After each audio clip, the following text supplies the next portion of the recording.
Good morning, good morning, good morning. I hope everything with you is going well. We may be about to really be drunk for the rest of the day. Chakra King Black, it is good to see you. How you doing? Let's play a drinking game.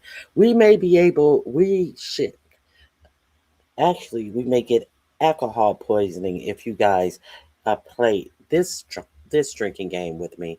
We're gonna you can theoretically we can pretend as if, hey, Cheryl Burnett, it's good to see you as well. We can pretend that we are drinking.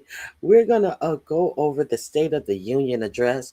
We're going to go over the real State of the Union address, that boring ass, lied filled, prop induced State of the Union address. Hey, newbie, it is good to see you as well. It's good to see you all. Thank you for dropping by. And we're going to just review some of the lies and the BS that was set out in front of the union to say that the union was doing well or good or some bullshit. Hey, Detach myself, it is good to see you. It was also stated that Melania Trump is now a movie star. When did that happen?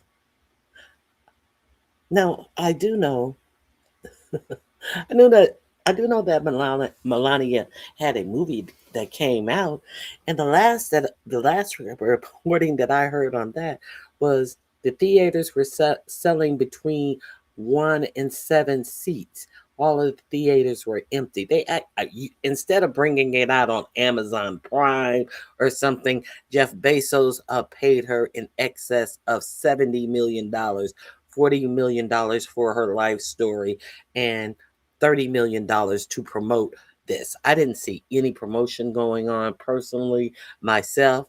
Um, the only thing I heard about the movie I heard it was going to be made for $40 million, and then all of a sudden it was going to be premiering in our theaters. In our theaters, so it's high. See, these billionaires are so out of touch. As high as it is to go to a movie theater and enjoy yourself at a movie theater, they actually pretended as if someone was going to go spend all of that money to go see a movie about Melania Trump. Are, are they that far out of touch?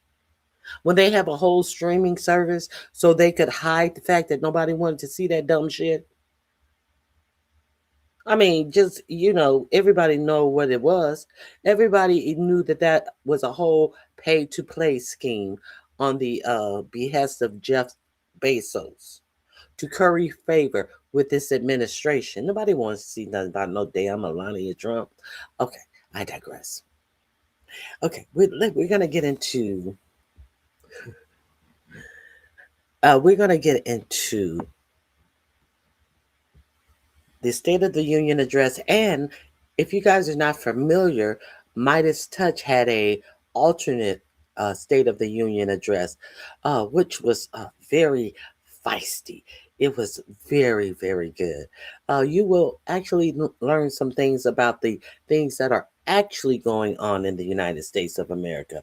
You won't see. Um, you won't see a whole bunch of medals being handed out for people in our military who were put in positions that they were warned not to put our military in, who got wounded. You won't hear about them giving medals to people who were actually doing their job too little, too late that day when all of those children died in that flood in Texas. You will not see somebody get a medal for saving people without acknowledging the unfortunate deaths of people because of the delayed response from the local and government officials in Texas. You no, we're not going to make that into a medal moment. in here in these United States, because Christy Nome said that you had to get her personal signature on anything that costs over $100,000, while she is firing pilots because they didn't transfer her lay down in on her lay down and screw blanket from one plane to another plane that her and Curry Lewandowski used to canoodle on in their private jet bedroom. We're not going to hear any of this. Yeah, the married Christy Nome. Yeah, we're not going to hear any of this shit. The Midas Touch is going to give you the facts on the ground. It was hosted by Katie Fang and Joy Ann Reed. So if you didn't see either of those, thank you for the super chat. Chakra King Black, I appreciate your support. My goals, I didn't even put my goals up, and you are blessing me. My goals are always to give you some information about things that you may not be aware of. Also, I want to talk about this water situation. 4547 did talk in his address about creating a bill. He legislates by uh, declaration, like he's a king. Now, the Supreme Court, who he says should be embarrassed about their ruling of saying that his tariffs were illegal when, in fact, his tariffs were illegal. He said that he has found another way to do it, and he may be able to even get more tariffs via this other method that he's going to continue to enact tariffs on the world. He also said that even though the Supreme Court said that the tariff ruling were illegal, all of the countries who he has made deals with wants to stay in their deals because they are very thankful to have a deal with the United States. But one thing about that is those 90 deals in 90 days, they never materialize but off the tongues of the talking heads who were standing in front of mics saying that we've pinned a deal, but they could never give you any details about these said deals. There were no 90 deals in 90 days. When they start pressuring them, saying, who have you made deals with? What countries have you made deals with? Well, it's a long process, and we have about 10 or 20 people who are hammering on the phones. The phones are ringing off the hook. That's all they could tell you about these deals. And we do know that India was supposed to be meeting in the United States to talk about some trade deals. But India, when the Supreme Court of the United States said that these tariffs were illegal, India canceled their trip. We also know that India was buying oil, selling oil to Russia, their BRICS partner. They're partners in BRICS because that's the reason why BRICS exists, is because when the United States decide to uh, put sanctions on different countries, they can continue to do trade with their partners in the BRICS, and they do not need the U.S. dollar to do it. That's the whole reason that BRICS were created, and so like when Iran had sanctions on it, they could still do business. They could still sell oil because different countries could go to them, and they were not on the dollar standard. This is the reason why BRICS was created. Now imagine how a country feels when you have a madman who every time he hears something uh, a report from a news reporter. It could be false. It could be, this is the first time of me hearing that. Did they say that? Well, I'm going to increase their tariff 10 more percent. This is the first time of me hearing that. Did they say that? I'm going to increase their tariffs to 50%. Can you imagine how it is to be another country and being on the dollar standard and having a stupid man in office inflicting all of these tariffs at a whim on you. That is why they are able to trade and do trade in their own country's money. Whatever money, if it's the yen, if it's the ruble, they are able to trade with their own money. They do not have to stockpile US dollars anymore because they're not doing anything on the dollar standard. So therefore, the World Bank, they have not uh,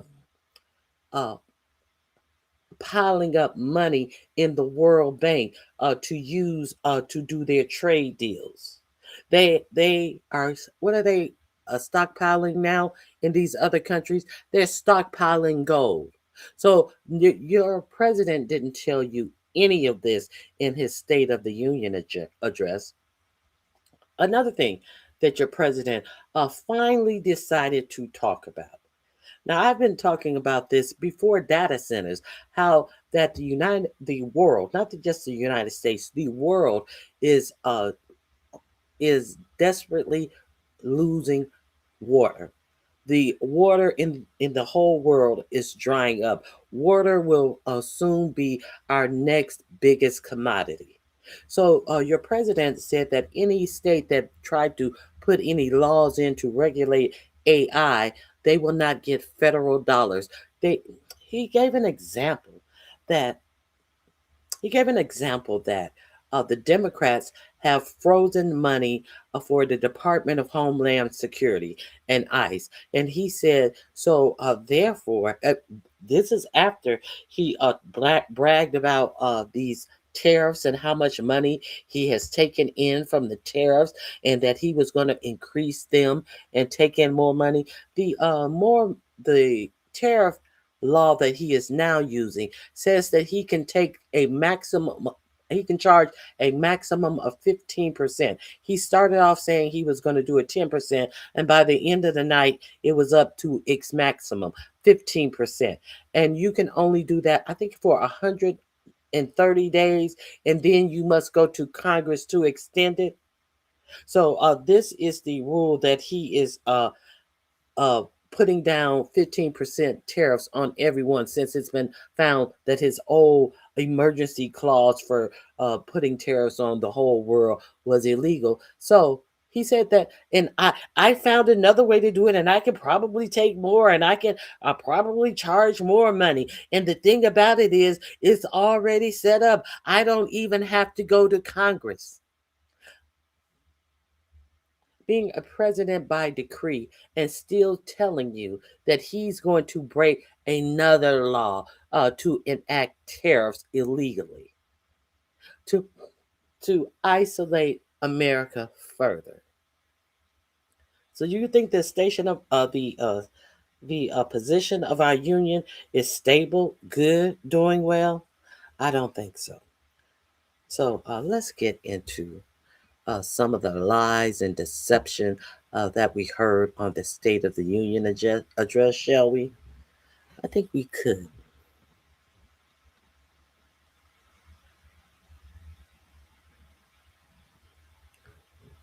Here we go. Let me share my screen with you right quick. All of the links will be in my description box for you as well. So every time you hear a lie, if you hear a lie that I don't catch, uh, stop me and say, "Hey, have a drink. Put a little Bailey's in your coffee this morning." And by the end of this video, you're gonna be two sheets to the wind, messing around with 45, 47.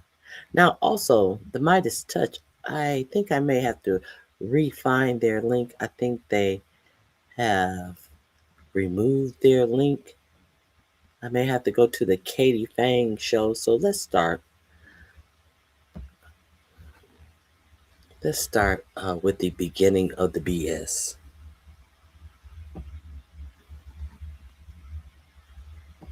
Y'all still here?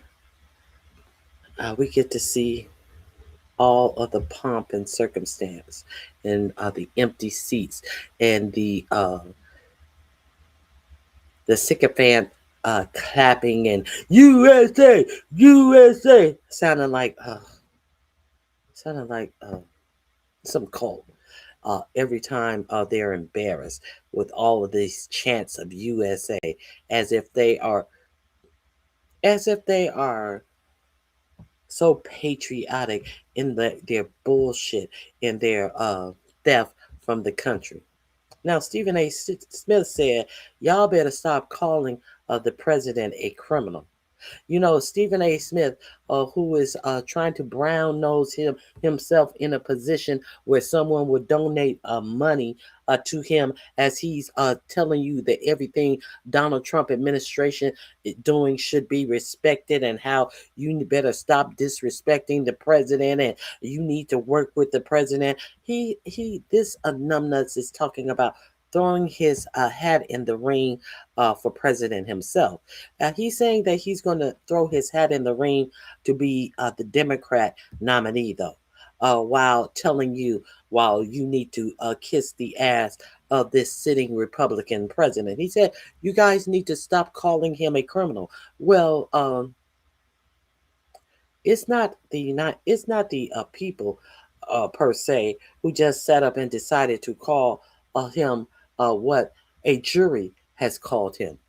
If you want us to stop calling him a criminal, maybe you ought to address the people who found him guilty of crimes, you stupid numbnuts. Oh, okay. Let's get into this.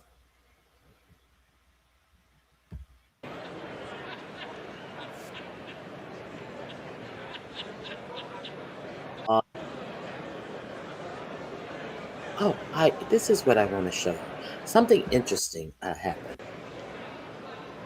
Okay, there's the Supreme Court. We see Alina Kagan. We see what is his name? Oh God, I can. Brett Kavanaugh, Amy Barry Coney, and Chief Justice Roberts right here. These are the only Supreme Court justices that showed up. Uh, there is no not Alito. Oh, I not Alito. There's no Thomas. There's no Ketanji Brown Jackson. There's no Sonia Sotomayor, and there's no what is his name? Begins with a A. I don't. I know it's not Alito, but these are the ones that showed up. But I want to show you the entrance of his cabinet. In this State of the Union address, we had a big show of the cabinet entering the quorum, and let's check that out. Gentleman from Louisiana, Mr. Scalise. The gentleman from Minnesota, Mr. Emmer. The gentlewoman from Michigan, Mrs. McClain. The gentleman from North Carolina, Mr. Hudson. The gentleman from Pennsylvania, from Commissioners, members. Diplomatic Corps.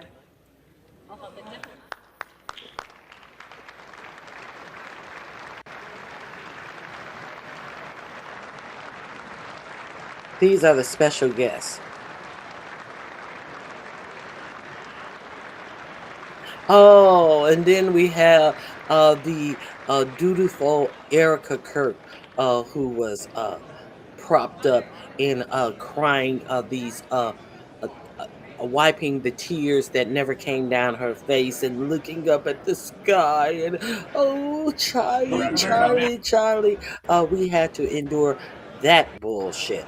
You know, the same Erica Kirk who said she hadn't dated prior to Charlie Kirk, and all that they have been finding is her going on TV shows like the greatest race, her minor league baseball boyfriend who she was engaged to, a 14-year-old girl who she was having inappropriate text conversations with.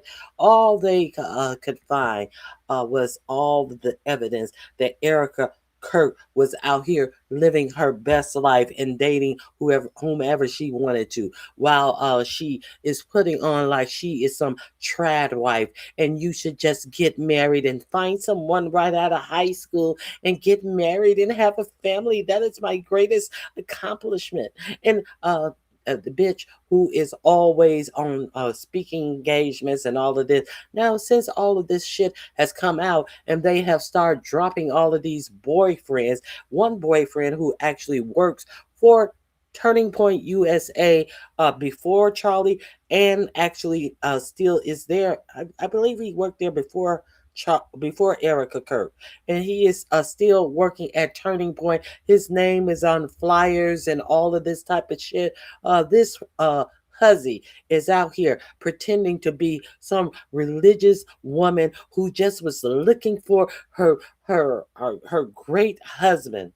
If you have not gone over to Sabby Sabs, um, she's doing a deep dive, little by little, about the information about Erica Kirk, her family, how her family is tied up in national security for the USA and for Israel. If you not have not gone over to Sabby Sab and hear her tell you how Erica Kirk's uncle has been connected in with Israel, and every job he has had a high level senior position with no experience for all of these high level jobs that he's had.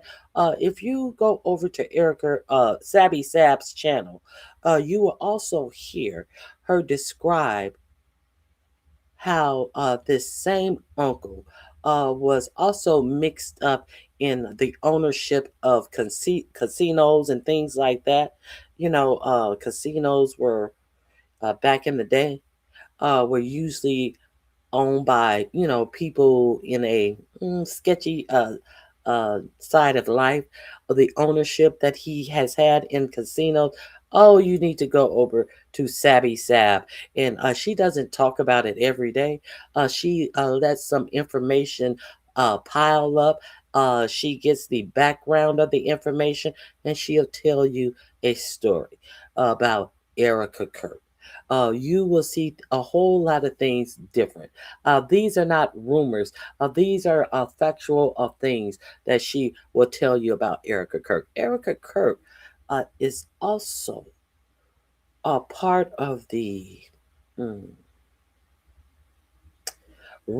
Rothstein family, a prominent, I think it's the Rothstein family, a prominent, wealthy family that goes back centuries in the United States.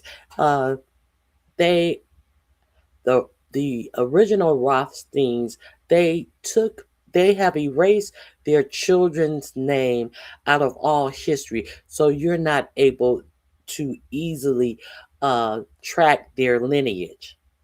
So if you think that Erica Kirk is just some beauty contestant that Charlie Kirk met, no, no, no, no, no, no, no, no, no, no, no, no, no, no, no, no, honey. Uh, this could be a whole honey pot. There is a speculation that Erica Kirk is a straight up well connected honeypot to get with Charlie Kirk. Now, this is the reporting to get with Charlie Kirk to uh, do this fake we're a Christian nation while uh, appealing to teens and college age students to ensure a a a long long lineages of voters for the Republican side, and also to instill this Christian right rhetoric, bullshit, racism into these high schools and college age students to really turn the face of America into this white nationalist, this uh, type of thinking, and calling it they are Christian nationalists.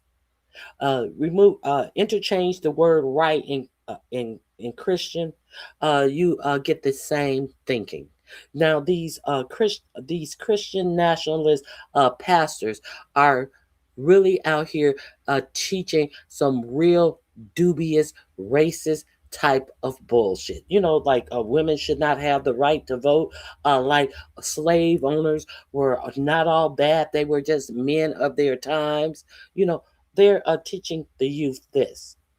And now Erica Kirk is the face of this, trying to pretend like she is some wholesome, I just want to be a wife ass bitch. Anyway, let's continue. Let's continue. Let's see the cabinet come in. Now, I told you yesterday how Kakai Patel, instead of being in the United States protecting 4547, Kakai Patel took his private jet on your taxpayer dime over to the Olympics, and he was celebrating uh, the uh, the soccer victory over at the Olympics. I did tell y'all about that. I hope I told y'all about that. And then your government tried to pretend like, well, no, you know, he's going to repay us for any money he spent. You know, he had an event over there, but they were unable to tell you about his event. Now it's estimated that Kakai Patel spent over $400,000 flying over to the Olympic and chugging down beers in the locker room with the USA hockey players who just won the gold medal. But they say he was on official business, but for his personal side of the trip, he's going to repay the United States citizens their tax dollars, where he's over there trying to pretend like he has won a gold medal, while a right wing coup had bust into the president's house with a pow pow rifle and a gas can and had to be unalived. Okay, this is your government at work. I want you to notice when the cabinet uh, marches in.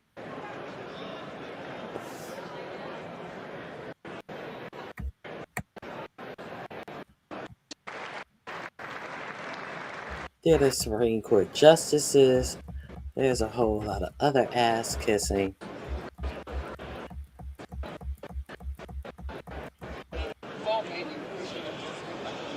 There's a Brett Kavanaugh.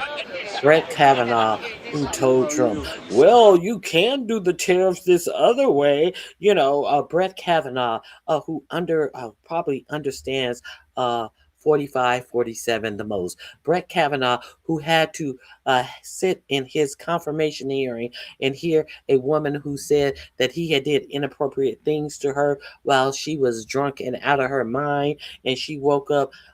You know how sometimes it's unfortunate that women wake up in precarious position when they drink too much, and they certain parts of their body are sore, and they don't know, why does it hurt when I sit down? Why does my coochie hurt when I sit down?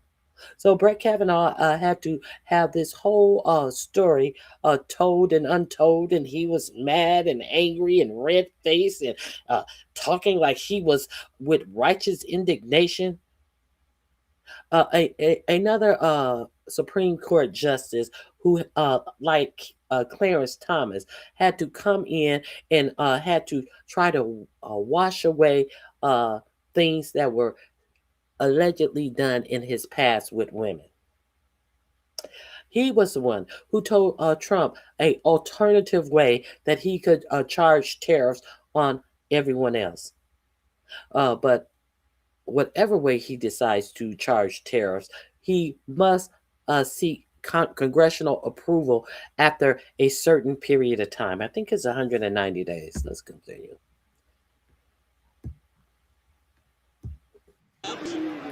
Are we going to get to the State of the Union address, RonyiQ? There's the movie star. There she is. The movie flop. There she is. Okay, let's there. Baron and Ivanka. Now, so let's see this cabinet. Marco Rubio. Let's see if his mouth jizzing like he just had a fresh one shoot up his nose.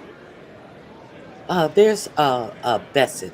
Oh, Bassett, Lion Treasury Secretary Scott Bassett, who is ready to give $10 billion of your tax dollars to 45, 47, just because he said he has won the case already. A case that has, I don't even know if the case was filed, a case that surely hasn't gone to Trump, gone to court. And there's Pete Cake Breath. There's Pam Bimbo. There's a whole lot of. There's Susie Wiles. You know Susie Wiles, who told you that the Venezuela thing was all about the oil in her report, and y'all act like y'all didn't hear her tell you that what was going on in Venezuela. She's his chief of staff. She told you that what was going on in Venezuela was about the oil, and the money from that oil is going to a secret bank account that only your president controls in Qatar. He's going to talk about the amount of oil that they've gotten from Venezuela. He's going to talk about it. And there's the only black raccoon in the bunch, Scott Turner, over the HUD department. There's Ice Bari behind him.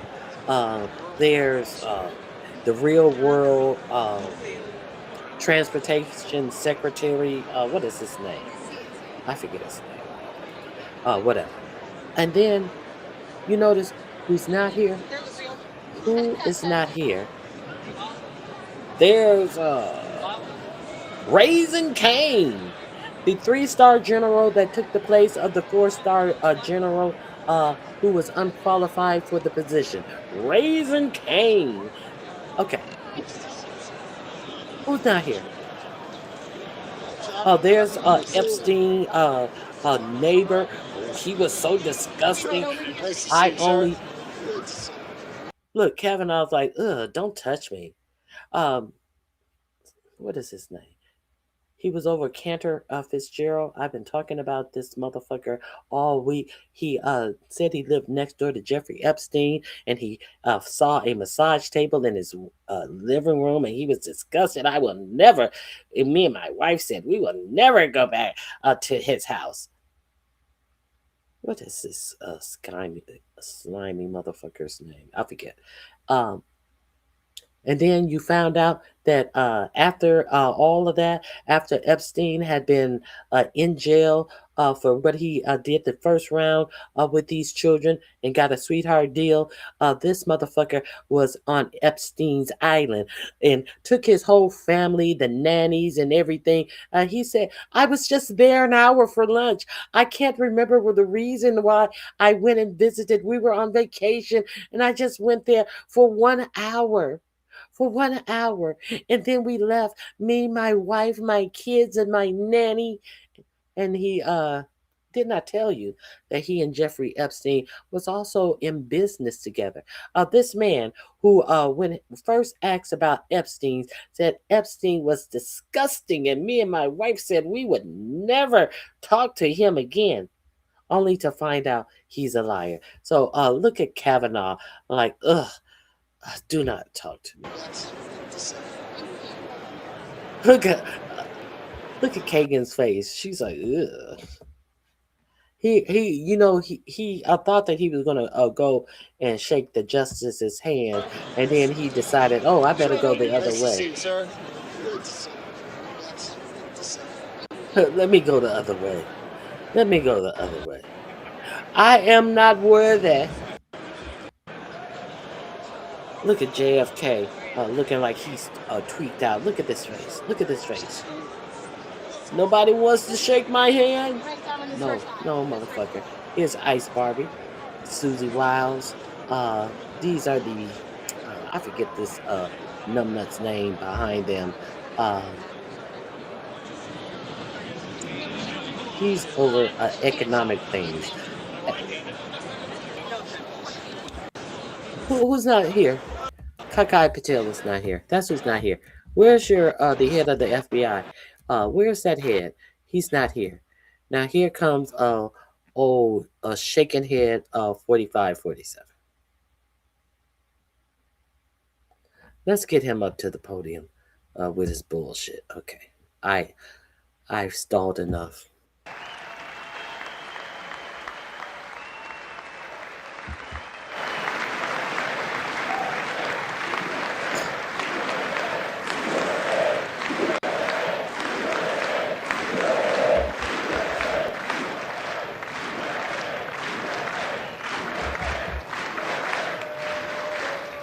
Well, thank you very much, everybody. It's really an honor. Speaker Johnson, Vice President Vance, First Lady of the United States. Let's speed this up a little bit.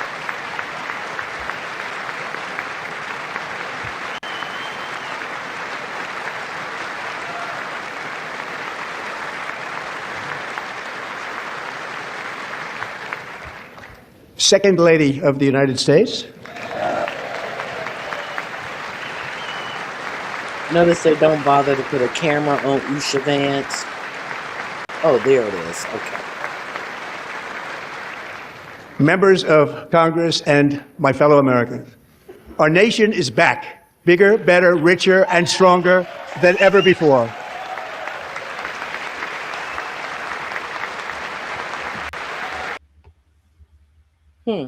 It seems like if that was true, there would be a lot more applause. It seems like there would be a lot more applause if that was anywhere near true.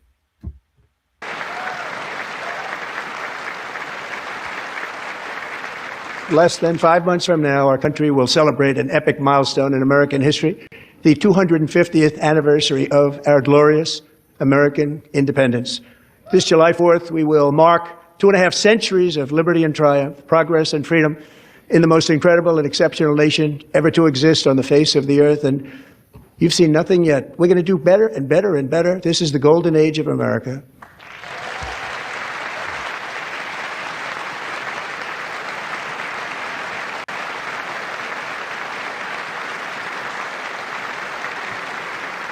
When I last spoke in this chamber 12 months ago, I had just inherited a nation in crisis with a stagnant economy, inflation at record levels, a wide open border, horrendous recruitment for military and police, rampant crime at home, and wars and chaos all over the world.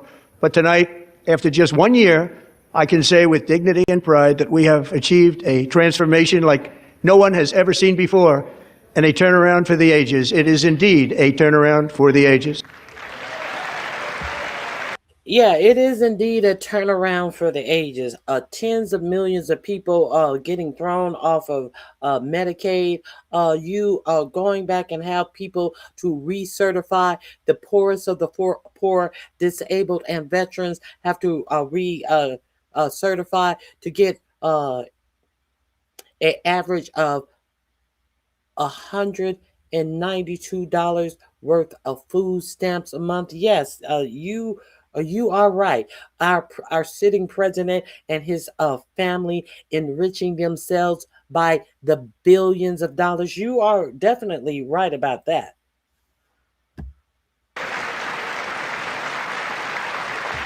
Our farmers going bankrupt as we bail out other countries. Yeah, you're definitely right about that.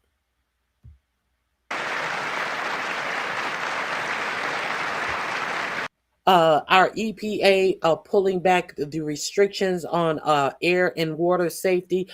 This administration allowing the chemical glyphogate, I think it's glyphogate, whatever that poisonous forever chemical that causes cancer that is in the weed killer Roundup. Our administration approving that any amount of glyphosate can be used on farms. You know that that chemical that leaks into our waters and streams and our in our ground and flies over onto farms into our foods that we are ingesting into our bodies. That your own motherfucking Health and Human Service Secretary Robert F. Kennedy took the case to court and won for his client who got cancer because of the leaching of this chemical. Now your EPA has approved this chemical to be used in whatever amounts they want to. You know, this chemical, and that is a part of the bear industry.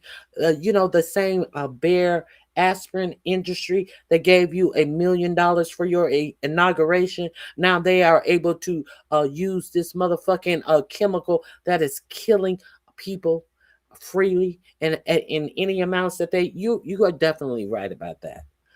Who has ever seen some shit like this?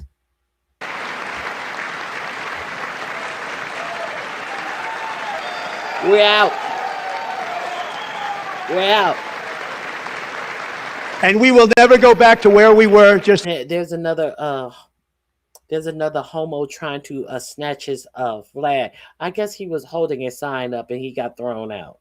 Now I want you to see the unprofessionalism of 4547. Look at him trying to snatch his sign. He should have slapped the shit out of him. Now,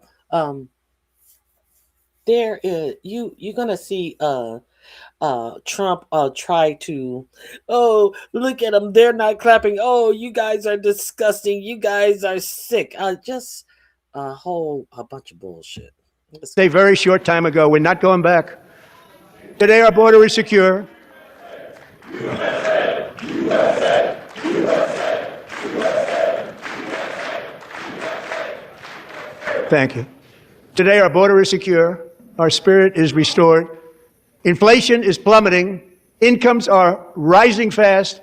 The roaring economy is roaring like never before. Yeah, roaring down the hellhole. Our economy is roaring down a hellhole. The job market is non-existence.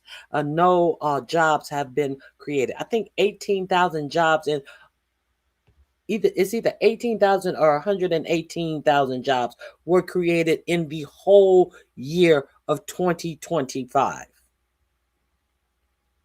If it's 18,000 or 118,000, that's 0 jobs. And our enemies are scared, our military and police are stacked, and America is respected again, perhaps like never before. Now we know that's a lie. America is isolated like never before.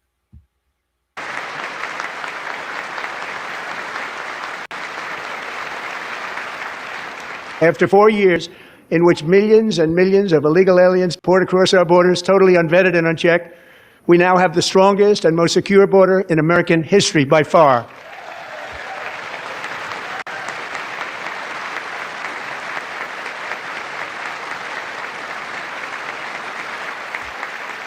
In the past 9 months, 0 illegal aliens have been admitted to the United States.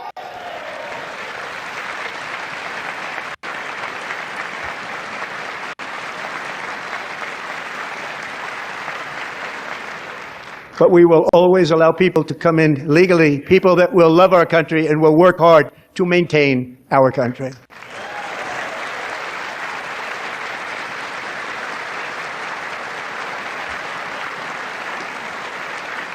The flow of deadly fentanyl across our border is down by a record 56% in 1 year.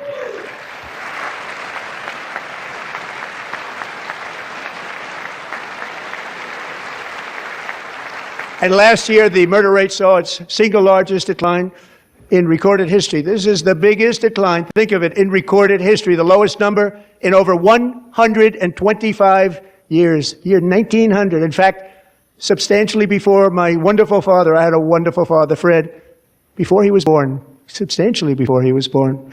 That's a long time ago. He wouldn't like me to say that, but that's a long time ago.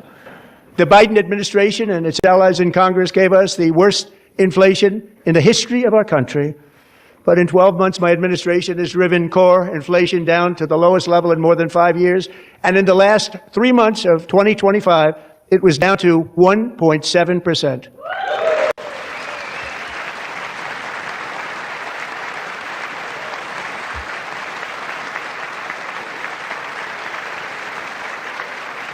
Gasoline, which reached a peak of over $6 a gallon in some states under my predecessor, it was quite honestly a disaster, is now below $2.30 a gallon in most states, and in some places, $1.99 a gallon. And when I visited the great state of Iowa just a few weeks ago, I even saw $1.85 a gallon for gasoline. Sure. When did you go to Iowa? When did you go to Iowa? And for what reason did you go to Iowa? Did you hear this lie that last week he went to? Was it last week he said he went to Iowa? For what reason? For what reason? Do you recall his trip to Iowa? Sitting up here telling you a bold-faced lie, what he saw in Iowa. Mortgage rates are the lowest in 4 years and falling fast, and the annual cost of a typical new mortgage is. Mortgage rates are unattainable for most people who are looking to buy new homes in the United States. Unattainable. A 4-year low. So if you want to say they are at a 4-year low, that means that they were dropping prior to you getting into office for 3 years. Is that what you're saying? Down almost $5,000 just since I took office. 1 year. And low interest rates will solve the Biden-created housing problem while at the same time protecting the values of those people who already own a house that really feel rich for the first time in their lives. We want to protect those values. We want to keep those values up. We're going to do both. The people who feel rich for the first time in their lives, people have always equated home ownership with a way to bring their economy up and create generational wealth for their family. So now you feel that this is the first time in their life that they're feeling it because so few people are able to do that in your economy. And you said that you want to keep the housing prices at the rate that they are now. So expensive that the average job in the United States puts a lot of people out of the running to ever becoming a homeowner. While you're let's talk about how much money the American citizens are making to own these homes. They're not making enough. Most American people are not making enough to own these homes because there's no such thing as what anymore in the United States? A vibrant middle class. That's why. There's the working poor. There is a white collar middle class that you and AI is quickly trying to eliminate, and they are the rich.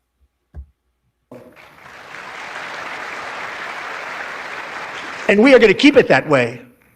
The stock market has set 53 all-time record highs since the election. Think of that, 1 year. Boosting pensions, 401ks, and retirement accounts for the millions and millions of Americans. They're all gaining. Everybody's up, way up. In 4 long years, the last administration got less than $1 trillion in new investment in the United States. And when I say less, substantially less. In 12 months, I secured commitments for more than $18 trillion pouring in from all over the globe.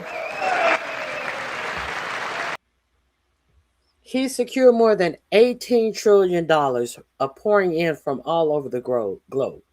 So where are these investments showing up? Where are these investments showing up? Besides these his personal coffers, this money that this magical money that he says that are investments in the United States. What is being built with these investments? These promises of investing this money that you're counting as actual investments into the United States. So if the money is here, what is being done with that said money? What you're recreating manufacturing? Uh, what plants and manufacturing companies are being built? Let's continue. Bullshit.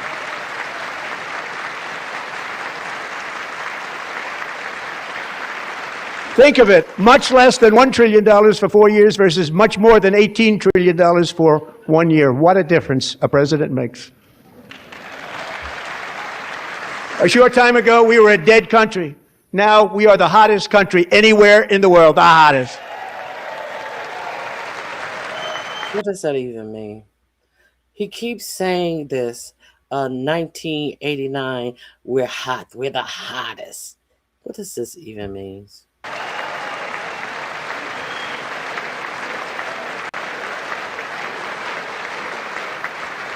As thousands of new businesses are forming and factories, plants, and laboratories are being built, we have added Where? Where? Give us an example of a company that is building a factory, a laboratory, a company in any state.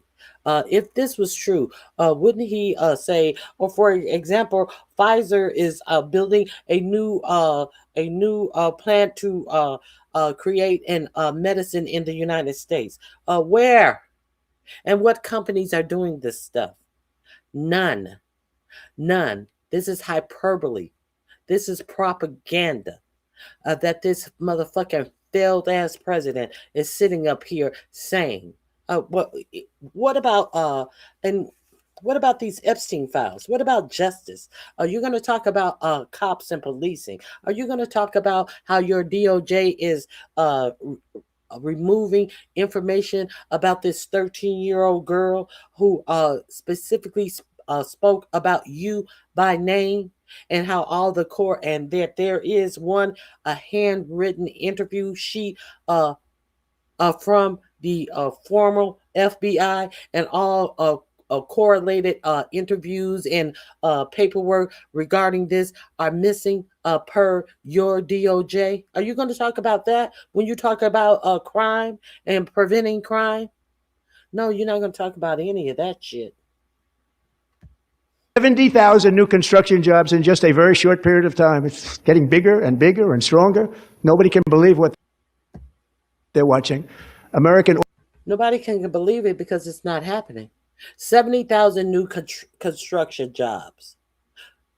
Would those be how many of those jobs are from the people that you guys had working in construction who were undocumented immigrants that are now either self-deporting or are in internment camps in the U.S.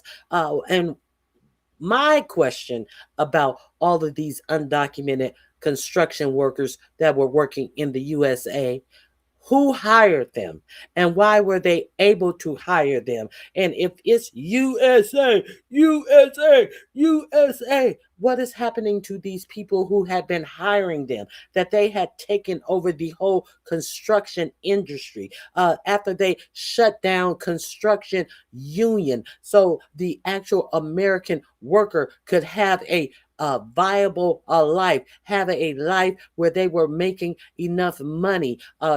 Now you had all these undocumented construction workers who couldn't even afford to pay their own rent as they're building luxury buildings. Now that's the USA.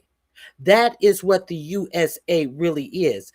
Construction workers in the 70s used to be able to buy homes after a hard day's work working in construction. That used to be a viable job that the rich decide to peddle out to undocumented immigrants. And we supposed to just look at the undocumented immigrants like they were crazy. Why were the undocumented immigrants coming over to the United States? Because the undocumented immigrant was guaranteed to get a job by these motherfucking billionaires who did not want to pay the American worker a living wage, who busted up unions so they couldn't collectively bargain for meaningful work hours, work conditions, and pay.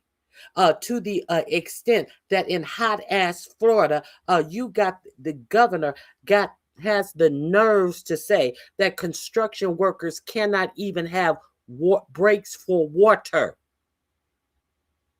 because they're undocumented immigrants, because they have no union representation, because the great American way is to hoard everything for the rich class and make the American worker slave for as little as possible, to give the worker as little as possible. This is what America has turned into.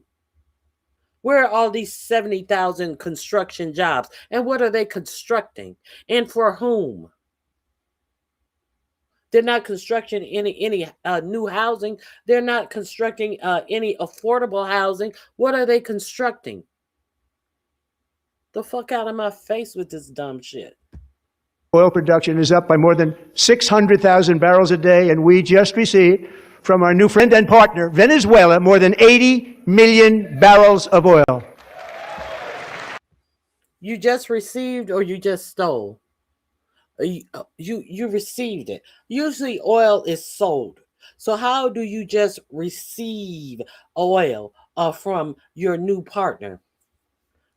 What is this receivership? Usually oil is sold. So you receive this oil. You are allegedly selling the oil back to India, trying to create a deal with India so India will not sell the oil to Russia because your boyfriend, Vladimir Putin, won't end the war with Ukraine. Is that what's going on? And now India said, "Fuck you too. We're not coming to America to do no trade deals." Speaking of this oil that you received from Venezuela, who are you going to sell that oil to? So you can pocket the money in your offshore bank account, 4547. To whom?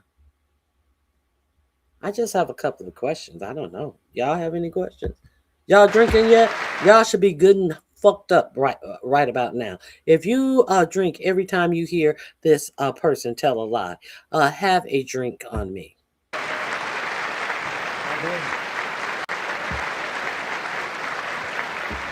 American natural gas production is at an all-time high because I kept my promise to drill, baby, drill.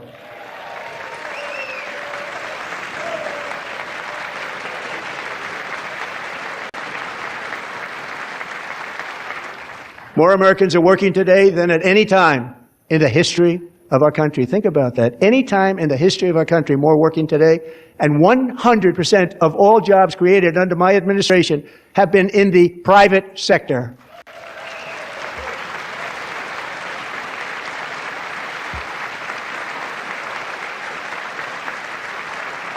We ended DEI in America.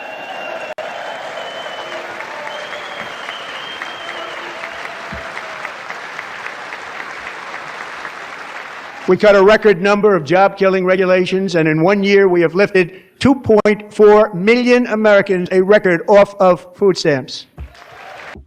We cut DEI in America. Round of applause. Okay, to what avail? We have inserted racism back in America. That's all that they mean by that. That's a one sentence phrase. We cut DEI in America, and you all know what that dog whistle means. I need to explain nothing more. I need not to explain how that benefits America. I need not to explain how that makes America great. We all know that was just some racist shit that I did in America. I ended the possibility that Black people in the United States, women in the United States, the disabled in the United States will have a fair shot as getting what the same thing that the white man gets. I've ended that.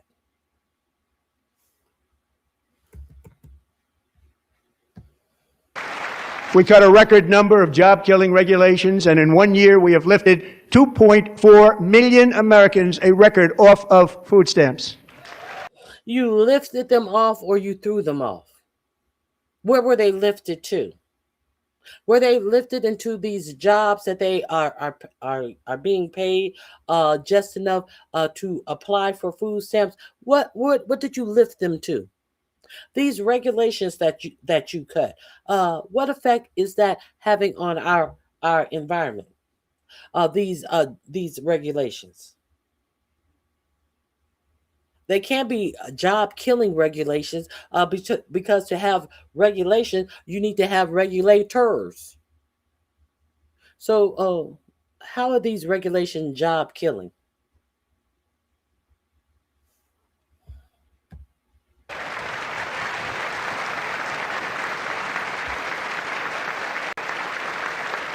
And for all of these reasons, I say tonight, members of Congress, the state of our union is strong.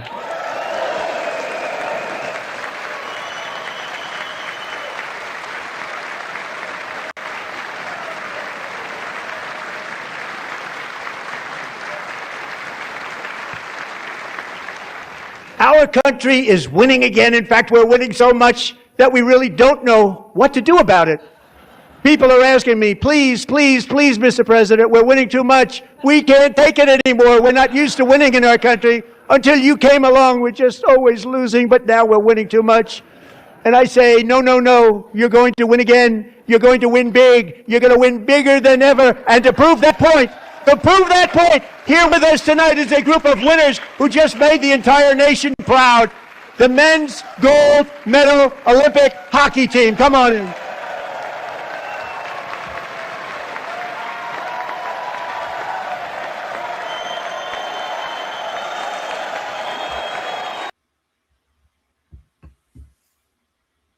What the fuck is this? What the fuck is this? And how does it matter to you and how you live your life? A whole motherfucking commercial break about the motherfucking Olympic team. USA, USA, USA, USA, USA, USA.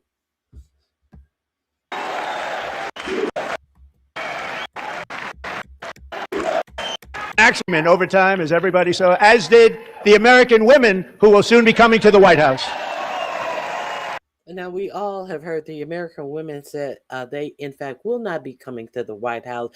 They said that they have other prior engagements. They are scheduling appointments for their hair. They need to get wax in the lower region. Anything.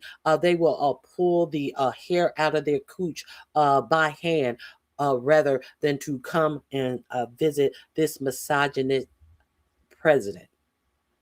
They have declined the invitation, but he wants you to believe that they will be coming soon. Now, one little question I want to know from all you idiots who are talking about the greatness of this dummy, make America god awful again president.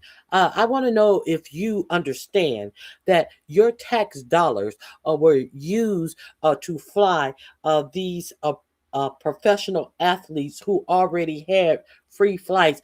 Your president decided to fly these athletes on a presidential plane so they can make this appearance in at this little speaking engagement that he is, this State of the Union address. Your president decided to spend your tax dollars to put them on a presidential plane to get them here. The steward of your tax dollar. What say you about that ignorant shit? Oh, well, if you're MAGA, you're ignorant as well, so you have no problem with it. But let's continue.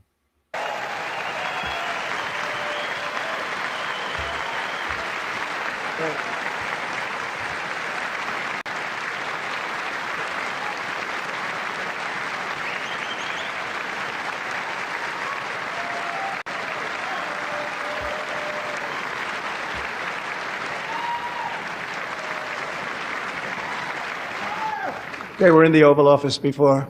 And I just want to say a second very big congratulations to Team USA. But I have to say that, and I told them this, and we took a vote of the team. I said, anybody votes no, I'm not doing it. So they stood there, and they weren't about to say no, because I've never seen a goaltender play as well as goalie Connor Hellebuck.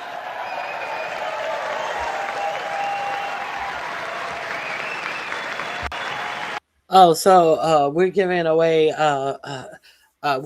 prizes at the State of the Union.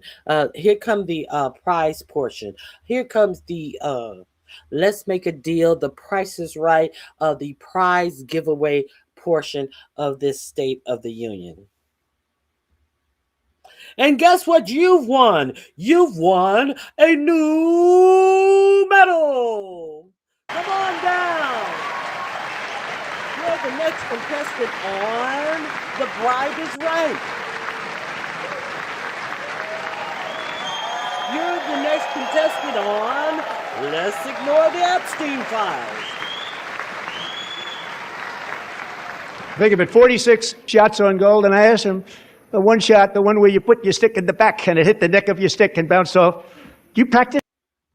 How many shots in the back have you given? How many shots in the back are you trying to ignore in these Epstein files?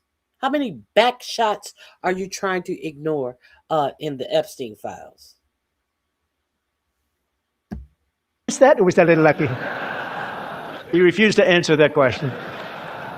But I just want to tell you that the this case is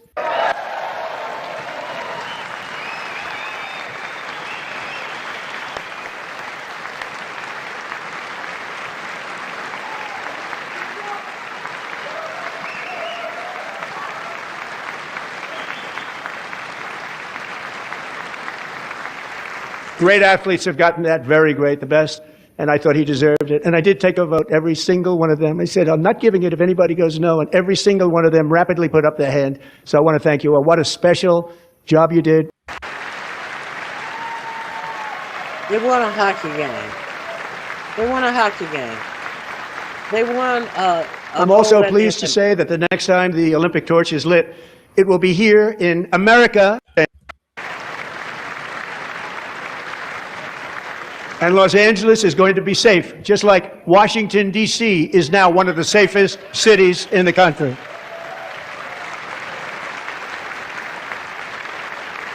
And this year, and I must say I got them both. I got them in my first term, and I was disappointed because I didn't think I'd be the president when this happened. But strange things took place. That is exciting news.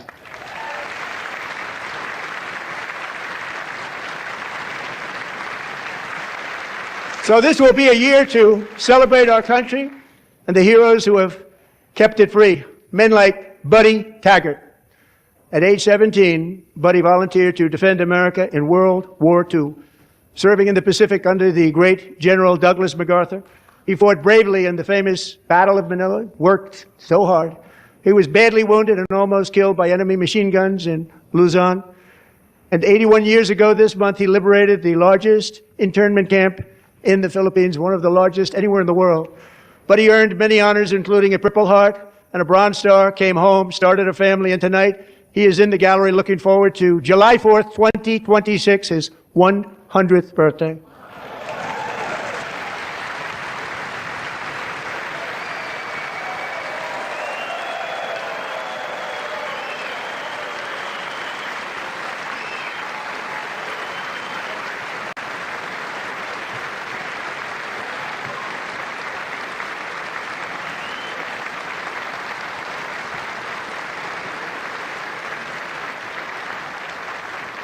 So, Buddy, you're a brave man, and we salute you. Even in times of challenge, setback, and immense heartache, the spirit of 1776 has always shone through very brightly. It was July 4th of last year when floodwaters tore through a girls' summer camp in Central Texas. One of the worst things I've ever seen. I was there, rising 26. I don't recall him going. I'm going to have to check that. I don't recall him making a personal appearance. I'll check that. Feet in the matter of minutes, tragically claiming many, many lives. You all remember that one. As the waters threatened to sweep her away, 11-year-old Millie Kate McClelland closed her eyes and prayed to God. She thought she was going to die. Those prayers were answered when Coast Guard rescue swimmer Scott Ruskin descended from a helicopter above. Nobody knew where he came from. It was Scott's first ever rescue. Nobody knew where he came from. He came from the motherfucking helicopter above, like you just said. The pilot who dropped him down know where he came from. What the fuck you mean? No one knew where he came from. He came from the helicopter above. He was doing his jobs that he is paid to do. That's what he was doing. It is no mystery. Mission, young guy, but very brave, very, very top, always top in his class, and he lifted not just Billy Kate, but 164 others to safety.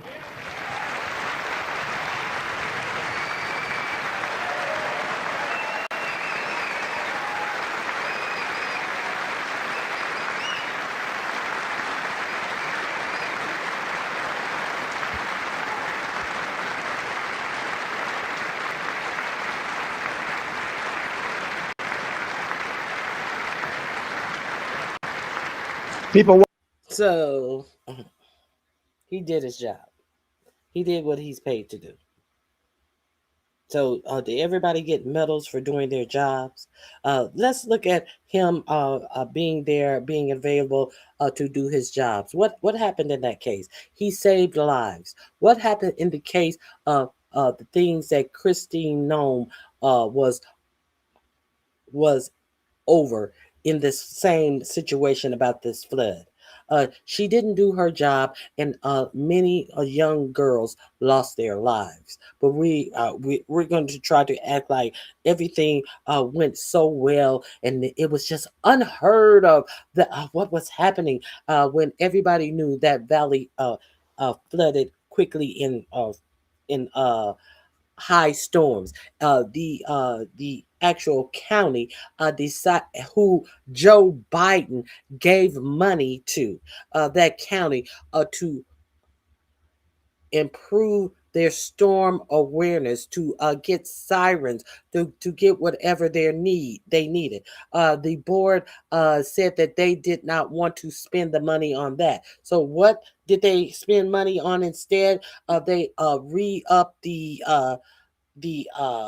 radio communication system. I think they hired another sheriff, and they bought some police vehicles. Instead of shoring up their emergency system, their emergency awareness system, they did not spend the money because they didn't. They were unsure if people would like to hear sirens going off. Isn't that peculiar? These Republicans in Texas, but they want to pat themselves on the back for doing a horrible job, and the lives lost because they are a horrible administrator of your tax dollars. Let's continue. Watched Scott from a distance, and they couldn't believe what they were seeing. The winds were blowing, the rain was pouring, everything was going, and that rapid water, nobody's ever seen anything like it. They said, wow, that's something. Tonight, Scott and Millie Kate are here together, reunited for the very first time. Thank you, Scott, Millie Kate.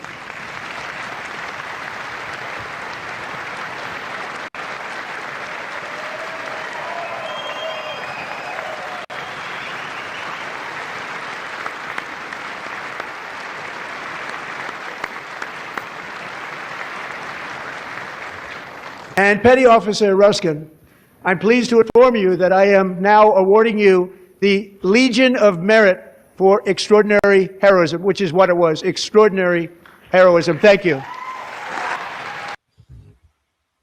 The Legion of what? The Legion of that sounds too much like the Legion of Doom. And the man did his job where most of your federal administrators did not do theirs. That's what happened. That's what happened. A job done. A job well done. I commend him for doing a job well done. But isn't that what he gets paid to do? Well, the fact of the matter is, what does Christy Nome get paid to do? Where is the accountability in her not doing her job that day?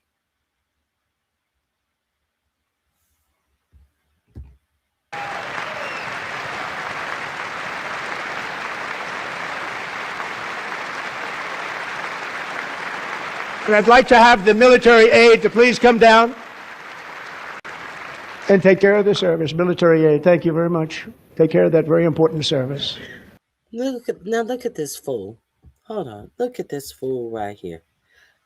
Trump doesn't take a salary. He doesn't need to take a salary. He doesn't want a little. What is it? $400,000. You think that Trump wants $400,000 a year when he can declare that he has won a case that hasn't been filed, and he has basically won $10 billion of your tax dollars because his tax return was released with along with 400,000 other American citizens. Therefore, he is going to sue the United States for $10 billion, and 2 days later he comes and tells you he's basically won that case, but he's going to give all the money to charity. You know, the same charity that he used to give out from his fake Trump charities, where he would collect. He would re-gift gifts that were given to his Trump charities. So is he going to re-gift money from his? Is he going to re-gift money? Is he going to pretend like the money that he's given away from charity isn't some of these billions of dollars that these rich people are paying for pardons, and then trying to say, well, this come from the $10 billion that I swindled out of the American taxpayer? This pay to play, is this where he's going to be giving his money to charity? Are you stupid? Are you dumb? Let's go. Thank you very much. From 1776 to today, every generation of Americans has stepped forward to defend life, liberty, and the pursuit of happiness. And they're really doing it for the next generation. But now it's our turn. Together we're building a nation where every child has the chance to reach higher and go further, where government answers to the people, not the powerful, and where the interests of hardworking American citizens are always our first and ultimate concern. That is the debt we owe to the heroes who came before us, and that is the promise we must keep to America for our 250th year. Last year, I urged this Congress to begin the mission by passing the largest tax cuts in American history, and our Republican majorities delivered so beautifully. Thank you, Republicans.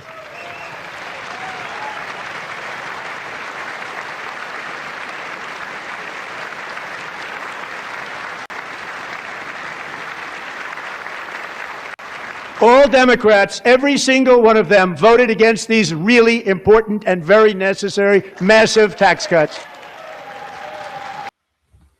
As they should have. Massive tax cut. So should they be ashamed? No. All the Republicans who voted for it should be ashamed.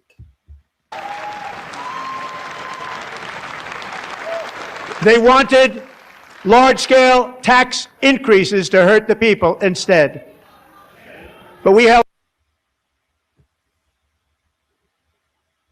a tax cut for the rich doesn't mean a large scale tax increase. Voting down a tax cut for the rich doesn't mean a large scale tax increase for everyone else. It would be different if all of the American people were seeing a large tax cut, and therefore everyone in the United States would get a large tax increase. No, only the rich are getting a large tax increase back to rates prior to the previous large tax cut they got when your ass were in office, that you guys decided to make permanent and then reduce it more.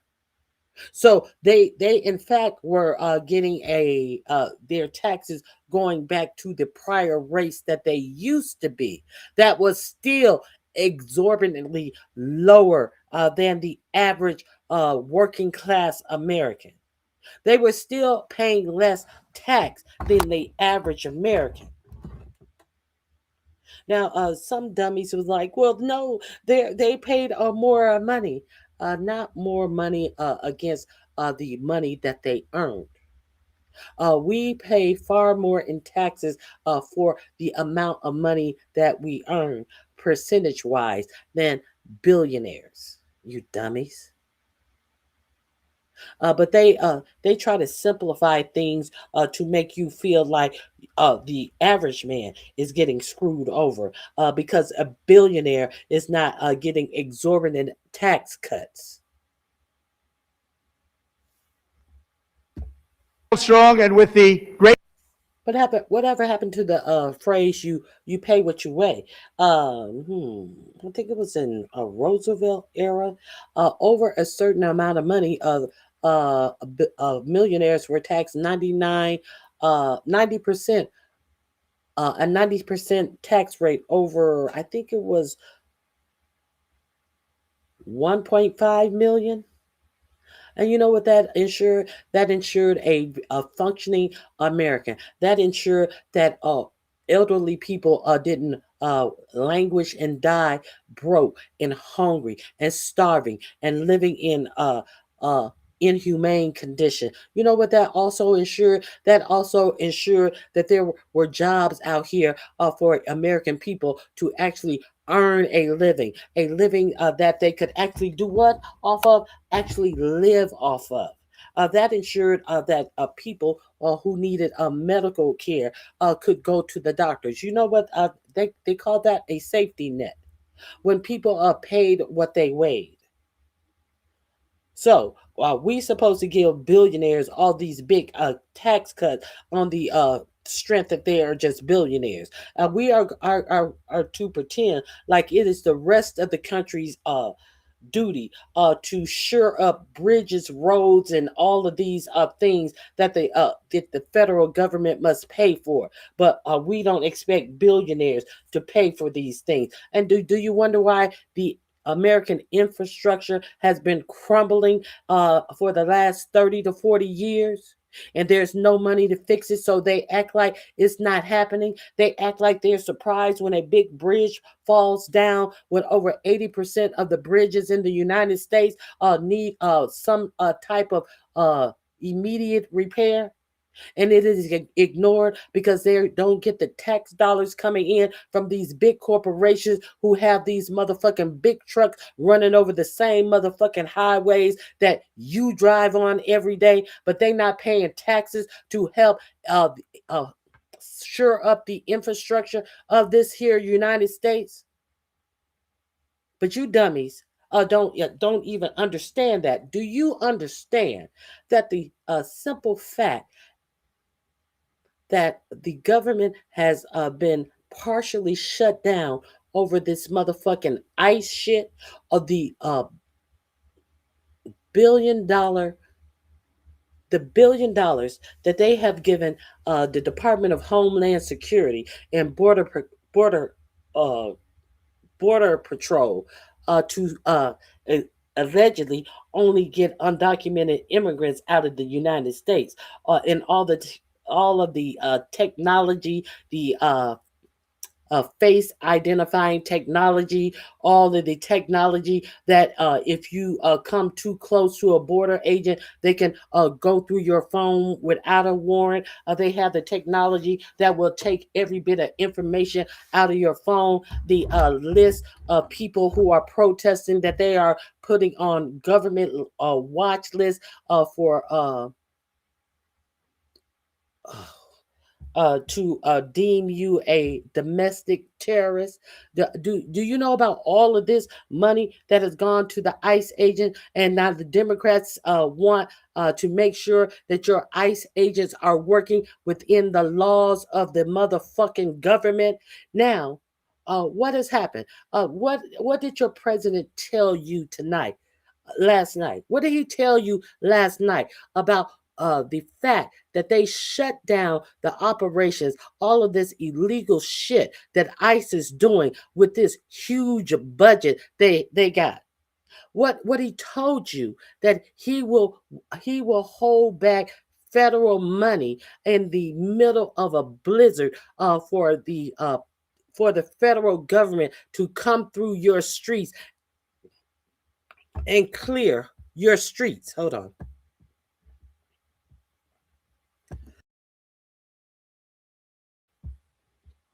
He told you he would withhold any federal money that these states that are going through, some states got 33 feet of snow. And he said he will withhold any federal money to give you help until the Democrats reopen the government and stop demanding that ICE operate within the law. Take these fucking masks off their faces so they can be identified. The people who are doing egregious things can be identified and they can be prosecuted for the crimes that they are committing against the American people. Not the undocumented, the shit that they are doing to the American people, to you who have the right to protest your government. You are being caught up in this as well. All of this talk from these Republicans about the criminal undocumented immigrants, the criminal illegal aliens. What about the criminal shit that ICE is doing to American citizens? With their face covered so you can't identify them, so you can't file a complaint against them. We don't know who. Do you know the person who did it? This is why they're wearing masks. But your president said that how dare you? How dare you want some accountability? Because this administration is far from having accountability for any of the illegal shit that they do. So why do you think you're going to get some accountability from these thugs, this Trump police force coming in your community abusing American citizens? Trump is not about accountability. So if you think you're going to get accountability, what you're not going to get, you're not going to get federal dollar that is supposed to do the things that you're paying your taxes for the federal government to do for you. So you got 33 inches of snow on your street. Well, get a motherfucking shovel, bitch, because the government is not going to help you out unless you let ICE do illegal shit all across this nation. Capiche? Let's get to that part of this fuck shit. Big, beautiful bill. We gave you no tax on tips, no tax on overtime, and no tax on Social Security for our great seniors. No, they gave you none of that. They gave you none of that. There are taxes on Social Security. They gave you some withholdings that you can take from Social Security. There is no tax on tips up to $25,000, and if you make more than $25,000, you're getting taxed on tips, and that is for a 2-year period. These tax cuts have been extended for eternity. So 2 years of no tax on tips up to you making $25,000 a year. If you make $26,000 a year, you're going to have to start paying tax on tips. And we know if you're making $26,000 a year, you are objectively poor and you're still working. $26,000 a year. He acts like he did you a big favor, and that's only for 2 years. Are we clear on that? While you dummies sitting up here clapping like seals, no tax on tips, no tax on overtime when they're recalculating the way that they view overtime. They're recalculating it, not counting overtime by the week, but by the month. Y'all still clapping like seals? Y'all still clapping like seals, you dummies? Let's continue.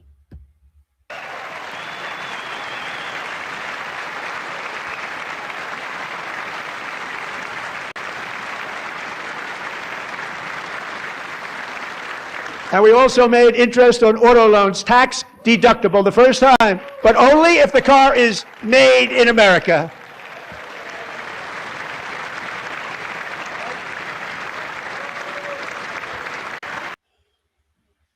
You see, the applause is getting weaker and weaker, even by the clapping seals.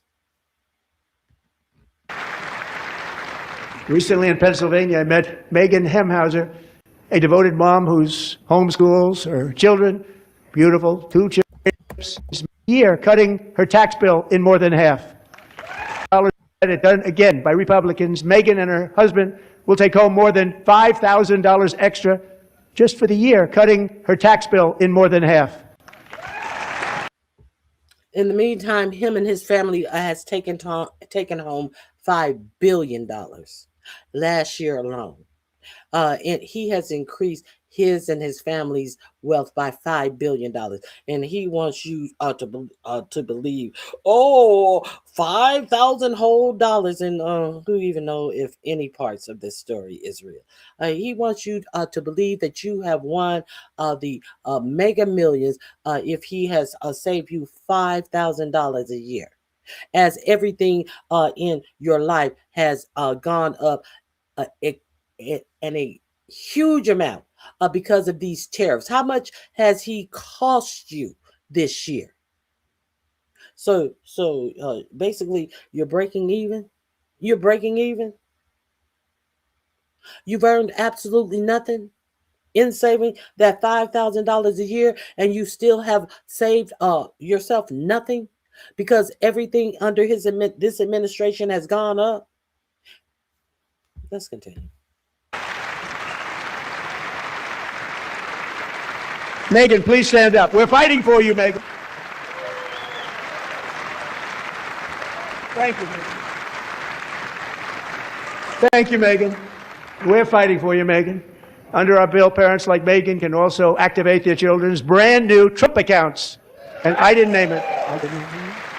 I did not name that. Nobody believes me, but I did not name it. It was named by a very tall man sitting right there in the third row. Nice man, a good man. Tax-free investment accounts for every American child. This is something that's so special and has taken off and gone through the roof. Millions will be pre-funded courtesy of the U.S. Treasury and private individuals like Michael and Susan Dell, who have donated $6.25 billion to fund the Trump accounts for 25 million American children. They're great people. Okay, now the math is not mathing. For 25 million American children, they donated $6,213 million for 25 million American children. When in fact, the amount of these Trump accounts is $1,000 per child. So how is it that if the amount is $1,000 per child, and it is being funded by, he said, if the Treasury and the Dell couple, and they donated $6,213 million, the math isn't mathing. Where did the rest of that money go? Make any of this make sense? Can you make any of that make sense? I didn't say it. That's what he said. Let's review this. Who have donated $6.25 billion to fund the Trump accounts for 25 million American children. Oh, $6,250 for 25 million American children at $1,000 per child. Where's that mathing at? Where's the rest of that money going? Let me see if there's any answers in the chat.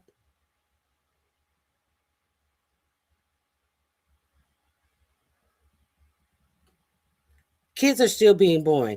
Annuity and stocks, and at the rate that the stocks are going now, those accounts will be bankrupted. If the American government is going at the rate that it's going now, they will make zero gains on. Well, no, I'm lying. If the market goes as the market is going now, that $1,000 by the time the child turns 18 will actually gain money. Yeah, that money will be worth $1,700 by the time that the child is 18. Children are still being born. I don't care if children are still being born. He said that they gave the 6,250,000,000 for 25 million children. If 25 million and one child is born, it is not for that extra one child. So where's the math? Where's the math? We're still you're trying to well, children are still being born. He gave a definite amount of children. He said 25 million children. So that's not working, stupid.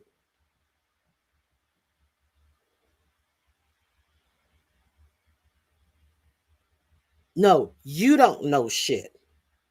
You don't know shit.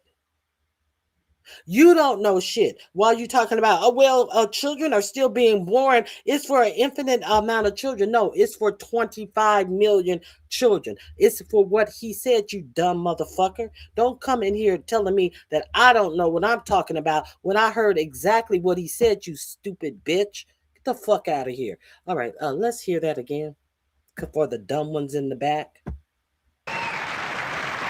They're great people. Eric donated $6,250,000,000 to fund the Trump accounts for 25 million American children. To fund the accounts for 25 million American children is what he said. $6,250,000,000 to fund the account for 25 million American children. Now, where's the math, nim nuts? Who's getting the rest of the money? See, it's easy for you dummies to try to make excuses and not hear what actually was said. Because you're dumb. I forgot. MAGA loves the uneducated voter. Make America god awful again.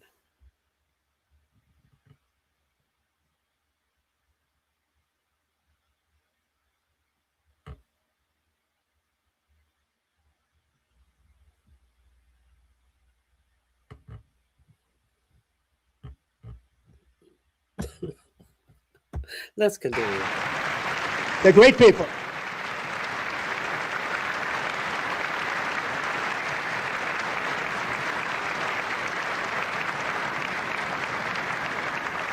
When I asked Michael Dell, how do you make all that money? He said, well, I just sat on my dorm in school, and I made computers, and I'd sell them to people.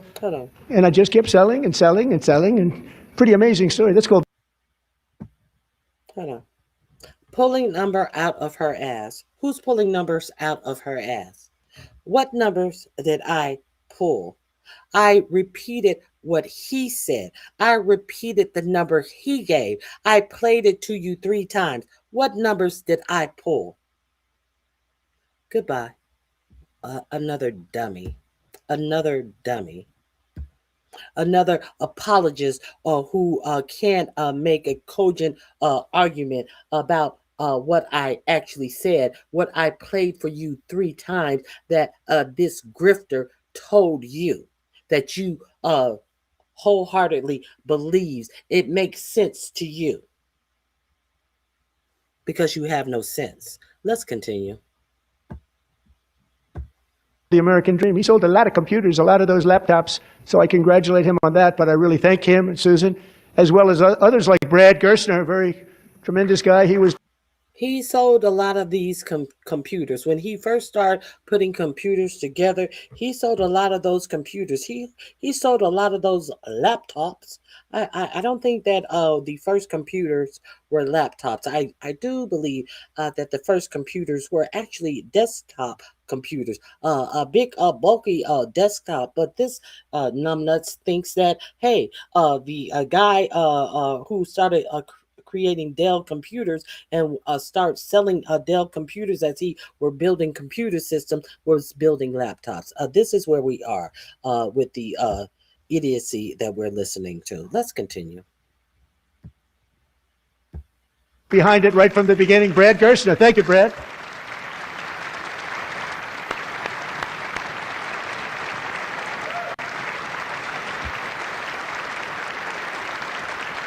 So with modest additional contributions, these young people's accounts could grow to over $100,000 or more by the time they turn 18. Think of it. How much money is that for somebody that started with nothing?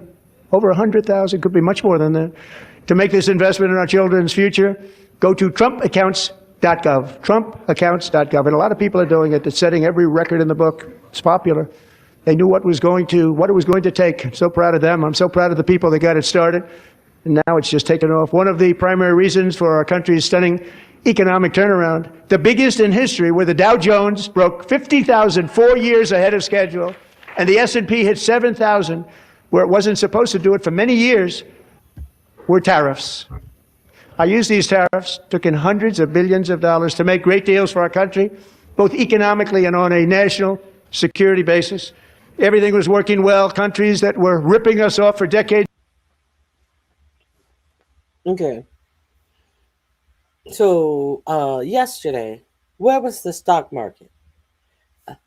Yesterday, as he is telling you this shit, you may not know.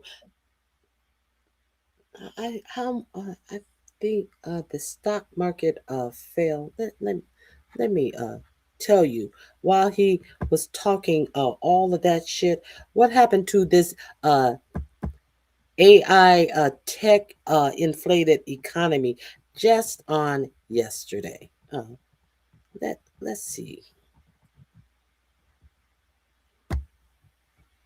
Yesterday, we saw a significant market drop that seemed to be fueled by AI disruption fears. In particular, the Dow fell more than 800 points. We can put this Wall Street Journal tear sheet up on the screen. So there were a couple of things that happened. First of all, you had this viral Substack post from this group called Citrini. They do sort of like macroeconomic analysis. Soccer and I both read this post. And effectively what it laid out was a potential scenario for what the job loss could look like from AI, the way it would impact a variety of companies. We can talk more about that. But basically people looked at this and were like, oh, you know what? If AI replaces all or most white-collar jobs, that's going to be a bad thing because those are the people that spend money in the economy, and here's the variety of companies that will be hit, et cetera. So there was a bit of freak out around that. And in particular, you can see some of the companies that are name dropped here: Visa, MasterCard, Apollo, DoorDash, ServiceNow, Blackstone.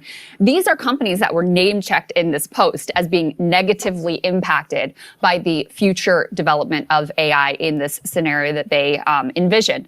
The other thing that happened yesterday is you had Anthropic make a couple of announcements. One thing that they said is like, hey, we, now Claude can handle working, or Claude Code can work with COBOL. Now, COBOL is this like 1950s era programming language, and IBM makes a lot of money off of sending their teams out to have to deal with and fix your COBOL code. So IBM got hit extremely hard in this sell-off as well. We can put E3 up on the screen to see the impact on IBM stock here. You can see it plummet significantly, fell over 10% after Anthropic announced that Claude can streamline COBOL code. And then put E4 up on the screen. You also had a bunch of cybersecurity stocks that took huge dives, over $52 billion wiped out in just 2 days. And that appears to have been linked to Anthropic launching Claude Code Security. So these are all cybersecurity companies. And so Anthropic is basically saying, you can just have Claude handle this for you. So these companies have, are taking significant losses based on just this one announcement from Anthropic. So the rubber is starting. So why does that matter? Because this AI bullshit and these tech companies are the only thing that is propping up this stock market. That's why that matters, because these eight different tech companies are falsely propping up the stock market by saying they are spending. I'm going to invest 10 trillion with Meta, and Meta is going to invest 306 billion with Anthropic, and this that a whole circle jokes of billionaires with a false inflated stock market. That's why it matters, you dumb fucks. To meet the road here, or at least there's a lot of nervousness, Sagar, around where we are and how quickly things are developing. And I think this new nervousness really, is sparked by the Claude Code development and by how much that has shaken programmers, where you can basically hand Claude a project now and it can do a lot of the work for you. And they're starting to envision the way that this is going to impact certainly software makers in the near term, but have, increasingly unpredictable follow-on effects as well. Yeah, I think that, the essay is interesting. And my friend Joe Weisenthal over at Odd Lots, he wrote up a newsletter. Highly recommend everybody go and read it. What he says is not the macro stuff in the essay, but actually the radical change in who makes money from online commerce and the end of network effects. So it's a little bit difficult to dig into all of the tech, which is why I recommend that you read it. But they're talking about DoorDash, for example, the ability to code up various different competitors. You can destroy some of network effects. Basically, barrier to entry is just zero now. All it costs is a Claude subscription. And you're seeing people who can code are the people who are at the very vanguard of this, but it's going to get pretty easy pretty quickly. I'm an idiot. I have no computer science background. I was able to code up something whenever I mean, again, I had to do a little Googling for Python and all that stuff. And let's stop there. You have a idiot running around certain sections of YouTube trying to act as if there's some educated elitist telling you that you need to get your children into code. Your code is going to be the next thing. Yes, this coding is the next thing. Now, I'm not I used to be a coder, but now I give prompts for code.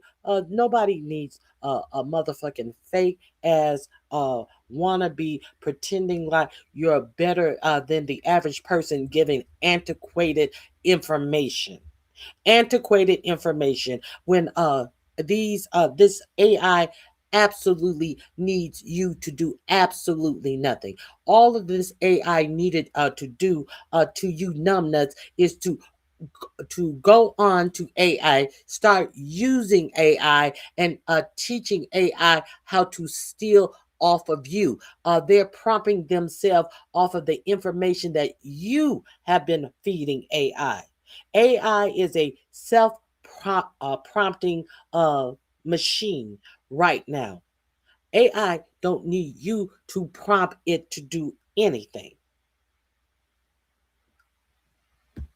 My knowledge is literally zero. Yeah. And I was able to do it. And it's not good. I can make something, but I was like, okay. So if I can do this, think about in 5 years from now what the technology will come down to. And I even instructed it. I was like, give me step-by-step instructions how to do this. I have no technical background. Yeah. It was able to do it. Yeah. It was amazing. There was a cardiologist who took, I think, third place in Anthropic had a hackathon of develop a thing. Yeah. And a cardiologist with zero technical skill or maybe some rudimentary, basic knowledge was able to compete with top programmers and developers in this competition. Wow. That's already where we are. And so, in some ways, coding is, the most natural fit for this stuff. Maybe it's not going to work out as well in different industries. Is still hard to say what the impact is going to be. But, there were a couple of layers to this post that went viral that, again, I do think it's worth you reading through to think of all the scenarios, because some of these things to me are glaringly obvious. Like if you eliminate all white collar jobs or 10% of white collar jobs, that's going to cause problems. You're going to have, that's consumer spending that's going to go away. And you'll get in this kind of doom spiral where every company, of course, is incentivized to lay off as many of their workers as they can and replace them with AI. But then you're killing your own customer base and you're consolidating all of the wealth and power in the hands of just these handful of companies. And so it becomes a death spiral for a whole range of businesses. And of course, it's a total disaster for the American people. And as you have people. It's a total disaster for the American people. Hold on one second.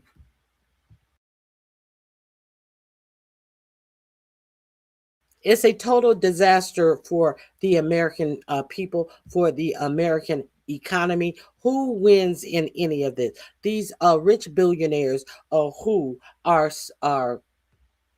falsely propping up this inflated stock market, which 90% of Americans are not even in the stock market. So while you are while you are sitting around listening to 45, 47 talk about this inflated stock market that is propped up by fake numbers from these billionaires jerking off Where it each wasn't other. Understand it benefits you.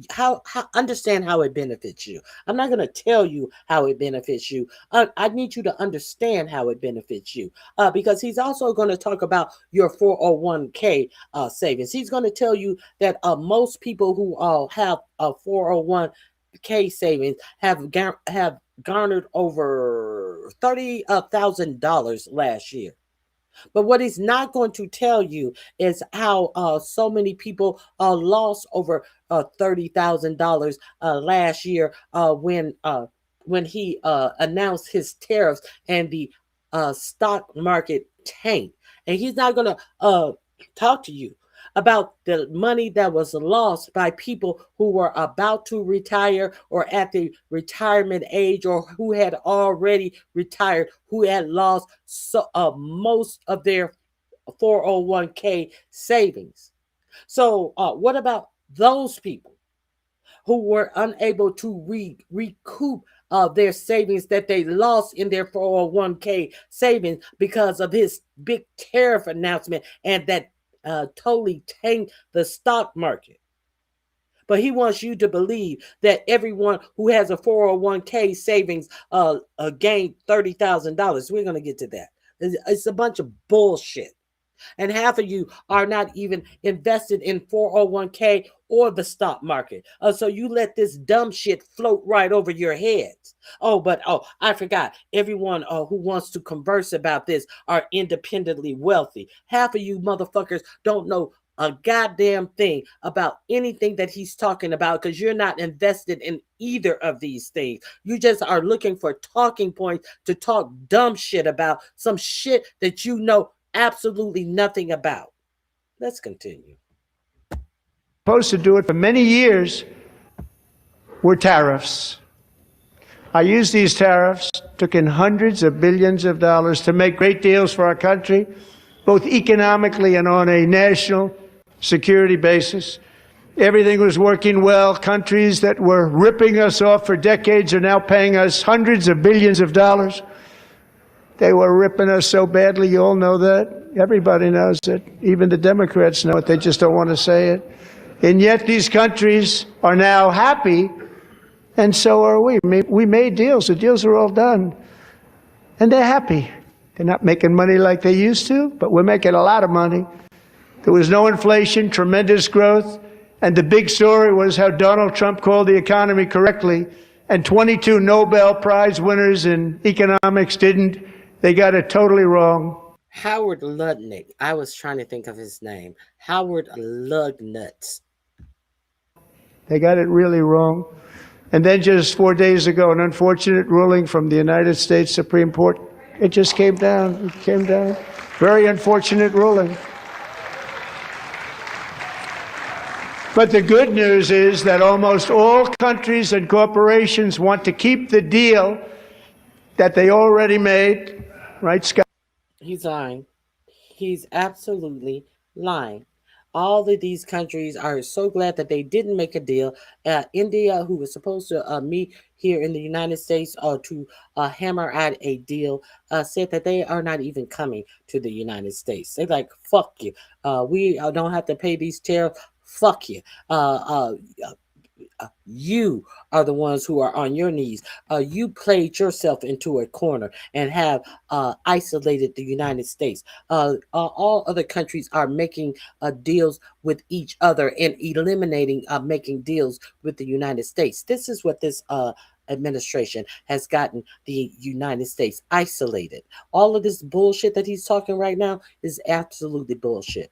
That, knowing that the legal power that I, as president, have to make a new deal could be far worse for them, and therefore they will continue to work along the same successful path that we had negotiated before the.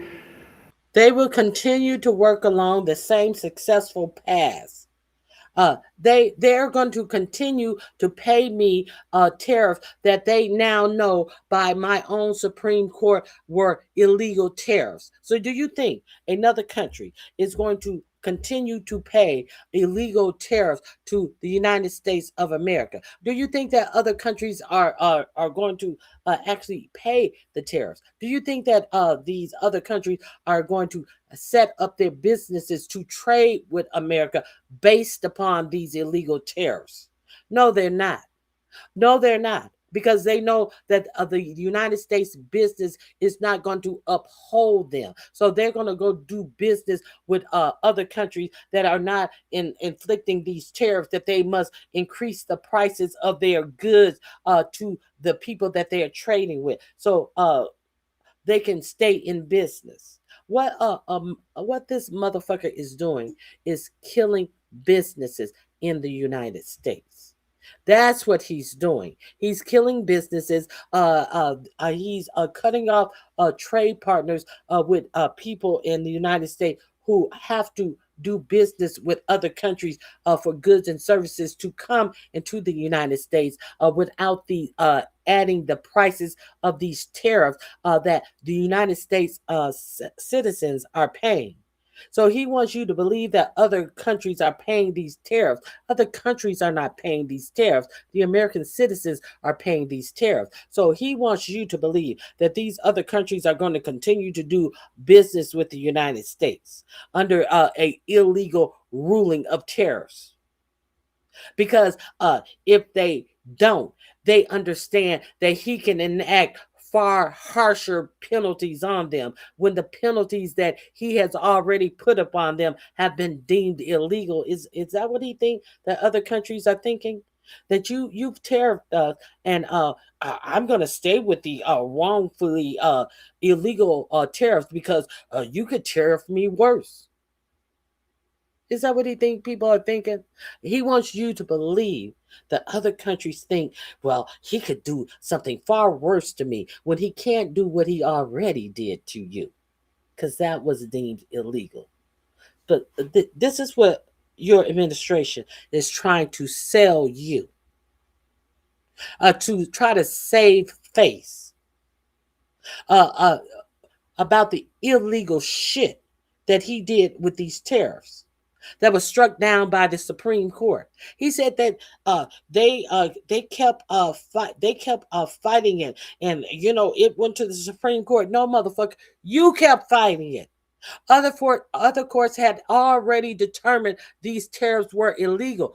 You were the one who kept appealing and appealed all the way up to the Supreme Court because you thought that this lay down court, this court that lays down and give you everything you wanted, was going to lay down and ignore this law as well. He tried to pretend like other people oppressed this to the Supreme Court when he had lost in lower courts. Supreme Court's unfortunate involvement. So despite the disappointment, The Supreme Court's unfortunate involvement. Who involved them? Who involved them? Their unfortunate involvement. Like they said, like the Supreme Court said, hey, come on, let me in here. I want a piece of this. No, you kept appealing your losses up and to the Supreme Court. Are you guys stupid? Do you guys hear what is? Half of you don't even know how your government works. I understand. He said the Supreme Court's unfortunate involvement. You were the one who made the Supreme Court, unfortunately, get involved because you kept appealing the rulings that already told you these tariffs were unlawful. Let's continue.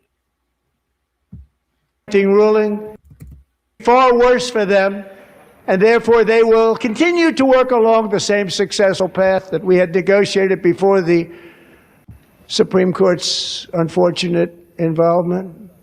So despite the disappointing ruling, these powerful, country-saving, it's saving our country, the kind of money we're taking in, peace-protecting. Many of the wars I settled was because of the threat of tariffs. I wouldn't have been able to settle them without. Will remain in place under fully approved and tested alternative legal statutes. And they have been tested for a long time. They're a little. They will stay in place under. Hold on, let me. Ed Z. The court ruled that the tariffs were illegal under the way they were issued. Not that the tariffs themselves are illegal. They, well, if they are illegal under the way that they were issued, it means that they were illegal. You stupid motherfucker.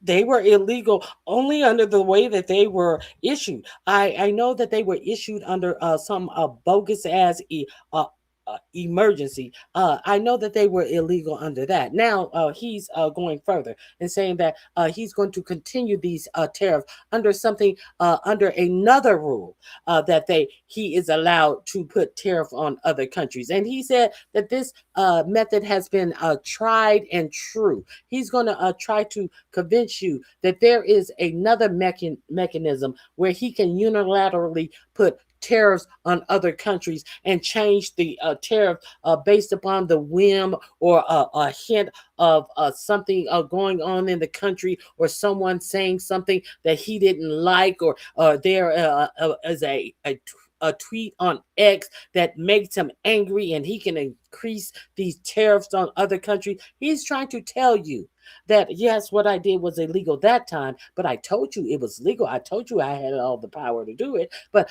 now Brett Kavanaugh, the man who had to get approval over a woman saying that she was inappropriately touched, gave me a key in this ruling that there are some 1973 way that I can put tariffs on other countries that doesn't involve an emergency declaration. Like I lied and said that the emergency was fentanyl. The emergency was fentanyl. But you are putting tariffs on every country in the world. But is every country in the world allegedly bringing fentanyl into the United States? Not make any of this dumb shit make sense. I guess you can make it make sense to dumb MAGA voters. Anything that you say makes sense to a dumb MAGA voter. Let's go back. More complex will remain in place under fully approved peace protecting. Many of the wars I settled was because of the threat of tariffs. I wouldn't have been able to settle them without. Will remain in place under fully approved and tested alternative legal statutes. And they have been tested for a long time. They're a little more complex. Alternative legal statutes that have been tested, and they've been tested over a long time. There are no such statutes that give him the unilateral ability to enforce tariffs on other countries without congressional approval. Period. Full stop. He can enact tariffs for a period of time. If I'm correct, it is 90 days. And he then must go to Congress for approval. No matter what he's telling you up here, no matter what the lie he's telling you up here, look at the confused look on what is her name? Amy Comey Barrett's face when he's talking this dumb shit. But she is one of the reasons why he sits up and lies to the American people because he is the one who nominated her to the court. She is the one of the ones who he was uh, specifically disappointed in because he nominated her to the court. She is on the court, and she had the audacity to rule against him. And what did he say? Her whole family should be ashamed of her. Not only should she be ashamed of herself, her whole family should be ashamed of her.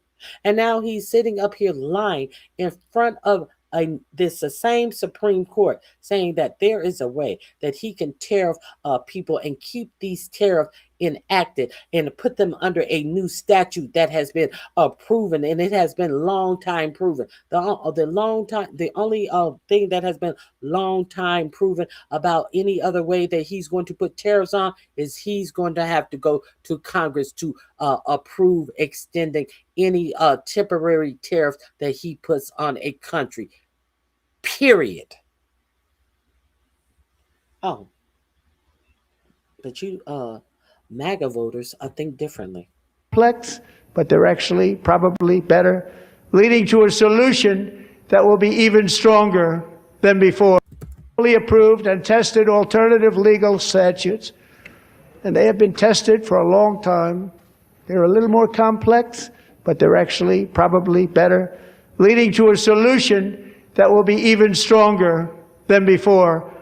Congressional action will not be necessary. It's already time-tested and approved.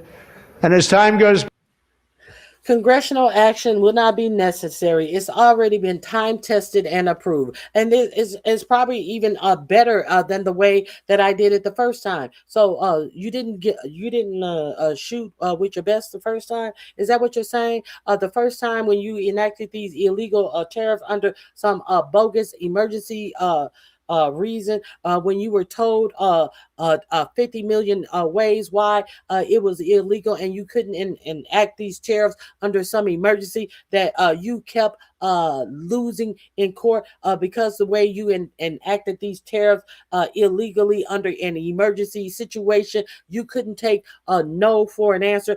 You took it all the way to the Supreme Court. Now miraculously, you have another way that you're going to do it, and it's probably even better than the last time. Well, how come you didn't shoot with your best the first time, motherfucker? How come you didn't shoot for your best the first time you were shot down in court? How come you continue to appeal a motherfucking losing case up to the Supreme Court if you had a better way the first time? It wasn't until that dumb Brett Kavanaugh told you another way that you could continue to isolate America with these motherfucking tariffs. But they still have to be approved by Congress. I believe the tariffs paid for by foreign countries will, like in the past, substantially replace the modern-day system of income tax, taking a great financial burden off the people that I love. So he believes that tariffs paid by other countries will eliminate income taxes and take the burden off of people he loves. He don't love your po ass. He's talking about it's going to take the burden off of the rich because we understand that the rich are the ones who are business owners in the United States. It's going to take the burden off of people he loves. It's not the working class American citizen, because it is the working class American citizens who are paying these tariffs. And look at the seals clap for the ignorant shit that he just said. Let's continue.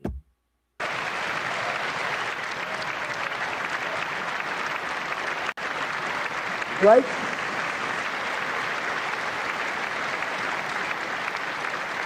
Moving forward, factories, jobs, investment, and trillions of dollars will continue pouring into the United States of America because we finally have a president who puts America first. I put America first.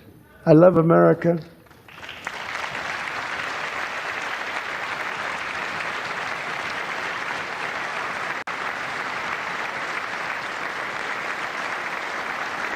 For decades before I came along, we had the exact opposite. from trade to healthcare, from energy to immigration.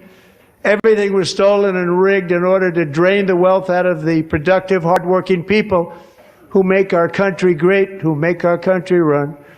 Under Biden and his corrupt partners in Congress and beyond, it reached a breaking point with the Green New scam, open borders for To drain the wealth out of the hardworking people. Okay, so we know hardworking people in the United States have no wealth. We definitely know that. So, do you think that he's talking about the average American worker, or do you think he's talking about his billionaire class of friends and payola? People that are giving him $1 million for his inauguration, people who are paying $1 million to sit at his little functions that he gives at the White House in Mar-a-Lago, and then miraculously a family member gets a pardon from him.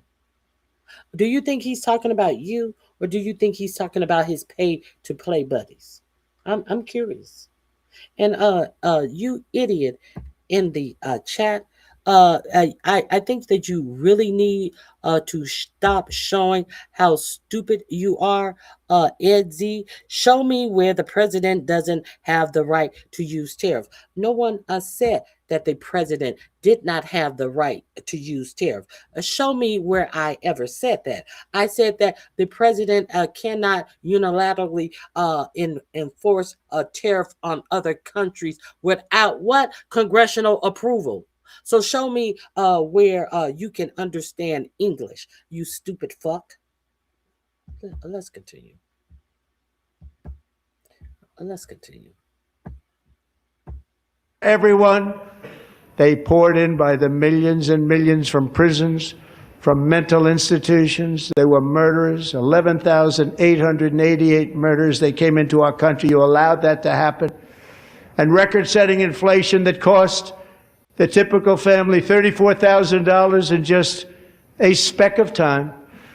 Now the same people in this chamber who voted for those disasters suddenly use the word affordability, a word they just used it. Somebody gave it to them, knowing full well that they caused and created the increased prices that all of our citizens had to endure. You caused that problem.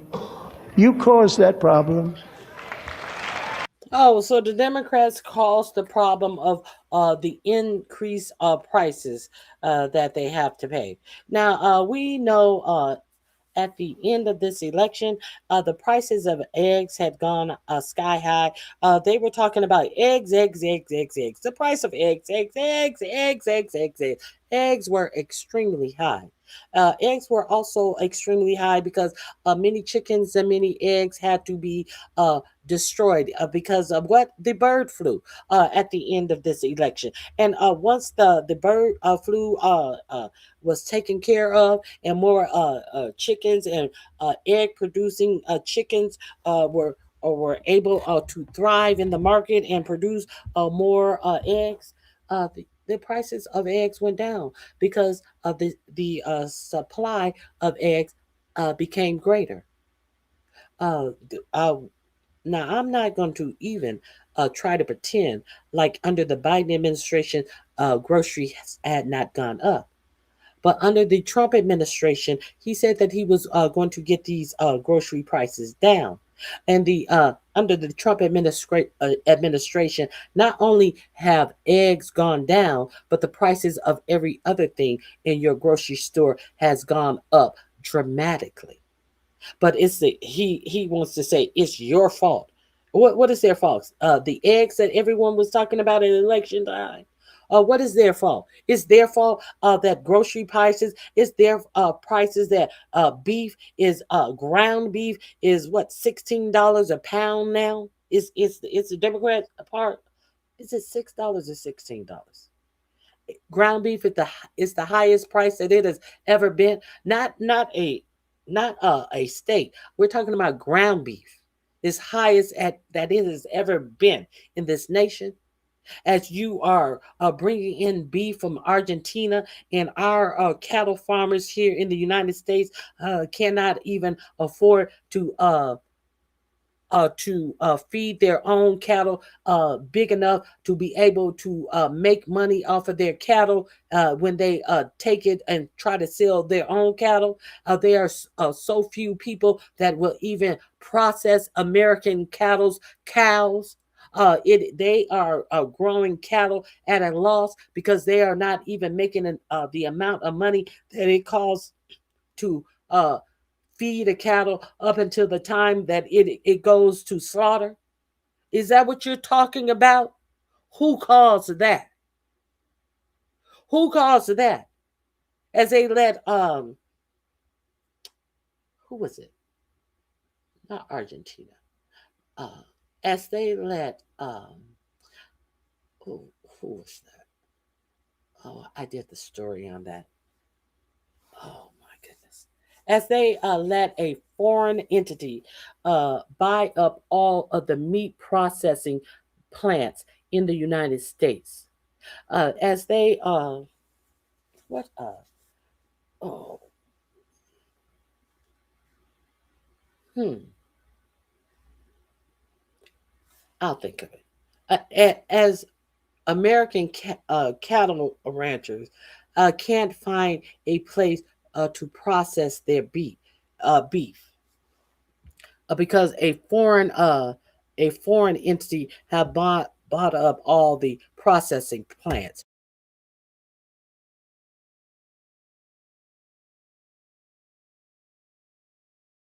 in the United States. No, it's not China. Good morning, shy girl.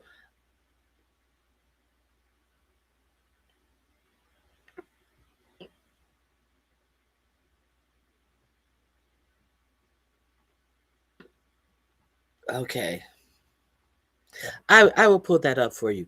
Hold on. I can't. I don't want to.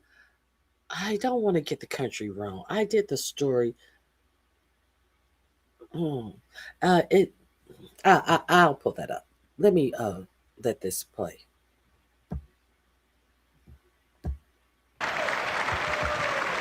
You that they caused and created the increased prices that all of our citizens had to endure. You caused that problem. You caused that problem.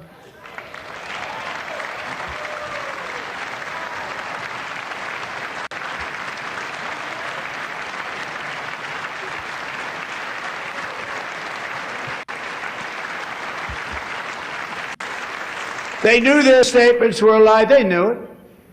They knew their statements were a dirty, rotten lie. Their policies created the high prices. Our policies are rapidly ending them. We are doing really well. Those prices are plummeting downward.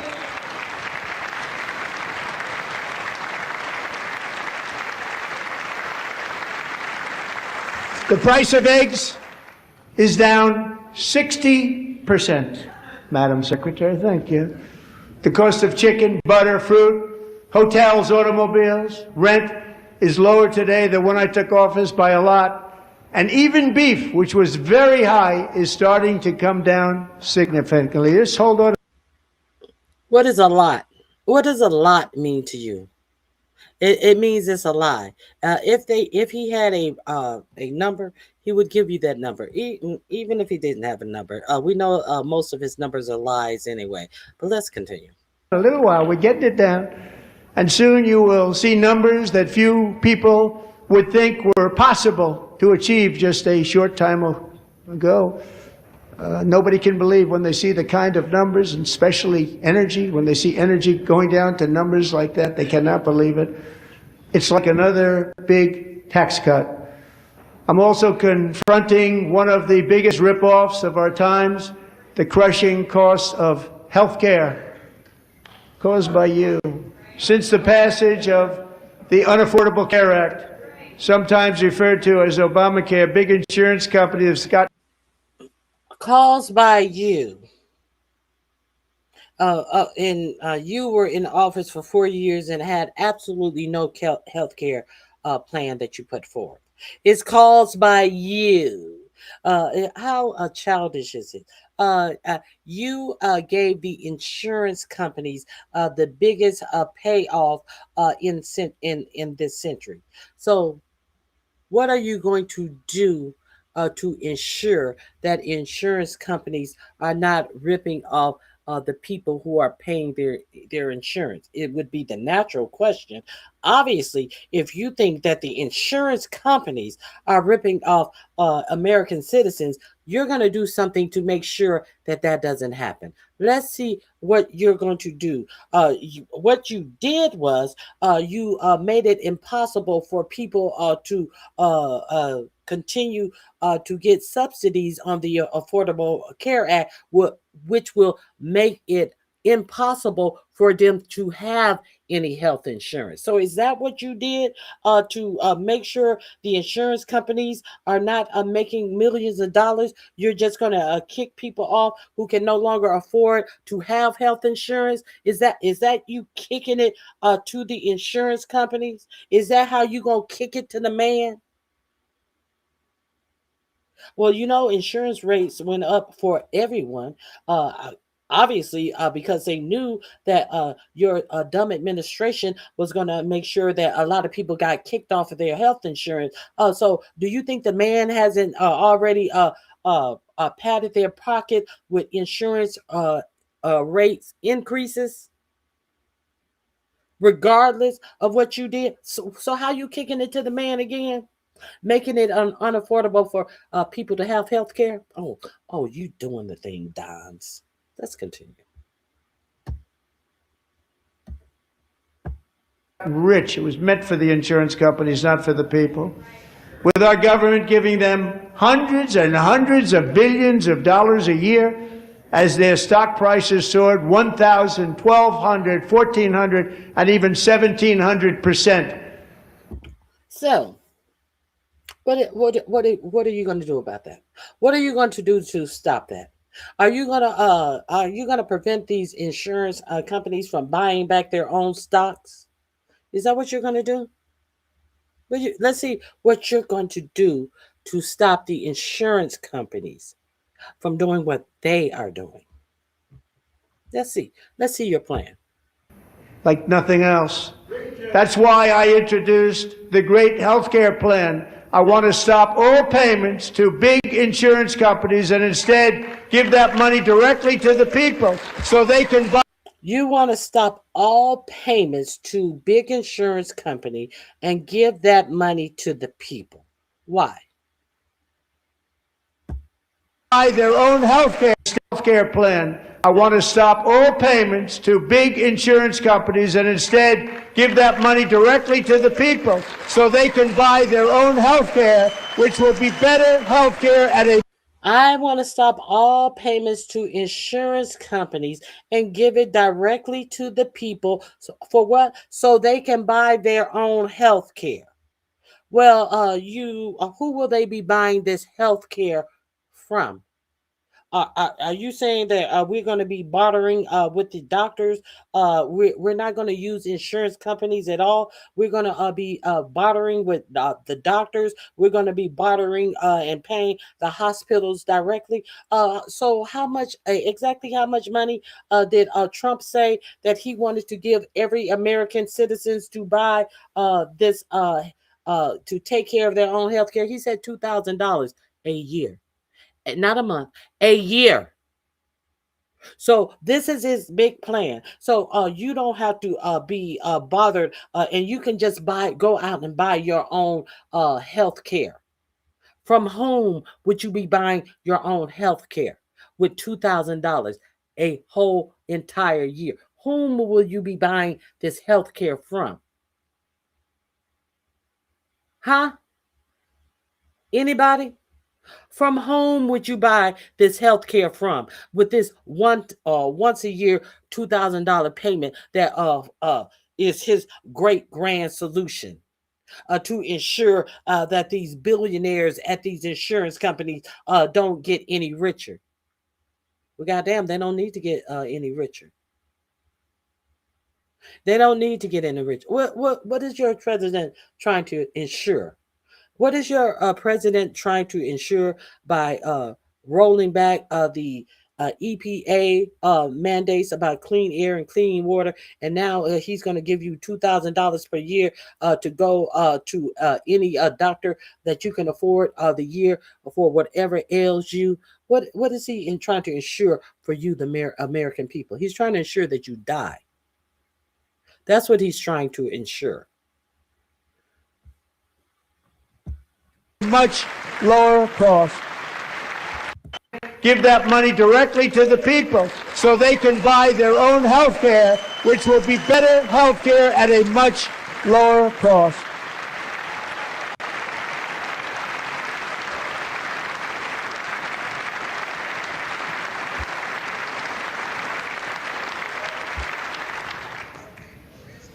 In addition, my plan requires maximum price transparency. That's a big deal. Sounds so simple, so big. And I did that in my first term, and the Democrats immediately terminated it with full knowledge that they were doing a very bad thing for the people. Costs were going to go way up, and that's what happened, and now I'm bringing them way down on health care and everything else. I'm also ending the wildly inflated cost of prescription drugs like has never happened before.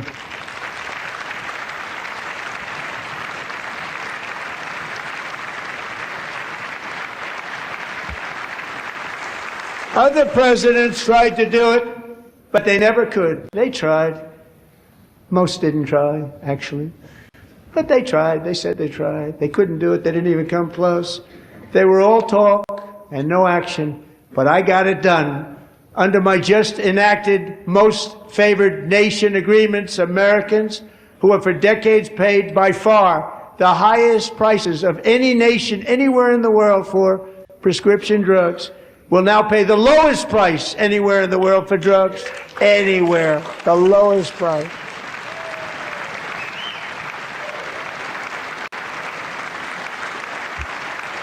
He said you will pay the lowest price, as in it's coming. But I heard that I heard him declare that some prescription drugs have gone down um, 1,000%, 1,500%, which means that your drug companies are paying you to use their prescription drugs. 700%, all of these over 100%. 100% means it's free. Anything over 100% that you're saving on anything means that not only are you getting the thing for free, that they are actually paying you to use their product. So oh, when are we getting these free prescription drugs? Has anybody noticed a drop in their prescription drug prices? Has anybody noticed that your insurance company is now able to put a name brand drug on a lower tier for your insurance when you get your prescription drugs? Are you still having to tell your pharmacy that you want the generic because the name brand drug is not in your prescription plan? Can somebody answer that question for me? I'm very curious. Since he has done all of this, he's acting as this has already been done. Who has now been able to get name brand drugs under their same prescription plan because the price of your medication has dropped so much that you no longer have to use generic drugs to fit into your prescription plan? That's what that would mean. Is there anyone here? I answer that question while you are talking about Biden and all of this other stuff. The same Biden that got the prices of insulin down. That when 45, 47 came back into office, that he fucking eliminated that program that got insulin down, where you have people paying over $100, $90 for one insulin diabetic pen. So I'm asking a question. I see no answer. I see no answer. I see no answer. MAGA can't do math. Clapping like circus seals. Indeed. I see no answers to that question.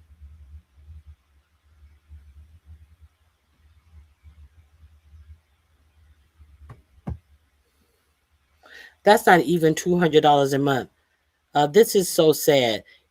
It's like we're living in a dystopian society. And these people are just so dumb. These people are, but they have so much to say about everything else, but they can't answer a simple question.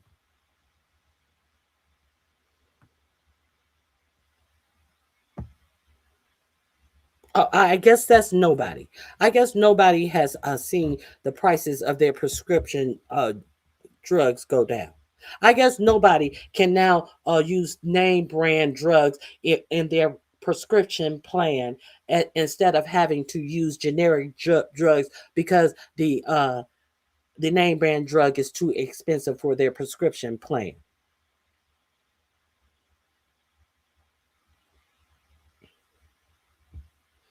Sweetheart, there is no propaganda on this channel. Thus, you should be careful what you say on this channel because this is the non propaganda channel. Okay, let's continue.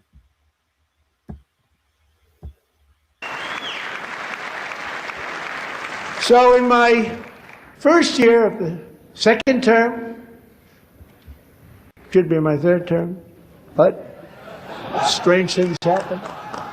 I took prescription drugs, a very big part of healthcare, from the highest price in the entire world to the lowest. That's a big achievement.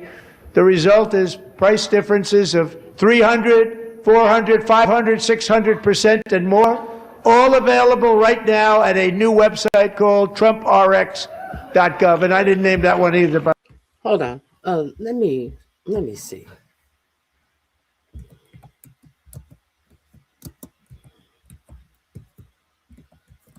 Let me see. Oh, what is this? Mm.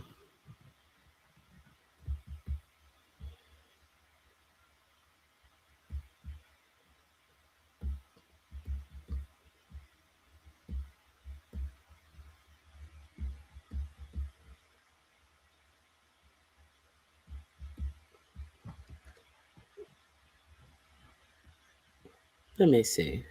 Let's look up on this TrumpRx.gov.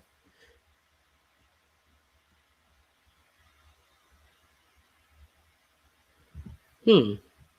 Let's see what Forbes has to say about TrumpRx.gov. Uh,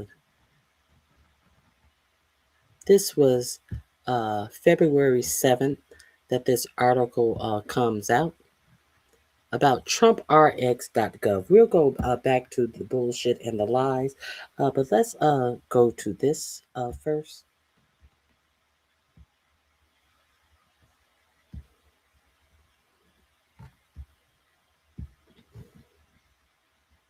This link will be in the description box under TrumpRx.drugs.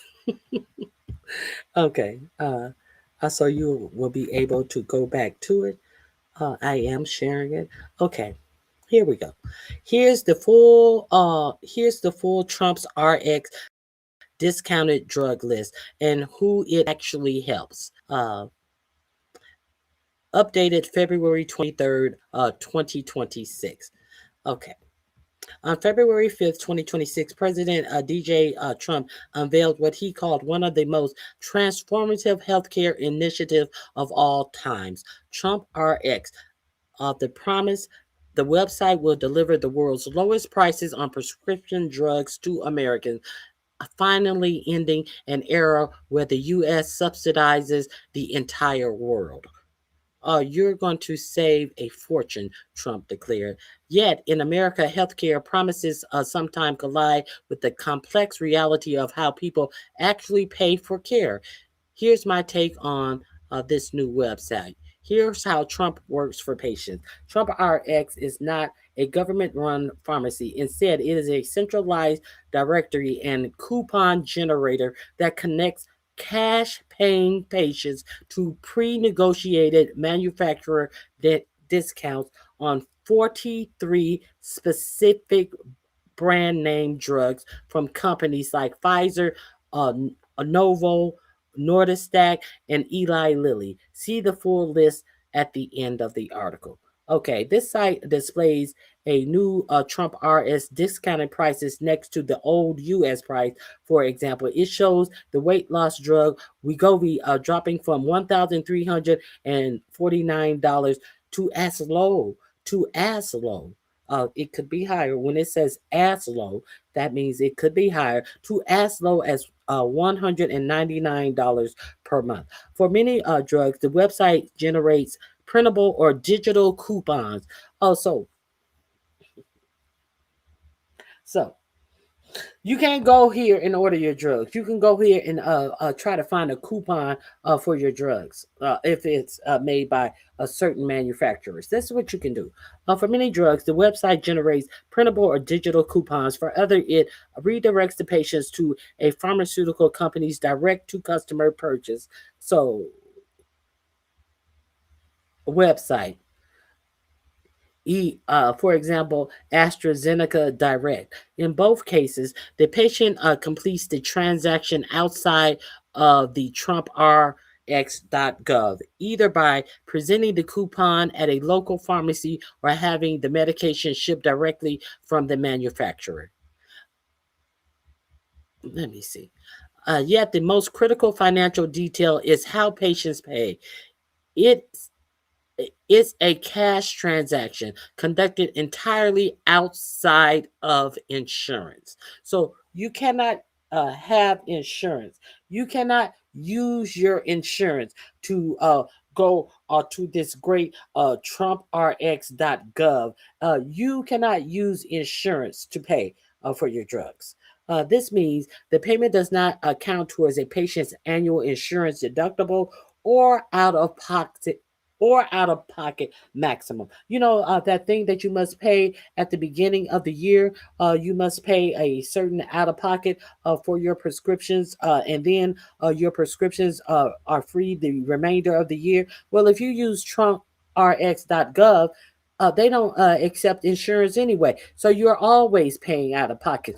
Oh, what a great thing your president has done for you. He's saving you so much money on prescription drugs. No, he's not making it where your prescription drugs, you can get better name brand drugs through your pharmacy. No, he's making you have to pay out of pocket, and your insurance is not paying for none of your drugs.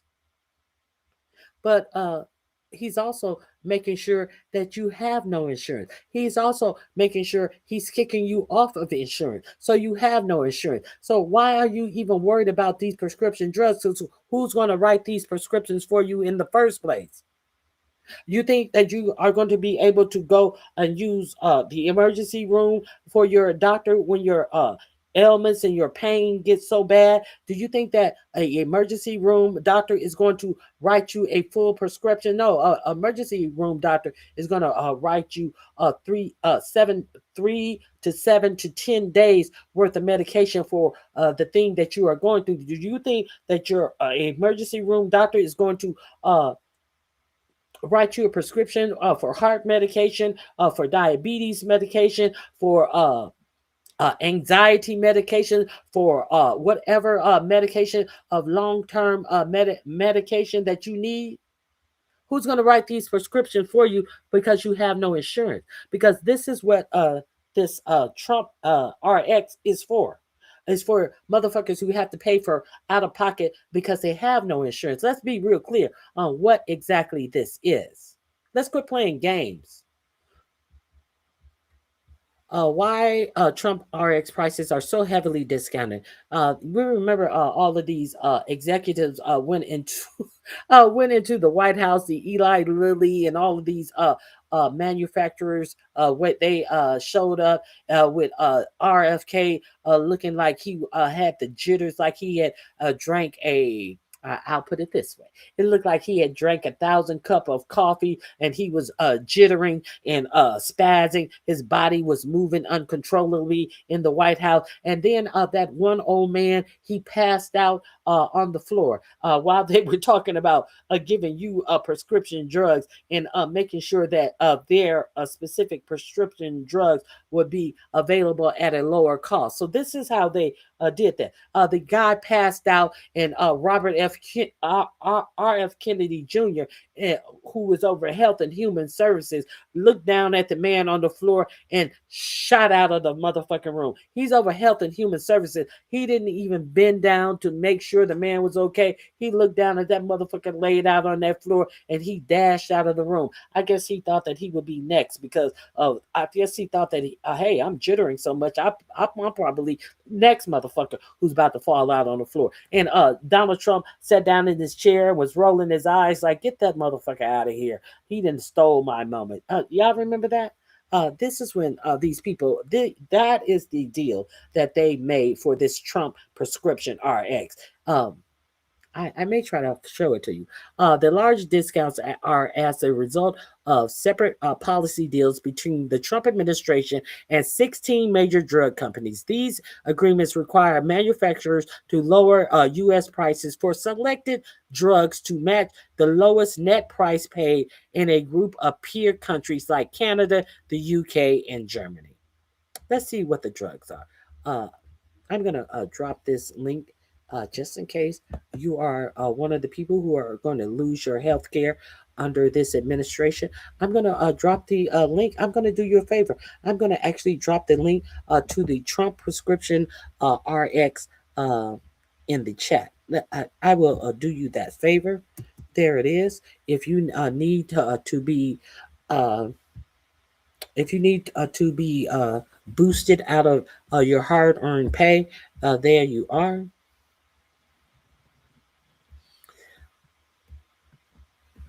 Okay, let me see.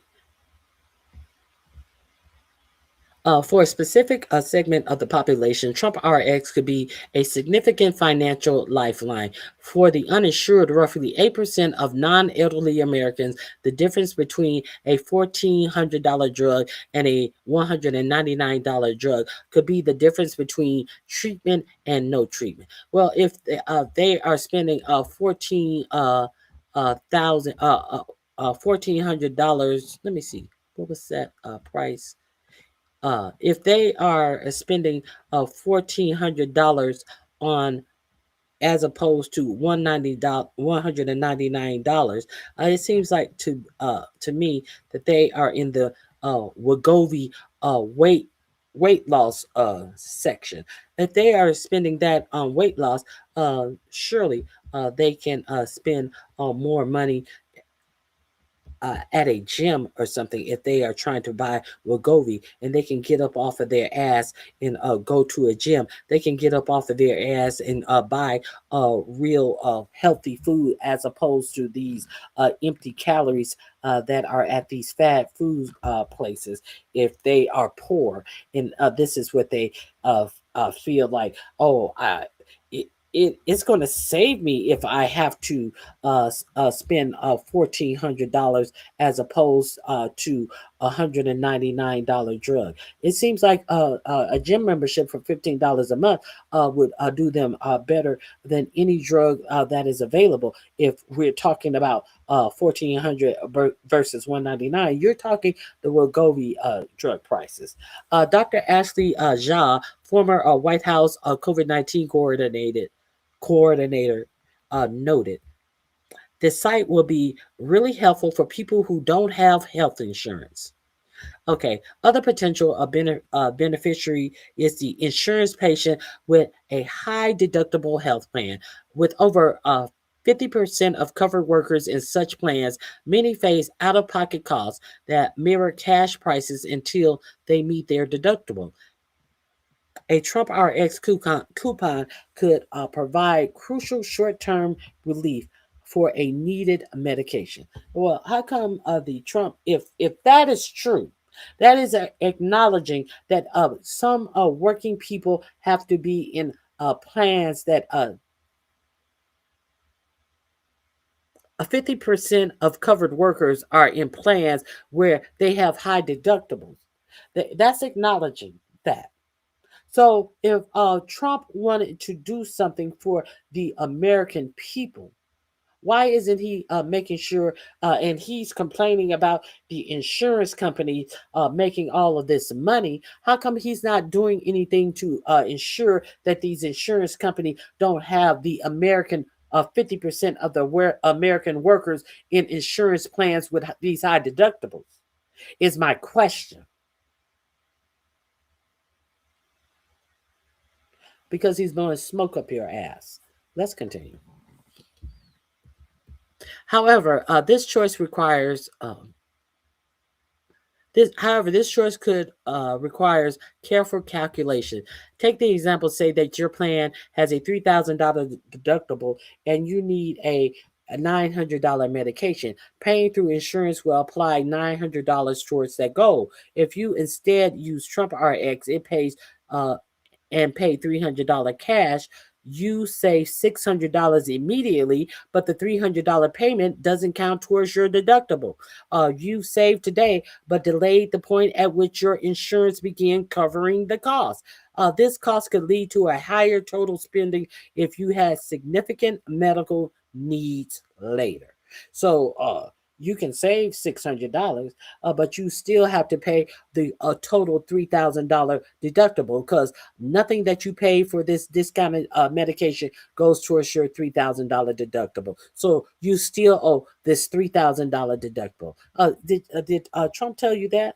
How come Trump didn't kind of work that out in the agreement that he made with his buddies from Eli Lilly and those other corporations?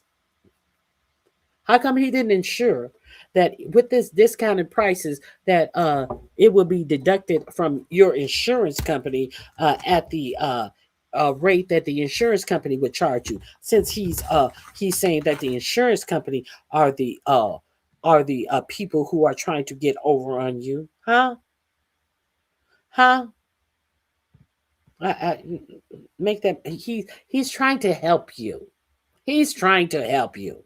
And of the cost that the insurance company and that at the cost, say let's say if you're paying $900, uh how much do you think the insurance company is paying for this medication? The insurance company who has a larger pool of customers. The more customers the insurance company has, the greater pool of people that they have to go to these pharmaceutical companies. I have this one customer. What can you give me? What's the lowest price can you give me for this one customer? And the medication is $900. They're gonna say $900. I have 5 million customers that use this drug. What is the lowest price that you can give me this drug for? Who do you think is going to get the better price? The insurance company with their millions of patients that use this drug. Do you think that they're paying $900 per a pop for this medication that they are getting from these pharmaceutical companies? Is that what you think? Y'all gotta wake up. Is that what you think? No, they're not paying $900 at all. They're probably paying $3 or $4 and charging you the $900 on for the drug. And you're going to have to meet your high threshold. But has 4547 done anything to do this? Do the insurance companies still get their money? Yes and yes. Yes and yes. The insurance company is still going to get their $900, even if you go on his little fake ass prescription saving plan. You still gonna have to pay your insurance company. So he's presenting this as if he's helping you not have to pay these greedy insurance companies, but he's not. Well, let's see what drugs. Are we done with this? Are we done with believing the bullshit? Here's the complete list of the 43 Trump RX drug discounts. Um,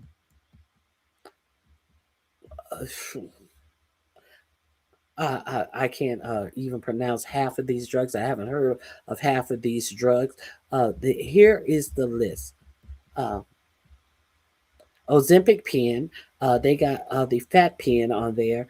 They have Gonal F. I don't even know what that is. Zepabond. I don't know what that is. I don't know what half of this stuff is.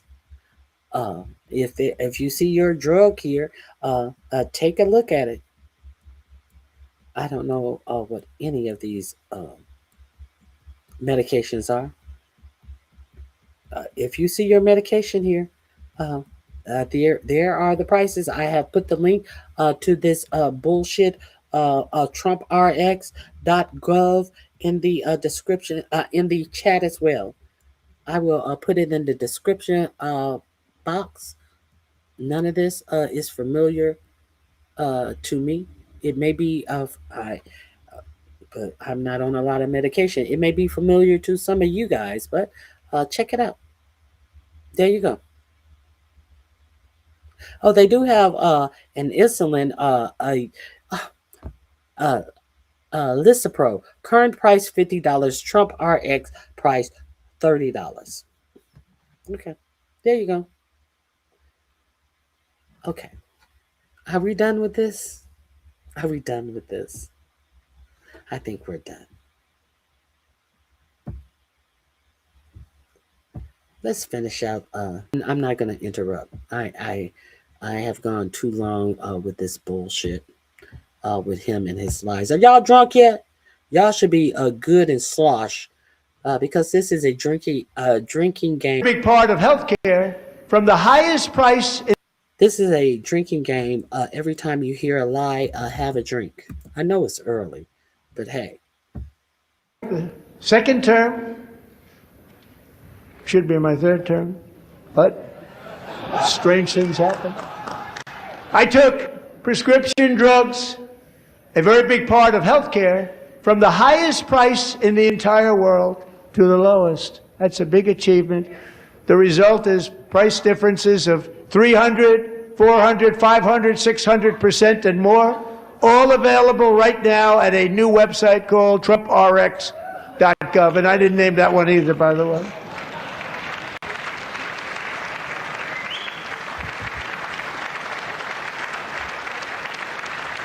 And here tonight is the very first customer ever to get that big discount, and it is big, Catherine Rayner. For 5 years, she and her husband have struggled with infertility, and they turned to IVF. One drug has been costing Catherine $4,000 to purchase, but a few weeks ago, she logged onto the TrumpRx website and got that same drug that cost $4,000, got it for under $500. A reduction of much more, actually, than $3,500. Catherine, we are all praying for you, and you're going to be a great mom.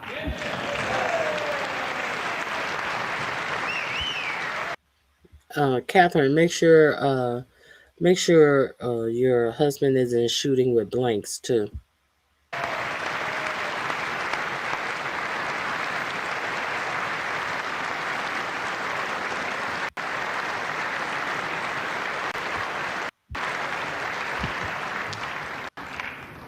So now I'm calling on Congress to codify my most favored nation program into law. Now, the one thing, I'm not sure it matters because it's going to be very hard for somebody that comes along after me to say, let's raise drug prices by 700 or 800%. But John and Mike, if you don't mind, codify it anyway. They may do it. Codify it anyway. Thank you. Many Americans are also concerned that energy demand from AI data centers could unfairly drive up their electric utility bills. Tonight, I'm pleased to announce that I have negotiated the new Ratepayer Protection Pledge. You know what that is? We're telling the major tech companies that they have the obligation to provide for their own power needs. They can build their own power plants as part of their factory so that no one's prices will go up. And in many cases, prices of electricity will go down for the community. And so I've been talking about this for months, how these billionaires are plugging their data systems into the regular electricity grid and to the regular municipal water systems. And what they are doing is they are causing the electricity bills for people who they are plugging into their system to rise at a astonishing rate. They are also causing the price of water to expand, and in places like Texas, they are actually emptying out their aqua. What is it?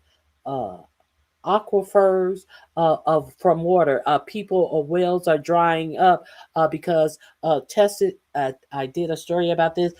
Texas has a thing where, however deep your well is, in to get down to get water from these aquifers, the water is free for you to use and bring up into your well. So what these data systems are doing, they are building wells 5 to 6 times deeper than any person who has property, who has a property that they've used for uh, years and decades. They are these data centers. This one private equity man is just going in and building out wells so he can resell the waters. He's building these wells extra deep so he can excuse me, resell this water and sell this water to data centers. I've already done this story. So I do, of course, with 45, 47, you don't know uh, where the truth lies. But I have been doing stories about this. This is why a lot of people have been complaining about and stopping these data centers from propping up in their cities. A lot of this is why a lot of the data centers have been done under NDAs, where the actual town or county that they've put them up in will not even give you the information if these data centers are plugging into your electrical grid. Now, the increases in your electricity bill shows up as upgrades. The only reason that many of these cities are doing the upgrades is to encompass these data centers. They're upgrading your system to encompass a data center for a motherfucking billionaire who can create their own electricity build out. So I'm not sure of what he is going to have in this bill, but I think that is long overdue. I definitely think that is long overdue with the number of data centers and all of these billionaires getting all of your data, and you're paying for your own demise. You're paying for them to sit up and ruin the atmosphere around your house with all the constant humming from these data centers. Virginia has the most data centers right now in the entire United States, and people can't even live in their houses without their windows trembling, with there always be a constant buzzing sound, without birds dropping out of the sky, dying from constant humming of these data centers. So I don't know exactly what he is proposing, but I know that this is something that definitely needs to be looked at and taken care of, in my opinion. Very substantially down. This is a unique strategy never used in this country before.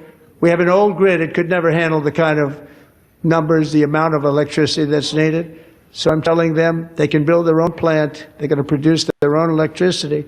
It will ensure the company's ability to get electricity while at the same time lowering prices of electricity for you, and could be very substantial for all of you cities and towns. You're going to see some good things happen over the next number of years. Another pillar of the American dream that has been under attack is home ownership. With us tonight is Rachel Wiggins, a mom of 2 from Houston. Wake up! I know it's boring. A Shy Girl Complex. We're moving on. Shy Girl Complex. It was more of the same. I can't go through much more of this. Let's look at the Midas Touch alternative State of the Union address. It was us quite lively. Joyanne Reed and Katie Fang hostess This host is America.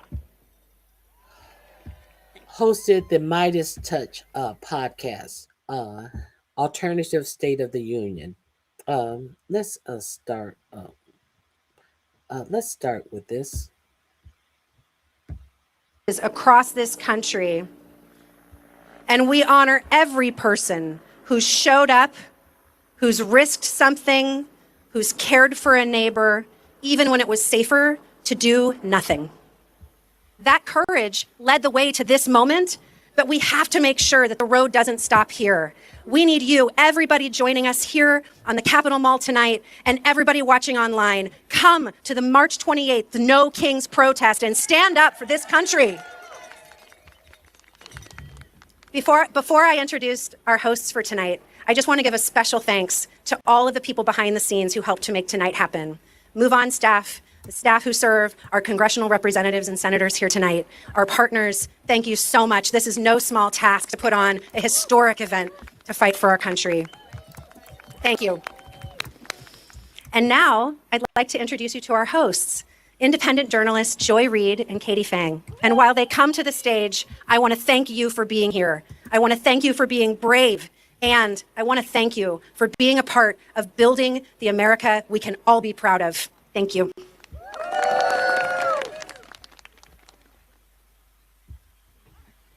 Welcome. Well, hi. Well, hello there. Hello, everybody. Good evening, everyone. Are you guys excited to be here? Let's hear it. And not in there? That's right. Come on, I am Joy Reid, host of The Joy Reid Show. And I'm Katie Fang, host of the Katie Fang News Channel. And we are both exes of the artist formerly known as MSNBC. We are so excited to be here. Please give one more round of applause to these members of Congress. Yes. Let's hear it. They had the courage to not be here. So, Katie, the reason that I am so excited to be here is that, as we just heard from the wonderful folks at Move On and Midas Touch, please give them a round of applause. Please. It takes courage. This was hosted by MoveOn.org and the Midas Touch Network, the largest independent news outlet. Go over there and subscribe to Midas Touch.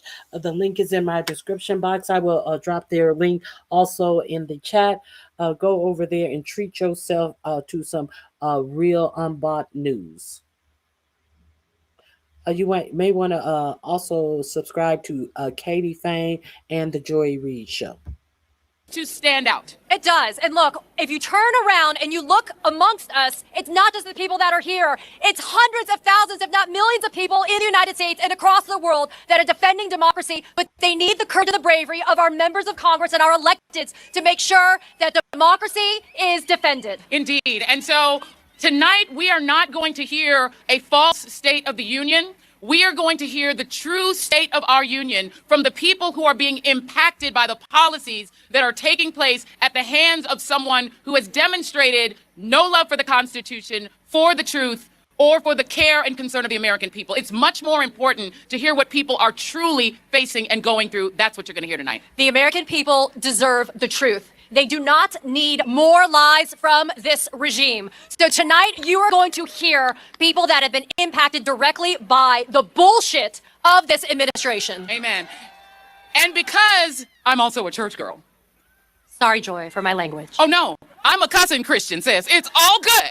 I'm a cussing Christian. But we want to start off this night by doing something that I think is so important, Katie. Please. And that is reclaiming the Christian voice from white Christian nationalism. That's right. Which not only threatens our freedom, but also threatens a very important faith throughout this world. Christianity is not what you have been sold by Project 2025. So right now, to do our invocation, meaning we're going to invoke the spirit of freedom, liberty, and justice, please put your hands together for the Reverend Paul Brandeis Rauschenbusch.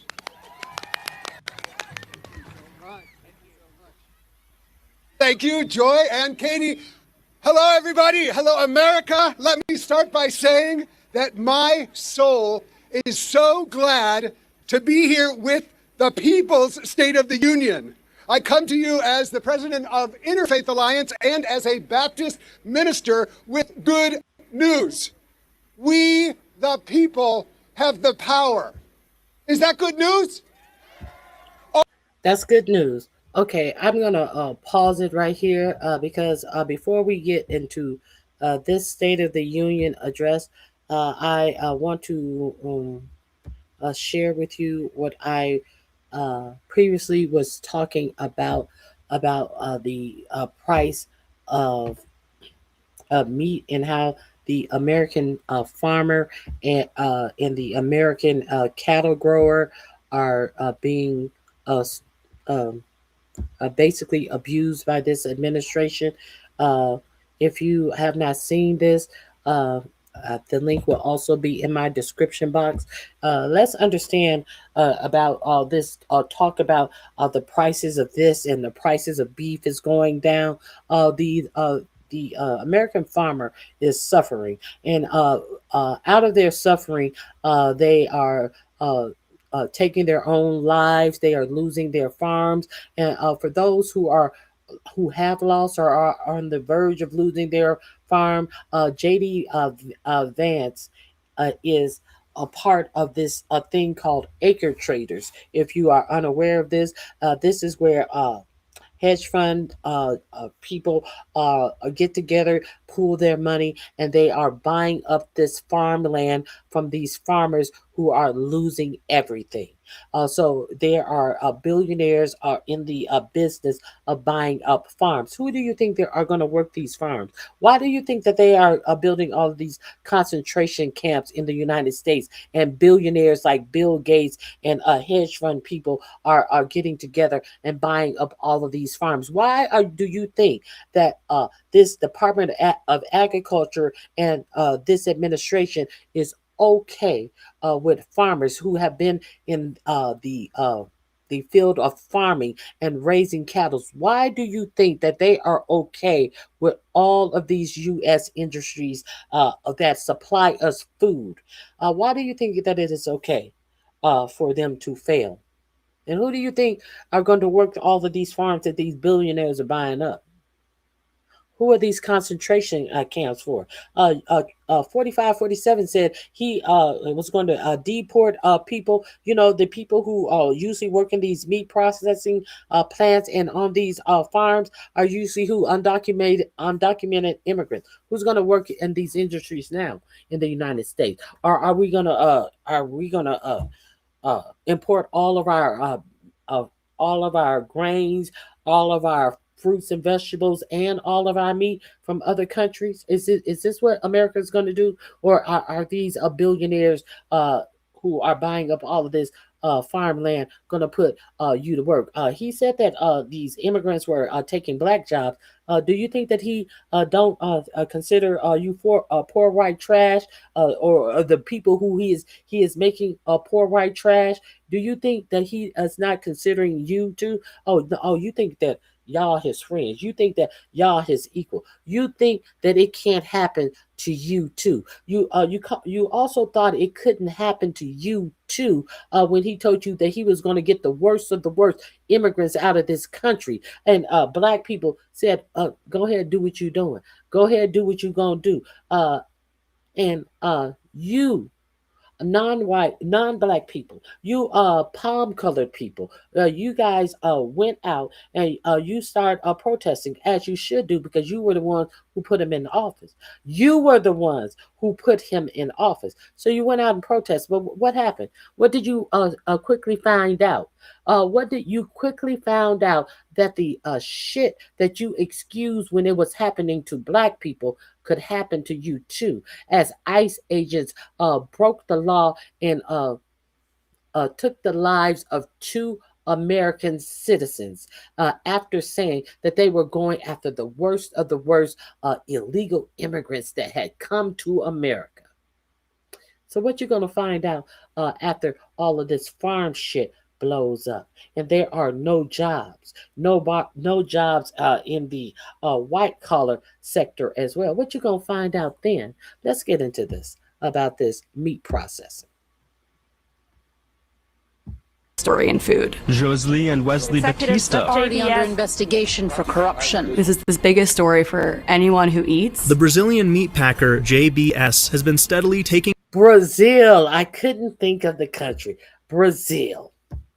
over the American meat industry for years. The world's largest meat producer, Brazil's JBS. This is a company that has been plagued with scandal. Look at all of the recalls. Look at the child labor. Look at the payoffs and settlements. Investigating whether Brazilian inspectors were bribed to clear tainted meat for export. Price fixing allegations, wage fixing allegations, environmental desecration allegations, discrimination in their plants. Despite all of that, the company just debuted on the New York Stock Exchange. You are turning a criminal actor loose on American investors. This makes zero sense. The government seems to have taken a step back from its regulatory authority. They've chosen cheap meat. Cheap meat wins over pretty much anything else in America. But what is the government seems to have taken a step back from its regulatory authority.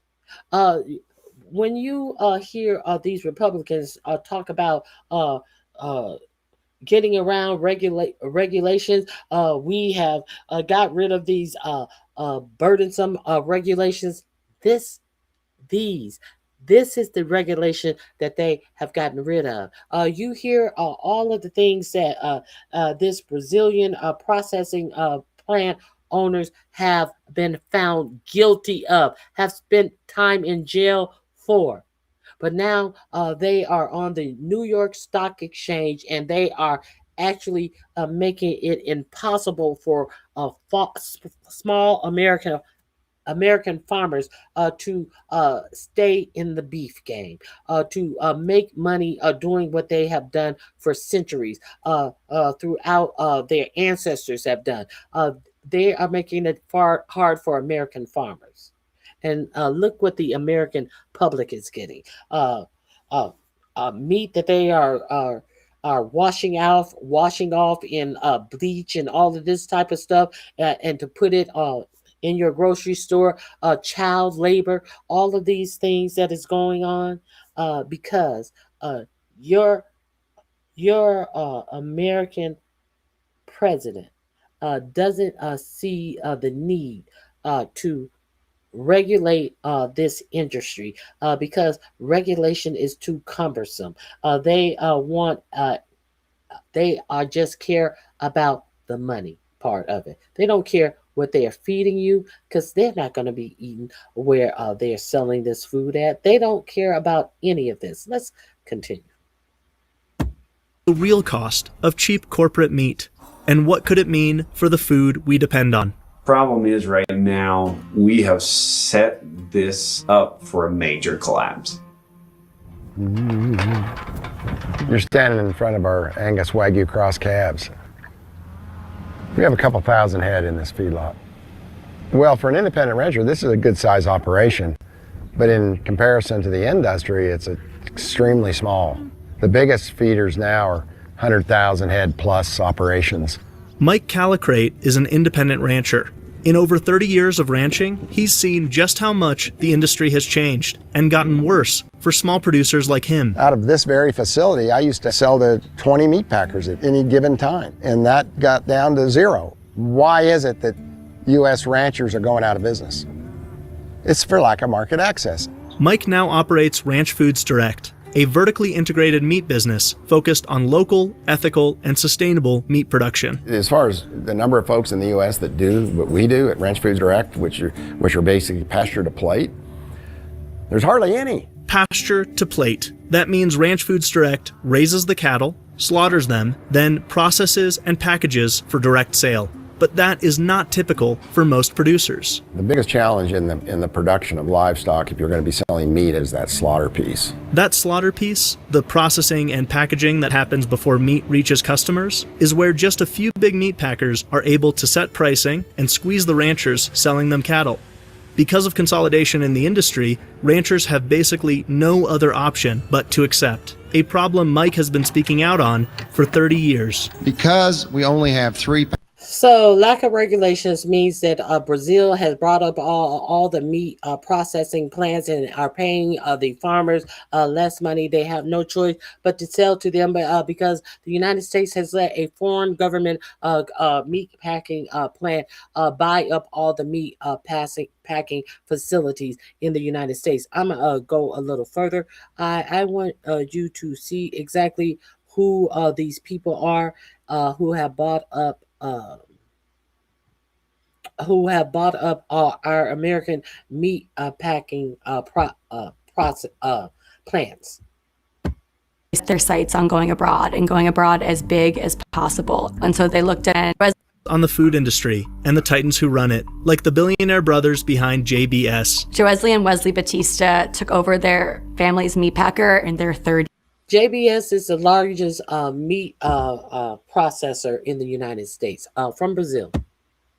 And they set their sights on going abroad and going abroad as big as possible. And so they looked at the US to acquire assets on the cheap, and they ended up using bribes and a kickback-fueled corruption scheme to finance loans that helped them get some of the most iconic American meatpacking assets. They've pled guilty to foreign corruption practices and had to pay fines, have even had some jail time in Brazil. Chloe's book, Raw Deal, traces the Batista brothers' rise and broader consolidation in America's meat industry. To take a step back, America's antitrust regulations with the DOJ are created around this idea that the top 4 players in an industry, if those top 4 players have around 20 to 25% control together, that's a highly consolidated industry.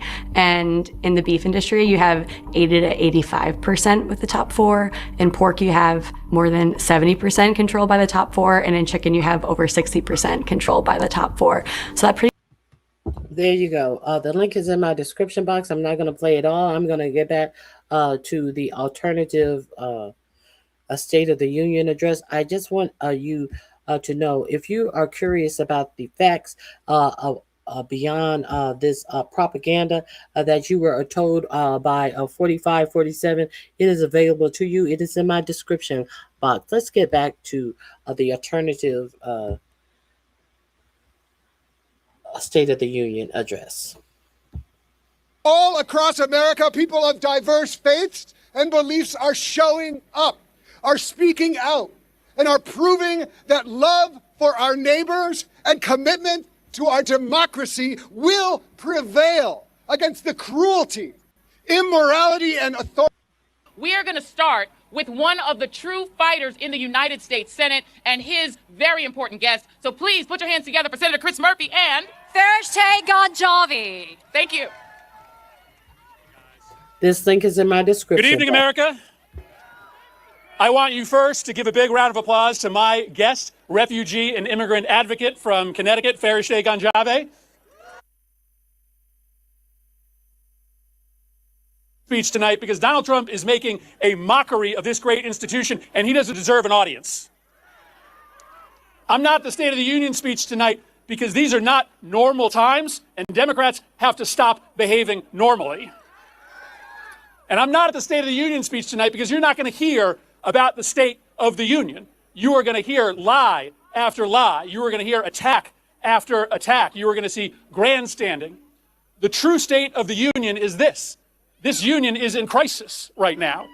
By lawless law enforcement, our democracy is wilting under ceaseless attack from a president who wants to be a despot. Millions of Americans are losing their health care because the president has chosen corruption to pad the pockets of his billionaire friends instead of helping average Americans. You're not going to hear any of that in that speech tonight. But by being here for the people's State of the Union, you are going to hear the real story of America, a story of an America that is under siege, but a story of America that is not going to take it, that is going to fight back, and is going to reclaim this country for everything that is good and right about the United States of America.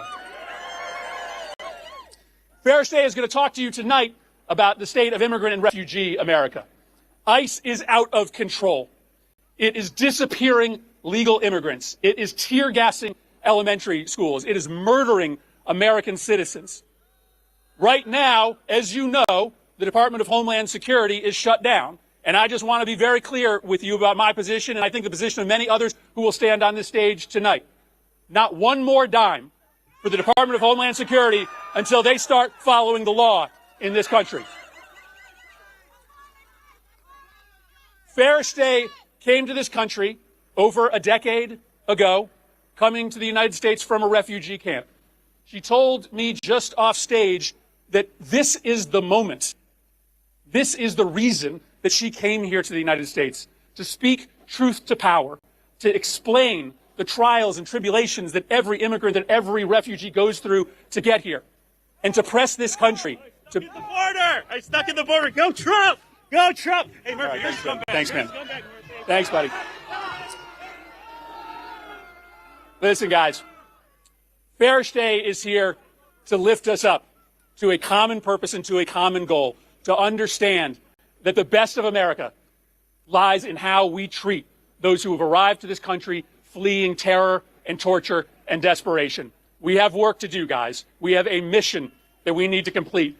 And I want you to welcome to the podium my friend, Farish Day Kanchave.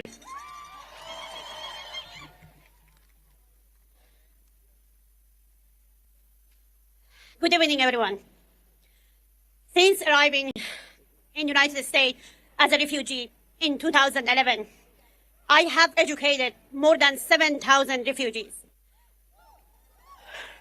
especially women entering the workforce, now thriving as educator, health worker, and essential service providers, each becoming a lighthouse for others.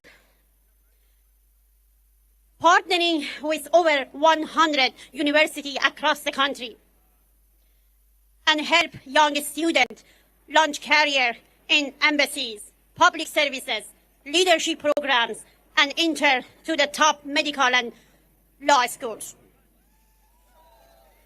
For years, I advocated for immigration rights. I founded Elena's Light, an organization to support families in Connecticut. And I'm proud of work over the years that we did. Thank you. I'm here today, now standing next to my favorite senator, Senator Murphy, to speak with the voice I'm so proud of. Since the recent election, my phone has not stopped ringing. Mothers have called me asking if it is safe to go to my child's appointment. Women have asked if they should cancel English classes. Afghan families and many immigrant families are confused about their legal status and afraid to travel for work, even within their own states.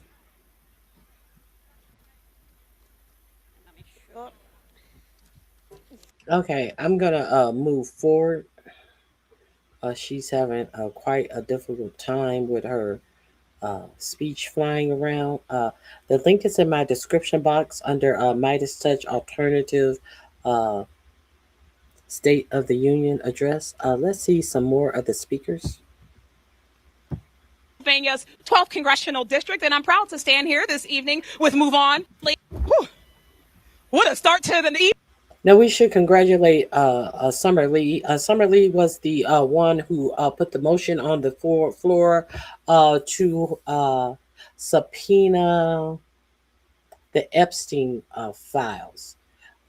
They tried to ignore her motion and close down the House committee meeting that they were in, as if they did not hear her put the motion on the floor, and it was somebody what is it? I affirmed the emotion, agreed with the motion, and then they tried to just adjourn the meeting. If it had not been for her, there would not have been a subpoena of the Jeffrey Epstein files. This was prior to Thomas Massey. And what Mike Johnson did, because Summer Lee put that on the floor, he adjourned Congress for those 58 days. So they couldn't have a vote on it couldn't have a vote on it to send it to the Senate. So this is Summer Lee. She got the ball moving, just in case you are unaware. Evening. But good evening, one way or another. I am Summer Lee, representing Pennsylvania's 12th congressional district, and I'm proud to stand here this evening with Move On, with organizers, with workers, and with everyday people who refuse to sit quietly while our country is pushed to the brink. Right now, Donald Trump is preparing to deliver his made-up version of the State of the Union. He's going to tell a familiar story tonight, that the economy is booming, that our communities are safer, and that America is stronger than it's ever been, all because of him. But we know the truth. We're living the truth. We know the fear that our families are facing of being hunted down by ICE. We know our neighbors are working 2 or 3 jobs to make ends meet, that their health care has been gutted and their federal jobs have been eliminated by the thousands. We know our education systems and unions are being targeted because they threaten authoritarian power and they want us fighting each other so we don't pay attention to what they're stealing from us. And I mean all of us, Democrats and Republicans and independents, young folks and old folks and black folks, whether you're in a red or a blue state, whether you're in rural towns or factory communities, because corruption doesn't check your voter registration before it robs you. While they're terrorizing immigrant communities right now, they're cutting health care. They're gutting worker protection. They're union busting. They're handing tax breaks to billionaires and sending the bill to the rest of us. That's the con. That's the scam. And working people are done falling for it.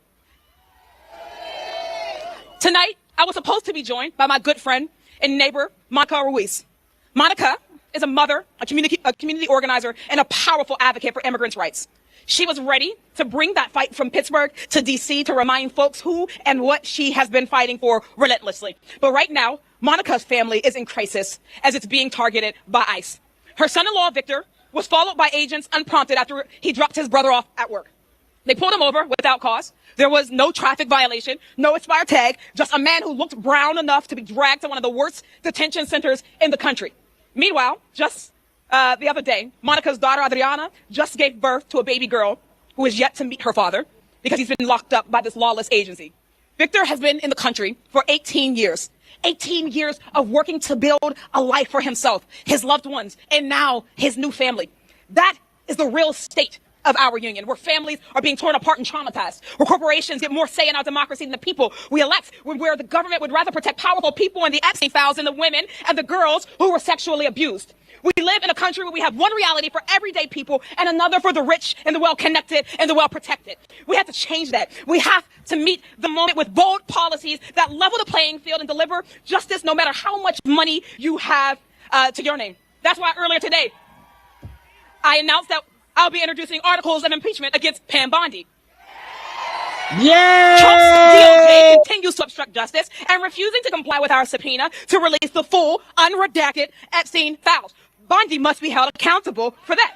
And let's not forget, it was Trump who said it first, release the files. So we'll keep that call up no matter what. Because where I come from in Western Pennsylvania, we know what it means to be abandoned by politicians who make big promises and lie and deliver nothing. We know what it's like when the factories close, when the hospitals cut services, when the schools can't afford to teach, when the corporations are given permission to poison our water, our air, and our communities without consequences. And we know that no matter what language you speak, what zip code you live in, we all feel that pain, and we are all being squeezed by the same rigged system. So when Trump points the fingers at immigrants, our trans kids, our protesters, our journalists, understand what he's doing. He's trying to make sure we never point the finger where it belongs, at the billionaires and the corporations looting our economy, robbing our people, and buying our democracy right from address. But here's the truth that they're afraid of. Working people are waking up. Across this country, folks are organizing labor and their money. They're refusing to be silent in the face of authoritarianism.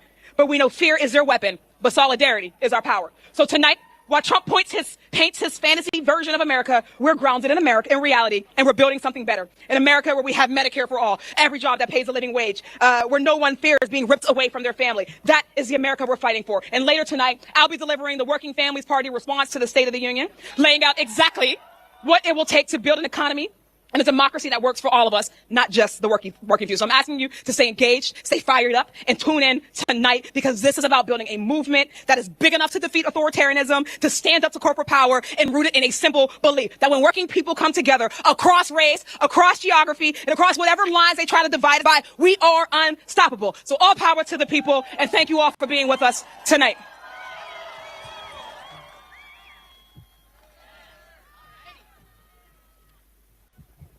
Well, hell yeah, that's how we do it.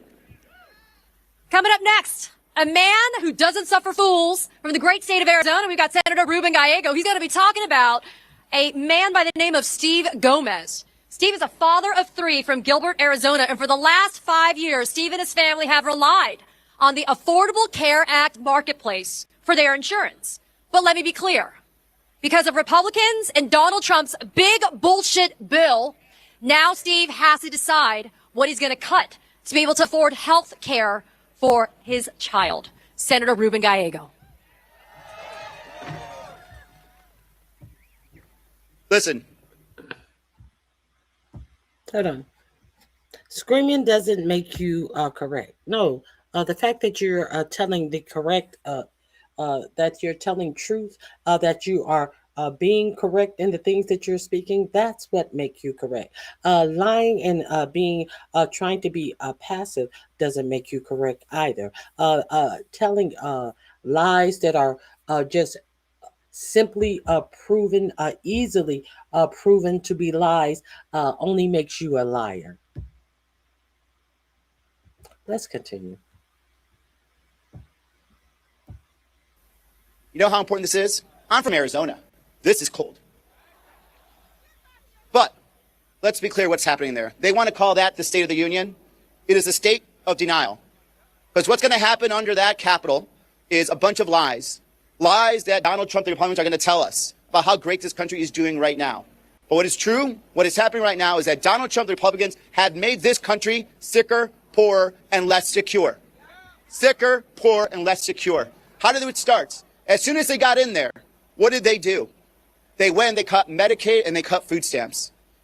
Millions of Americans right now are without health care. The poorest of our country are trying to figure out how to make ends meet and how to pay for that grocery bill because they needed an extra $1 billion for their billionaire friends. And when they had whatever money they had left over, then they used it to hire the most amount of ICE agents to have the massive amount of deportations we have now that are also targeting U.S. citizens, racial profiling Americans, arresting Latino veterans and telling them you are not part of this country and make them prove that they're Americans when nobody asked to prove our citizenship when they were sending us to war for this country. Sicker, poorer, and more secure. Less secure. Let me tell you what else. Every day, every American is trying to figure out how to buy food, how to pay rent, how to pay that mortgage, how to get a car, and this president has done nothing to help that. $1,000 per average every American has to pay for his tax increases. And now the corporations are going to get all their money back. Is every American going to get a refund for the $1,000 mistake that this president did? No. Not only that, he's going to double down. He's going to say, screw you, Supreme Court. I want to do 15% tax, and guess what? All of you Americans are going to pay for it. And now we have to figure out again, how are we going to pay for our rent? How are we going to pay for electricity? How are we going to actually pay for everyday food? We are poorer because of Donald Trump and the Republicans. Let's talk about security. Let's talk about security. In 2 weeks, 2 Americans were gunned down by federal masked agents in front of our eyes, in front of your eyes, and then they try to lie to you. You saw it with your own eyes. 2 Americans expressing their First Amendment rights, and they said to you that they deserve to die. 2 Americans. 2,000 federal agents, mass federal agents, suppressing citizens in Minnesota, acting as if they're a military occupation. You do not military occupy anything in any part of this country. Those are U.S. citizens. They deserve the right to free speech. They deserve the right to say there's something wrong in my community, and they deserve the right to protect themselves and say, I will not stand for this. I will evoke my First Amendment rights and get out of my city. Let's be clear. Bye, Carrie. No matter what they say, they are going to lie to you. And I'm not saying this just because I'm just another politician. I'm telling you because I have heard it. We talked about Steve Gomez. Steve Gomez wanted to do everything he could not to have to accept subsidies for his kids. He wants to provide. He wants to continue to have his personal business. He wants to be a responsible citizen. Now he has to make that decision. He has to make a decision right now. Will I continue to pay for this very expensive health care, or will I gamble? Will I pay for my health care, or will I pay the mortgage? That decision was forced upon him by an uncaring Republican administration, by uncaring Trump, who only wants to find more and more money to give more and more tax cuts to the richest of the country that do not need it right now. They're making us sicker, poorer, and less secure. Okay, let's move forward.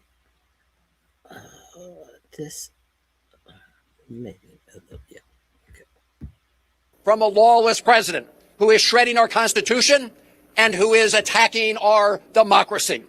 A president whose private ICE army executes Americans and then calls the victims domestic terrorists. That is what Donald Trump and his administration said.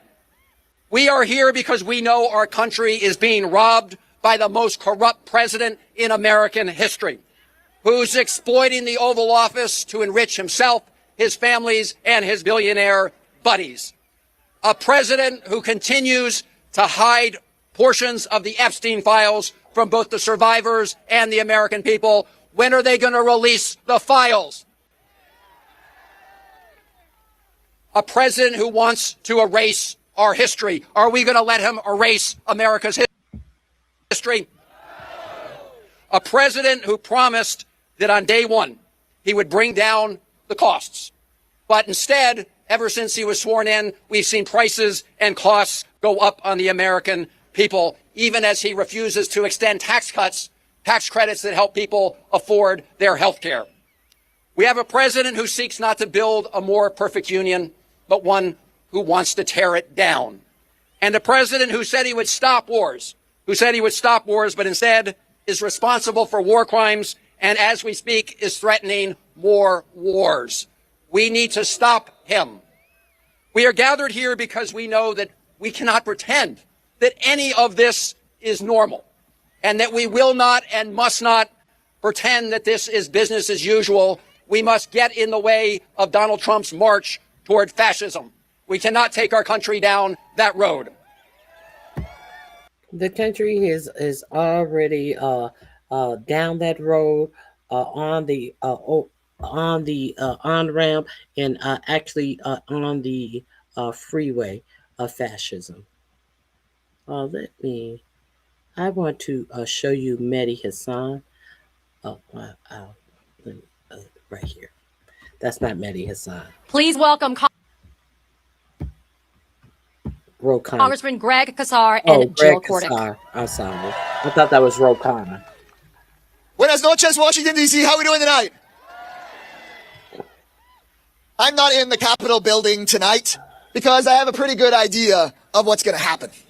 For an hour or 2 or 3 or 4, a man who's made $4 billion off of being president is going to lecture you, the American people, about how good you have it. A man who is building himself a golden ballroom is going to tell you that if you're struggling to get by, that's your fault because he's killing it. A man who flies around in a $400 million palace in the sky is going to tell you how good the economy actually is. He's going to tell us that the State of the Union is strong. Strong for who? Donald Trump and his billionaire donors' bottom line might be strong. The Epstein class certainly is going strong. But the state of our union is about all of us. And everyone but Donald Trump's rich friends know that it's a disaster. Our union is not strong when millions of folks, like Jill, are seeing their health care premiums go up 2 times, 4 times, 5 times, 10 times higher. Our union is not strong when Americans fear they could be killed or taken by masked agents in our streets. And now the latest news is that Trump is going to talk about in his speech tonight another tax cut for the richest people in this country and for big corporations. 17 million Americans are already paying for Donald Trump's last billionaire tax cut by losing their health care. Do we need another one? Read my lips. No new billionaire tax cuts. It's time for them to pay their fair share so that every man, woman, and child in this country can have a job that pays a living wage and affordable child care and health care as a basic human right for every single person. And while we're at it, we should get big money out of politics so that both parties answer to the people and not to the billionaires. Not another cent to the billionaire class, not another cent to the Epstein class. We will fight this Trump proposal tonight, tooth and nail, and we will make sure that the Republicans that vote for it lose their jobs. What do y'all say? Y'all, we don't need to hear what Donald Trump says tonight because we see what he does. He steals from working Americans to give to the rich. Donald Trump doesn't owe us a 2-hour rambling speech. He owes the American people their money back.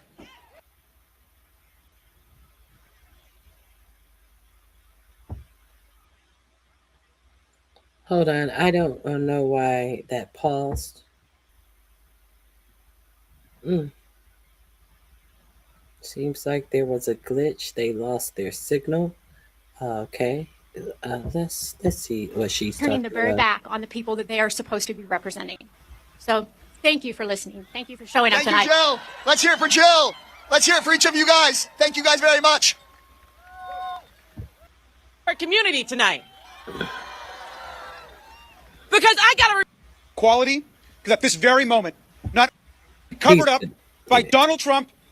Me, Kelly Robinson, Executive Director of Human Rights Campaign. She is the 9th president of HRC and the first Black queer woman to lead the largest LGBTQ plus civil rights organization in the United States. Give it up for Representative Garcia and Kelly Robinson.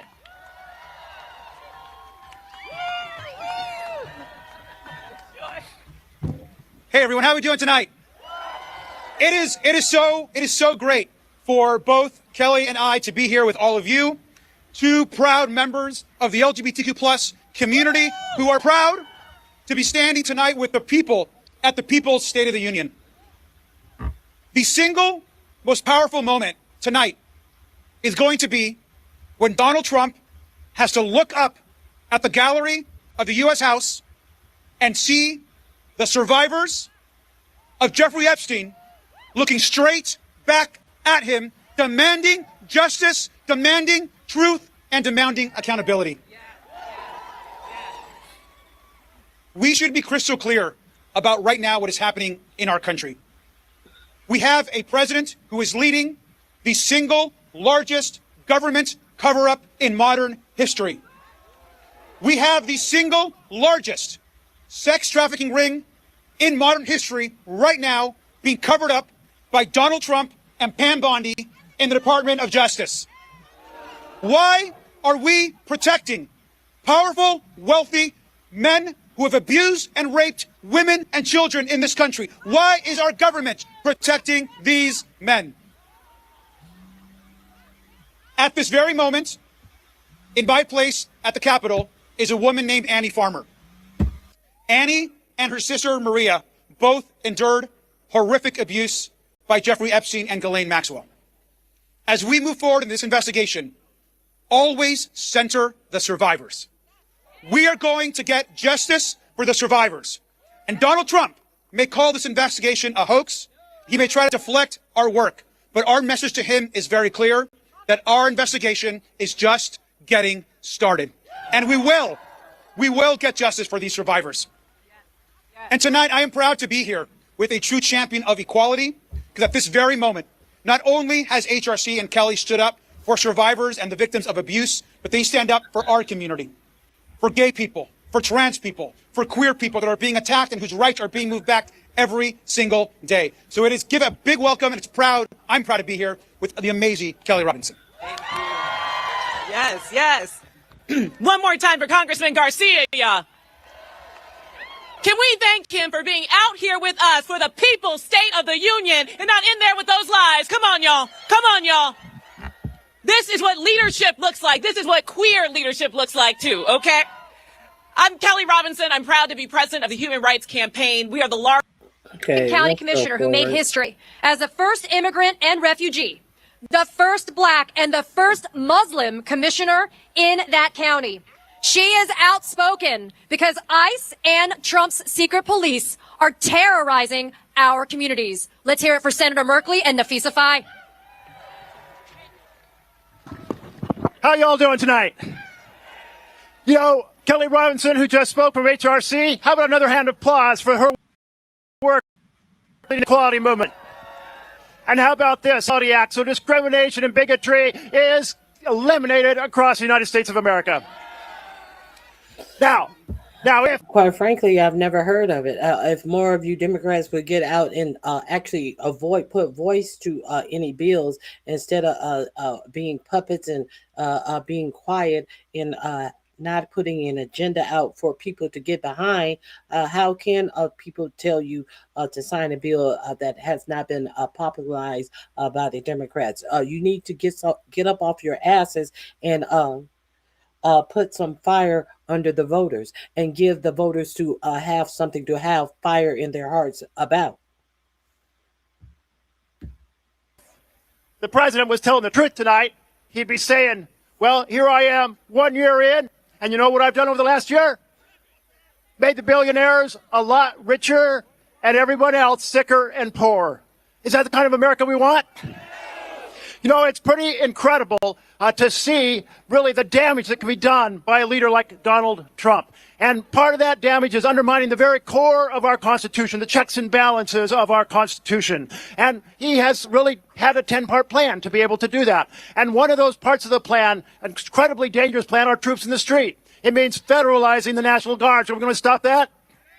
It means he wants to send the military out and surround the polling place in November. Are we going to allow that to happen?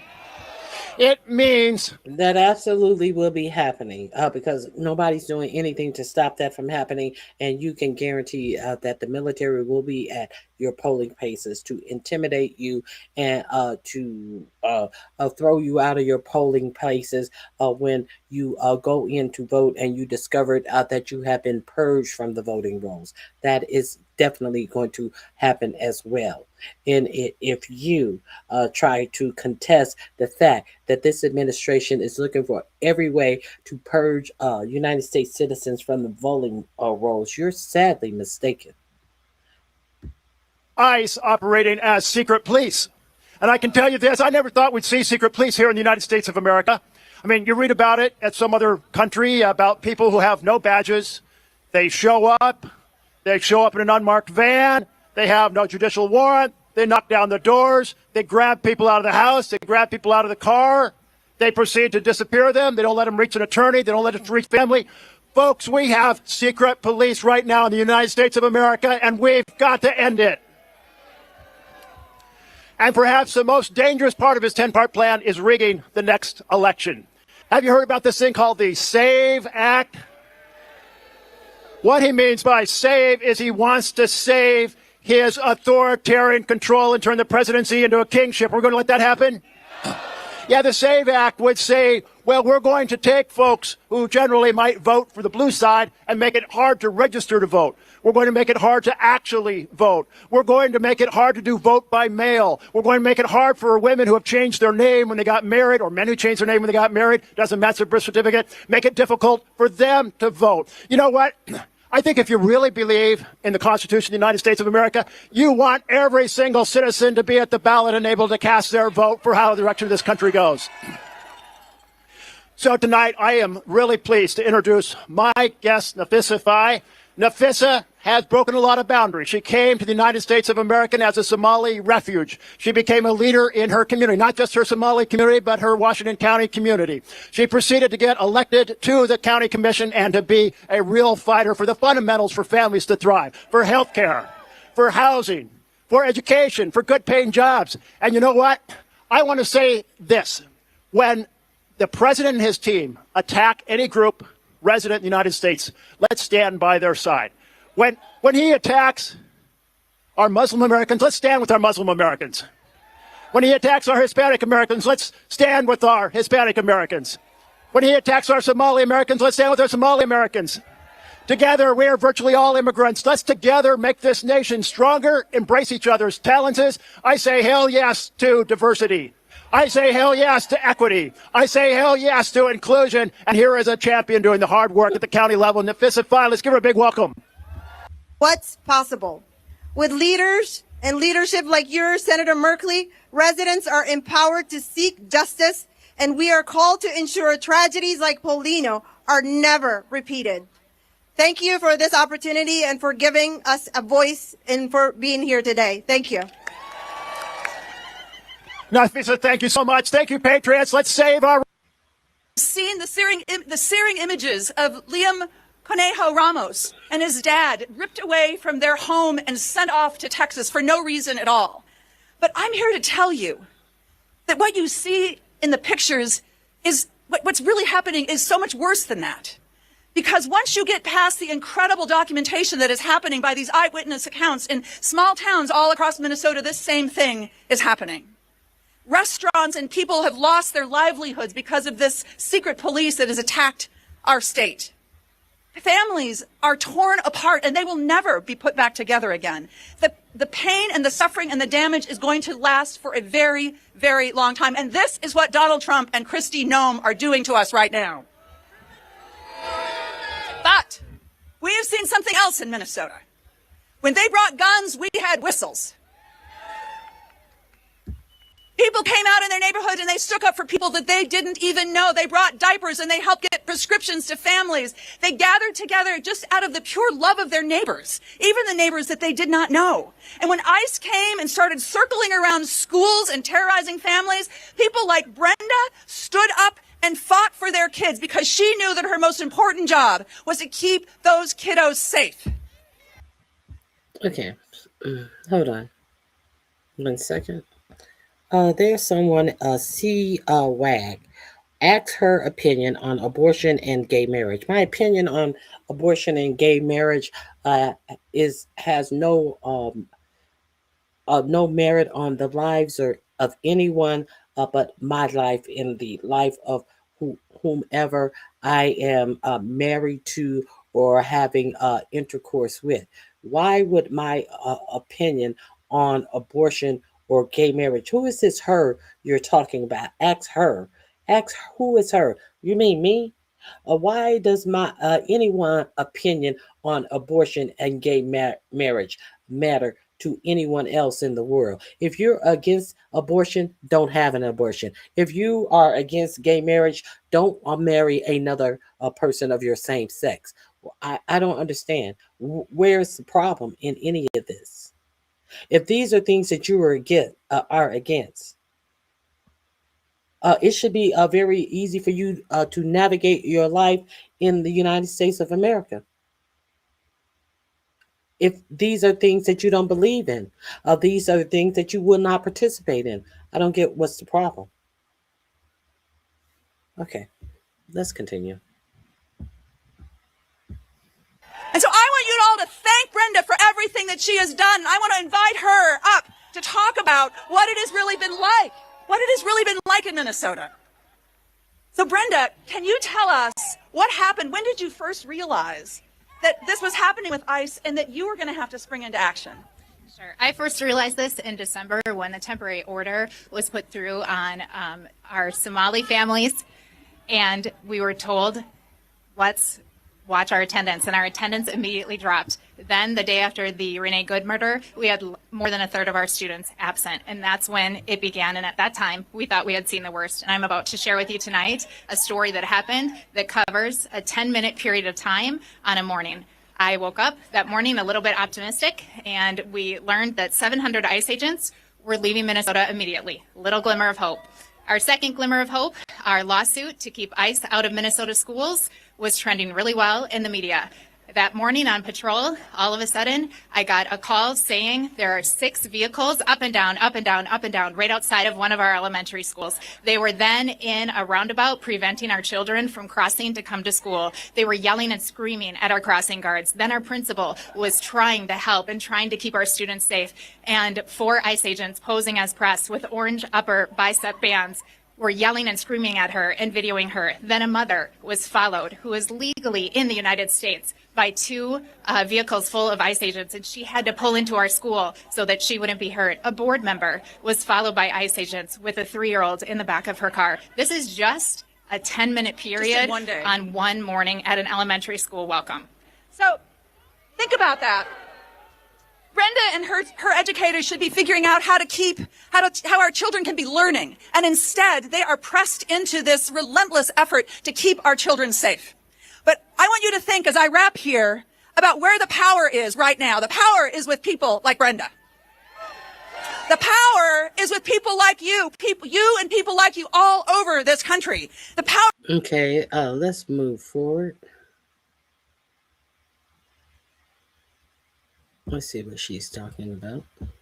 And that anybody that works for the United States government does so constitutionally and legally. So I got a special guest tonight for you because they're gearing up in New Jersey now. But New Jersey is gearing up for ICE. We want you to know that we're going to be ready when you come here. So you think you saw something in Minneapolis? You come to New Jersey. We may be small, but we're freaking mighty. I want to give Nettie an opportunity to talk to you about how we organize, get ready, and take care of one another. Give her a big round of applause so she's encouraged to come before you. Thank you, buddy. I'm going to ask if folks can repeat after me. I am somebody. And I deserve full equality here and now. With your chest. I am somebody, and I deserve. Don't be biting off of Jesse Jackson and adding to it and trying to pretend like this is your speech. Ourselves that our liberation is not found in any administration, but in our collective efforts. When the outcome of our fight has never been more important, I can say that the union is strong if we remain strong. Every day, I choose to organize, and every day, hundreds of thousands of people across America choose the same. And together, even in the midst of so much violence, we will win. Trump is making cuts to healthcare to funnel billions to ICE to build concentration camps in our backyards. They're using commercial warehouses that have been converted into concentration camps with floor maps that look like slave ships. Concentration camps where they're holding children and adults who have been kidnapped, citizen or not, for the crime of being black or brown or poor or Palestinian. In Roxbury, New Jersey, in Social Circle, Georgia, in San Antonio, Texas, in Surprise, Arizona. All across the country, in all of our backyards, fascism is rampant. And we have to ask ourselves the question, who are the puppet masters? They are the billionaires standing behind Donald Trump, pulling the strings. And these billionaires, they have names.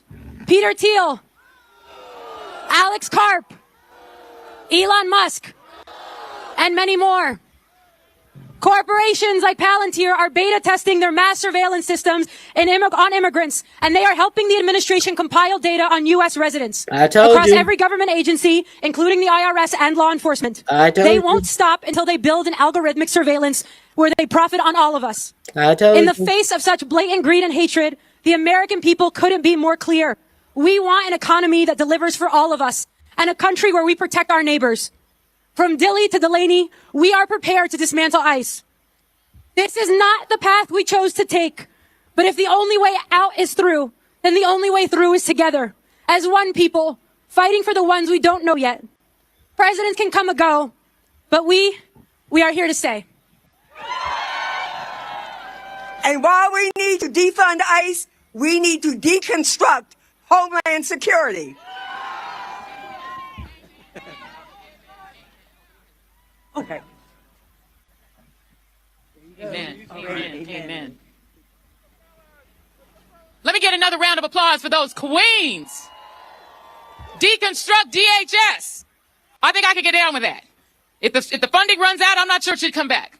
I realize Kash Patel needs to go to Italy on occasion for fun vacations to hang out with the hockey team on our dime. I realize that he likes to use the private jet and that deconstructing and defunding DHS would interrupt the fun that he's having on our dime. But I think it's worth it. Make him buy a regular ticket on an airline like the rest of us. Coming to the stage. Now, I want you all to say after me, all right? Say, okay. Say, you said that. Say, you did that. All right? Okay. You said that. Oh, I know you didn't say that. The next person that I'm bringing to the stage made that kind of call and response normalized in Congress. The greatest hype woman any member ever had. The woman who's going to let you know when you said it and let you know when you failed to say it. The lady who is standing up for the Epstein survivors like nobody else. Coming to the stage from the great state of California. California's Fighting 37, Representative Sydney Kamlager. Dub. Give her a round of applause. Come on. Give it up for Joy Reid, y'all. My hype women, how are you all tonight? It is a little cold. I am from Chicago, but it's still cold. So I don't know about you, but my mother has always told me, don't let nobody come up in your house and disrespect you. Now, Word, I heard that. Unfortunately, I share my house with Speaker Johnson. Exactly. And he's got somebody up in my house disrespecting all of us. So I decided that I would hang out with my people, with the people, with all of us, the people who have been in the streets day after day, demanding better from our government. But in my stead, I sent a survivor, Jenna Lisa Jones, who at the age of 14 endured something that no child should have to. And she sent some words for me to share with you. As a survivor of the abuse and exploitation connected to Jeffrey Epstein, this invitation means far more to me than simply attending a historic address. It represents recognition that survivors' voices matter, that our experiences are not invisible, and that our resilience deserves to be seen and acknowledged in the very spaces where our nation's future is shaped. Moments like this remind me that we are not alone, that our stories have meaning, and that there are leaders who are willing to stand with us. And hung out with Jenna Lisa today. And as I listened to her, I was struck by the extraordinary courage that it takes as a survivor to show up and stand up and look your oppressor in the eye and say, I will not be silenced. But sadly, this is a kind of courage that our president doesn't have. Okay, I find it quite striking when this woman is talking about what a Epstein survivor who she invited had to say. You have this buffoon who, you notice they always pretend like they are Democrats themselves. They always pretend as if they're black. I used to be, but you have absolutely nothing to say about the actual content that's being presented. You come off with this bullshit narrative of that it's not happening at this time. If you would like to talk about something, I notice you're not talking about the fact that these Epstein files have been hidden and destroyed by the Republican DOJ and the 45-47 administration. No, you don't want to talk about that when the actual person on your screen is talking about a survivor, a child survivor of the of things that were done to children, heinous things that were done to children. But you have nothing to say about that. Don't say anything else in my chat. Do not write in my chat again. Let's continue. Donald Trump delivers his address and sees Jenna Lisa and her fellow survivors in the audience, he will be reminded what true leadership looks like. And it is not measured by applause from sycophants. It is measured by whether or not you stand by your word to fight against injustice, or whether you want to shield the folks who should be held accountable. But enough about Trump. I'm so tired of talking about this small man who is not worth any of our time. Because this People's State of the Union is not about him. It's about us. And what is worth our time, our commitment, our work. And y'all, let me tell you, up until November and for the next couple of years, it will be a lot of work. But what is worth our time is the future that we want to build. Every single one of us wants an America as good as her promise. And each of our dreams are different. That's what makes diversity so amazing. But there are some fundamentals, y'all, that are just non-negotiable. We have to take on the corporations and the monopolies that are squeezing every dollar out of our pockets and making us poorer. We have got to lower the cost of healthcare and everyday necessities. Nobody should be forced to make a decision about if they are going to pay the rent or stay alive. We have got to make the dream of home ownership real. It is not if you try to dream and work to own a home that it costs you a future and limits your future instead of allowing you to build a future. And we have got to build an education system that opens the doors for all of our young people rather than shutting them down and burying them in student loan debt. And yes, We need an immigration system that lives up to the founding ideals of this country. Diversity is not the threat. It is the very source of who we are as a nation, y'all. And we have to empower our cities, our rural communities with the resources they need to solve 21st and 22nd century problems. And above all, we must, and if you don't know it by now, then you have not been paying attention, but we must save and protect and defend and make more righteous our democracy. Because without it, absolutely none of this is possible. This weekend, I was back home in California in my district, and I was talking to one of my constituents, May. And May said, I want to be able to trust my government again. I want elected officials who will be honest with me. I want to see courage. And real talk, y'all, we have a government that is working harder to harm us than help us.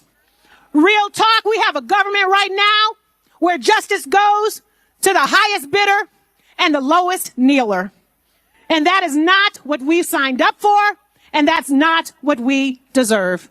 It is time. It is way time. It is past time in Black History Month and every other month of the year, y'all. It is time for the moral goodness of this country to match our economic might. For our leaders to put people over profits, compassion over cruelty, and equity over evil. This is our country. This is our moment. And just like Jenna Lisa said, we will not be silenced. The People's State of the Union starts tonight, and we're going to keep it going every day of the week through November and to the end of this man's term until we get the country that we deserve. Thank you. Thank you, thank you, thank you. Let me.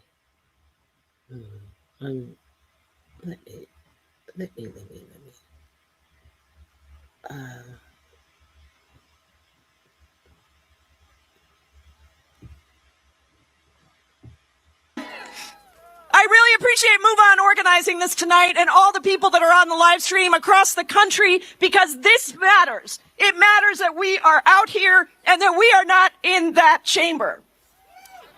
Because when we look at the People's State of the Union, people in Minnesota, in Illinois, in California, Oregon, who have stood up nonviolently and with tremendous risk to their own lives to this authoritarian regime that murders its own citizens in the streets and then lies about it. They are saying, not on our watch. People are saying, not on our watch, to an illegal and unconstitutional administration that kidnaps and disappears immigrants of every status who call this country home. An immoral administration that incarcerates tens of thousands of immigrants, including children in for-profit jails where 39 people have died in the 1 year that Donald Trump has been in office. We say, not on our watch. Working and poor Americans who watch while Donald Trump makes billions for himself and his billionaire buddies using grift and corruption and stealing from the American people, all the while stripping healthcare and housing from tens of millions of Americans and driving up costs everywhere. Not on our watch. And yes, our trans kids across this country who are sick and tired of being bullied because it's not trans kids driving up your rent. It is the billionaires doing that. We are standing up for our trans kids across the country. And of course, the survivors who are showing us exactly what courage and resilience looks like. My official guest for State of the Union is a constituent of mine who is an Epstein survivor, who is in that building right now, showing the strength and the face of courage to be in that building with Donald Trump speaking, because they don't want him to not see them. They are demanding that they be seen, because the survivors of this horrific global sex trafficking ring of Jeffrey Epstein's, the predators and the pedophiles who need to be brought to justice, will be brought to justice because of the courage and the resilience and the voices of these brave survivors. So yes, Donald Trump, we are out here instead of in there because our State of the Union is strong, because the people of this country are strong, and we will not sit down, shut up, move on, or be silenced. We demand that all the predators, the pedophiles, the grifters, the lawless agents, and you, Donald Trump, be brought to justice. It has been the honor of my life to work with real survivors in every single realm that we're talking about tonight. And tonight I have the honor to introduce a woman who has been an indispensable part of our Epstein survivor movement, who has been working with the survivors to demand that the United States hold these predators accountable. Yes, we should lock them up. And to make sure that we prosecute them, that we bring them down, that we hold them accountable, just like we see in the UK and around the world. Tonight, inside the chamber, Donald Trump will have to face those survivors the same damn way that I forced Pam Bondi to face those survivors in the Judiciary Committee. And so please join me in welcoming the amazing, the strategic, the remarkable Lauren Hirsch, who is the co-director of World Without Exploitation. Lauren Hirsch, give it up for her. Well, that is a tough act to follow. I am so honored to be here tonight with you, and especially with you, Representative Jayapal. This is one amazing woman who has stood beside these survivors through thick and thin. And we will make sure that every single file is released. And I know that they're over there making sure that every file is released, and you have exhibited extraordinary leadership. So thank you. Okay, please hit the like button. Since you're here, please hit the like button. I'm going to fast forward a bit. Let's go right here. Of all the lies that he will tell in his long and rambling address, this may be the most painfully false. Due to his hate, his cruelty, and his indecency, we are more divided now than at any time since the Civil War. Trump's promises have all been broken. He promised to bring down costs, but inflation is up. He promised to bring back jobs, but manufacturing has fled. He promised to end trade deficits, but they have reached all-time highs. But no failure is more glaring, more significant, or more damning than his failure to bring our country together. In January of 2017, Donald Trump stood just a couple hundred yards from this place and took the oath of office for the first time, swearing to uphold the Constitution. As you recall, he painted a dystopian portrait of the country, which he described as American carnage. Little could we know at the time, it was less a portrait of the country as it existed then, as much as a prophecy of what he would seek to bring about in the future. For he has created chaos in our streets. Masked, heavily armed, and poorly trained ICE agents and Border Patrol forces sweep through major cities, demanding to see people's papers. In the United States of America, they are demanding to see people's papers. They have detained citizens and non-citizens alike, shot people dead through their windshields, and while laying face down in the street. When the courts have ruled against this administration's lawless conduct of its administration raids, their opinions have been ignored. When universities dare to protest, their federal funding has been cut. When law firms represent clients whose interests are adverse to the administration, they are punished. When media organizations speak truth to power, they are forced to pay him millions. Personally, all of this violates the oath the president took to faithfully administer the laws, to vigorously defend the Constitution. Thankfully, our founders gave us the tools to fight back against a man who would be king. And chief among those tools is one more powerful than all the rest, and that is the right to vote. And this November, my friends, we must use that tool. And the funny thing about all of this, when you really look at it, we absolutely know that Donald Trump don't give a fuck about all of this patriotism and any of this bullshit. Donald Trump gives zero fucks about anything that is going on in America, any laws, anything. Donald Trump only cares about making sure that he is able to come into the government. He see a easy grift. He see a lot of sycophants and ignorant people who will not challenge him. He has a Supreme Court wrapped around his finger. He used these mob tactics. If you don't do, you can do this the easy way or the hard way. If you don't do what I want, there are going to be repercussions. He doesn't give a fuck about any of this shit. He just cares about getting rich and having favor, having people grovel at his feet. That's the only thing that this administration, this man, in my opinion, really gives a fuck about. He don't care who he hurts. He's not out here trying to help anybody. It's about money. It's about get money, bitch. That's all this is about. And who gets hurt in the meantime? Oh well. We must vote. One man's story tells us why. On a Saturday afternoon in June in Orange County, California.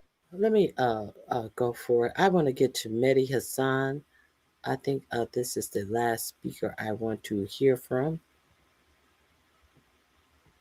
Let me get to the link is in my description box under Midas Touch Alternative State of the Union address. I think he is the last speaker. Hold on one second.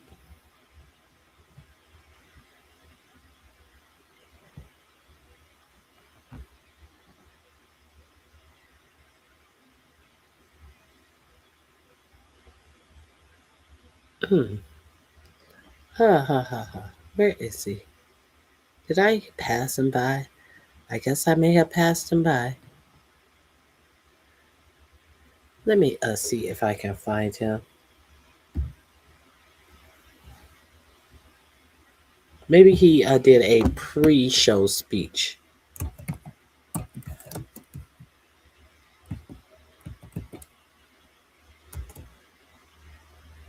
Mehdi Hassan.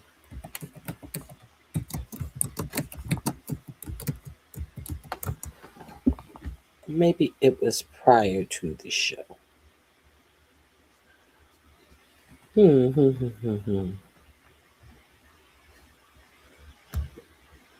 Let me go to his page, see if I see his speech. I'll do it that way.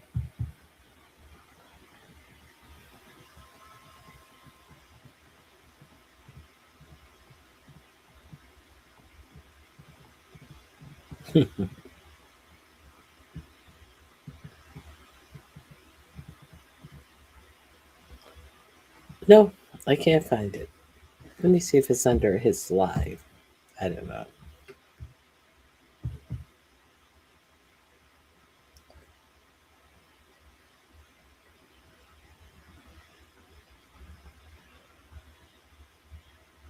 Nope, I can't find it. So let me move forward to what I did want to share in the. I do wish the Midas. Let's bring in John Harwood, Zeteo columnist, veteran political journalist, ex-CNN, ex-CNBC, has interviewed a bunch of presidents of the United States. So I've got to start with the most recent CNN poll. And he tried to cover that by telling lurid stories designed to inspire hate in particular groups of people. And he tried to bask in the reflected glory of heroes. This, as a president who himself is a criminal, himself is a draft dodger, himself is a 45-47 in that State of the Union address. He gave someone the Purple Heart. The pilot who led was shot up in that illegal raid on Venezuela where they captured Maduro. He gave this man a Purple Heart. And the man could barely stand. You could see it appeared to me that he appeared to be in pain as he stood up and held onto his walker and got his Purple Heart. And about three soldiers had to help him take his seat. But he said something very peculiar afterwards. The man never cracked a smile, never gave a nod. It really appeared to that the soldier wasn't a fan. This is just my interpretation of the body language. But 4547, after he gave this man a Purple Heart, said that, I always wanted a Purple Heart. I guess, it would be controversial if I give myself one or something like that. Now, this is a 5-time draft dodger who has nothing else to say other than he always wanted a Purple Heart, but he refused to even serve his country. I just found that just grand. Let's see. Been adjudicated guilty of sexual assault, and he made so many absurd claims. Almost everything he said that was narrowly sounding factual was made up. Things like, I inherited the largest inflation in history and now I've cut it down. No, that didn't happen. We were a dead country when I took over. Now we're the hottest country in the world. These things are absurd. They only make sense to the most devoted and the most deluded members of his MAGA base. So the good news is this is not going to make any difference. State of the Unions don't move the needle anymore. Yep. And particularly when the American people are watching a president, to the extent that anybody tuned in or stayed in for the entire 2 hours, they're not going to be persuaded that what they're experiencing in their own lives is wrong because they listened to this disturbed president rant for 2 hours. Prem, you mentioned that earlier as well, this idea of moving the needle. You've got to wonder, who are these people who work in the Trump White House? I'm going to come to Swin in a moment, who talks to a lot of these people on a daily basis. But the idea that Stephen Miller and co. would sit around and say, this 2-hour screed is what's going to return our poll numbers from the mid-30s to the high 40s. I mean, to me, this should hopefully, for any observer, be the final sort of nail in the coffin of the illusion that, the right-wing movement in America is interested in this mythical practice of mind changing. I mean, they were honoring Charlie Kirk tonight as, once again, someone that they hail as this king of discourse. Everything about this movement is actively anti-political. It's anti-political in terms of civil discourse, of meeting your fellow person where they are and trying to understand them better. It's also anti-political in the sense that they're not interested in genuinely presenting a worldview and changing someone's mind. I mean, it's all about imposition. It's all about forcing, themselves down our throats. Something, of course, many of these people, unfortunately, have a lot of experience with and all the vicious actions they've done in their pasts. And so, I mean, I don't know. To me, my hope, given how much they're behaving like they're not afraid of elections, is that the masses in this country can at least understand that they deserve some self-respect and dignity, that A, they shouldn't have to put their names behind this viciousness, and B, you ought to have, politicians respect you enough to at least try to change your mind on things. So on that, Swin, what is the theory of change in the Trump White House, on the Trump team, in terms of midterms, in terms of let's park 2020, let's just deal with November midterms. Is it the case that they just think, well, we've lost, fuck it, it's midterms, president always loses? Is it the case actually the SAVE Act and ICE at the polls are going to allow us basically to rig these elections or suppress the vote? Or is it, number three, we actually think this nonsense Trump said tonight about fraud and Somalis and $18 trillion of investment works on the American people? Hold on, let me try one more thing. I can't find it, Sarah, and I am unable to clip. Let me see. Maybe it's here. This is hold on. Here it is right here. Thank you, Sarah. I thought that I had saw something. State of the Swamp. Is that what you were trying to tell me too, Leonard? I couldn't click on it. I was trying to click on it as you guys were sharing it. State of the Swamp. Thank you, Leonard and Sarah. Let me share this. This is actually what I wanted to share with you. This is in my description box as well under Mehdi Hassan review. Let's get into that. Thank you, my mods. You guys are fabulous.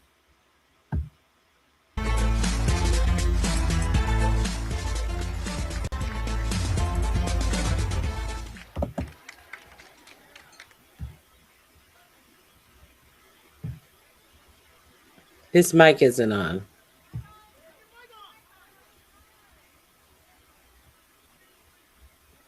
He doesn't know his mic isn't on. Why? But we'll also ask number two, strong? Strong? Is a democracy strong when a secret police is murdering American citizens in the street in cold blood? Is a democracy strong when lawmakers are being indicted, journalists are being arrested, comedians are being pulled off the air? Is a democracy strong when judges are being threatened, their rulings ignored, their families are being mentioned? Because the truth is that the state of our union is not strong, it is weak, it is stressed. It is being stress tested right now by a man who declares himself a dictator, who has always believed that laws are for other people. For other people. A man who not just frustrates us, he angers us. And here's the thing though, the fact that you are angry is a good thing. The fact that you are alarmed at the state of our democracy is a good thing. The fact that you are here, watching, organizing, showing up, making noise is a good thing. Because apathy is what authoritarians rely on. Our silence is what they feed off of. They want you to look around at all the chaos and say, it's just too much. They want you to think nothing I do matters. They want you to believe that voting is pointless. It won't make a difference. They do want you to believe that, and I want Charles to believe that I've told you do not write in my chat anymore. Goodbye. I want you to believe when I tell you don't write in my chat anymore. That's what I mean. But democracy is not a spectator sport. It's a participation one. Democracy is not something you have, it's something you do. It's something you build and rebuild again and again, time after time, generation after generation, tyrant after tyrant. You rebuild it. This country has faced dark times before. Slavery, segregation, McCarthyism, all of those things were defeated, not because America is immune to fascism or autocracy, it isn't, but because ordinary people, citizens, decided that they would not accept those things as natural or normal in this country. So tonight, Duper, who are you talking to? Exactly whom are you talking to, Duper? Do you and your family member have to work? Is the question. Are your food stamps taken? Is the question. Duper, are you do you think that you have someone upset because they are giving you facts about what's going on in the world, and you try to turn that into the person who is giving you the actual fact as being someone who is in need of the things that are being taken away from the poor people? Do you think that people only report what is being done to poor is because they're poor themselves? No, because they know poor people on average don't try to understand what's going on with the world. So with me having a channel on YouTube, I can delve into bullshit all day long. There's bullshit that goes on all day on YouTube. But I'll be damned if people are going to be around me, my channel, and me having an opportunity to tell people something that could possibly help them. Do you think I give a goddamn about you trying to associate me with being someone who's poor? Do you really think that I give a fuck about that? Because I'm giving you actual facts that you can't even comment on the actual facts, that you think that something you and your troll asses is saying in my chat is going to make me feel about myself. See, because the thing is, Duper, I know myself. Unlike you, I know myself. So there's nothing that you can say about me that I give a fuck about, that has me in my feelings. I'm here giving information that you are so butthurt about because you are a dumb sycophant that you can't not comment on the actual content of what is being presented. You think that you are doing your big one, saying dumb shit about me that is not affecting me and how I live my life currently, or have ever lived my life, you dumb fuck. If you cannot converse on what is being talked about in the chat, don't write in my chat. Do not be disrespectful in my chat because you're butthurt. Period. Okay, let's continue. When Trump gives his State of the Union, I want you to remember his speech, God help us all, is not what matters.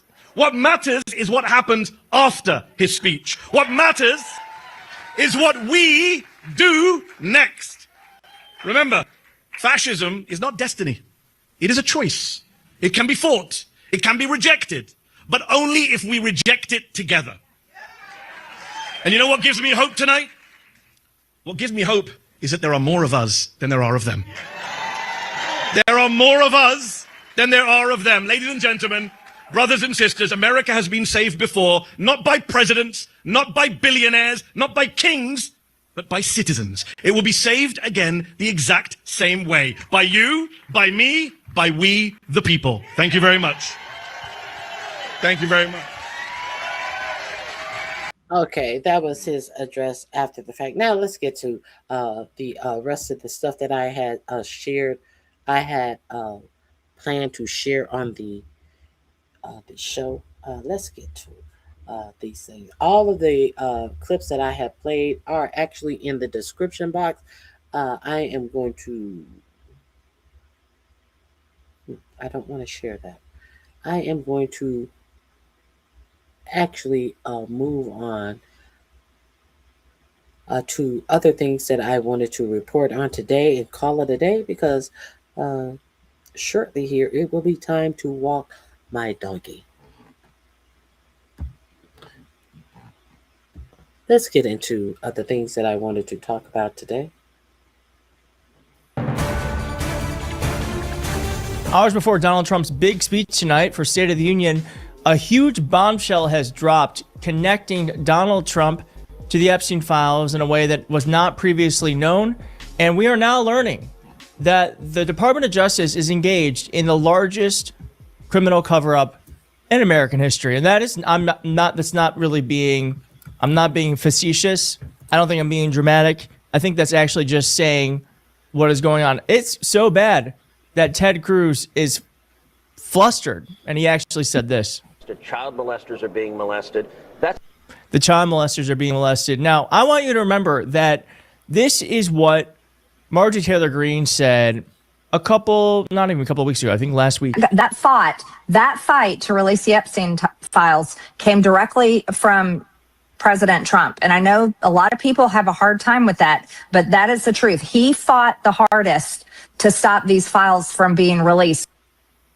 And we're now learning why Donald Trump fought so hard for these files to be released, because NPR has come out with a bombshell report saying here the Department of Justice withheld and removed some Epstein files related to Trump. Now, I've gone through this. I have found the important bits I'm going to read to you right now. The Department of Justice has withheld some Epstein files related to allegations that President Trump abused a minor, and NPR investigation finds. It also removed some documents from the public database where accusations against Jeffrey Epstein also mention Trump. These include what appear to be more than 50 pages of FBI interviews, as well as notes from conversations with a woman who accused Trump of sexual abuse decades ago when she was a minor. It goes on to say here, this is from Robert Garcia, who confirmed what NPR is reporting. Yesterday, I reviewed and unredacted evidence logs at the Department of Justice. Oversight Democrats can confirm that the Department of Justice appears to have illegally withheld FBI interviews with this survivor who accused President Donald Trump of heinous crimes. I have some insight on this from MS Now, but let's just keep going through this document or through this article here. The woman who directly named Trump in her abuse allegation claimed that around 1983, when she was around 13 years old, Epstein introduced her to Trump, quote, who subsequently forced her head down to his exposed genitals, which she subsequently bit. In response, Trump punched her in the head and kicked her out. The FBI interviewed this Trump and Epstein accuser 4 times, and that is important to keep in mind, 4 times. So they took this very seriously. There have been a lot of allegations in these files that are probably just from wackos. Okay, so here's the gist. Robert Garcia is telling you that he read this one document that in the document said that she was interviewed 4 times. Well, but you know what? Strangely has happened to all the subsequent interviews with this person, the DOJ have hidden those, or have not released those, or have destroyed those. They have a handwritten account of what this 13-year-old reported to the FBI, and that the handwritten note tells you that she has been interviewed 4 additional times. But now the DOJ can't happen to disclose all of these subsequent interviews. Now, you see what the accusations are on this FBI filing or reporting or taking of her story. You see what she is saying. And you hear Marjorie Taylor Greene, who quit Congress, who 45, 47 said he will get someone to primary her. You heard her say that he was trying the hardest to prevent the Epstein files from being released. Do you think that this is why? Let's continue. Who are going into the tip line, so they have to document it, but they never follow up on it because there's no credibility. This woman was interviewed 4 times by the FBI. They took this very credibly. Now, that is according to an FBI serial report and a list of non-testifying witnesses material in the Maxwell case that were also released under the Epstein Files Transparency Act. And it goes on to say here, Epstein told Trump about this woman that, quote, "This is a good one, huh?" The interview reports. Keep in mind, she was around 13 years old. In a 2020 lawsuit against Trump's estate and Maxwell, the second woman added that both men chuckled and she felt uncomfortable at the time, but was too young to understand why. The interview was removed from the Department of Justice's public file sometime after initial publication on January 30th and was republished on February 19th, according to document metadata. Multiple FBI interviews with other people refer to the second woman's meeting with Trump while she was a minor and being abused by Epstein. So there was corroborating evidence that that woman was there with Trump. Okay, now let's go into, I'm not a legal analyst. Thankfully, the legal analysts are speaking up, and here's what they have to say about this. I want to tell you a secret. Your home address. Hold on, he's doing your phone number, even the names of your relatives. They're all probably online, right? Seen them because based on NPR's report, get what they can't find. Get incognito. Use code Keith Edwards.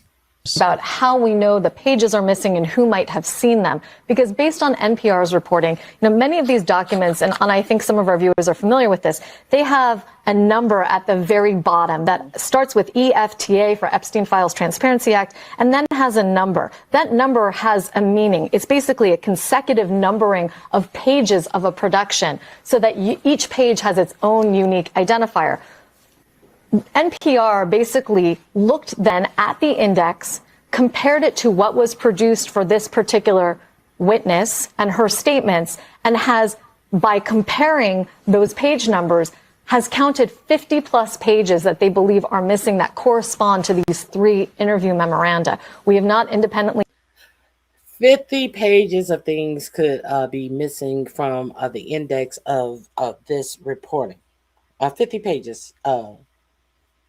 Yeah, let's go. Done that ourselves, but I trust that if we were to go through that exercise, they're probably not far off the mark, that there are 50 pages that you would expect to be produced in consecutive order that are missing from this. We can tell you that this particular victim witness had 15 documents that are supposedly reflective of her statements. We, as well as NPR, as well as another independent journalist, have all looked for each of those 15 documents, and all of us collectively have found only 7 of those 15. Again. So that is just evidence that this is truly a cover-up. They know those accusations exist. They know that evidence is in the files, and they have withheld them from the public, which, by the way, is also illegal. It's against the law that was written by... It is absolutely against the law. The law said that they cannot protect any names. The only people that they can protect in these Epstein files were the victims. We're clear. Congress. Now, let's just go into a little bit further about these accusations. You got this reporting. Walk us through it. Well, Anna, one of the things I can tell you is that based on documents that are available in the Epstein files, and we're just going to hold up to you what allowed us to get to this reporting. This is an index of witness statements from people who were not expected to testify at Ghislaine Maxwell's trial, but whose statements were nonetheless produced to her defense counsel in the run-up to her 2021 trial. We also have a smaller one with respect to those who were expected to testify.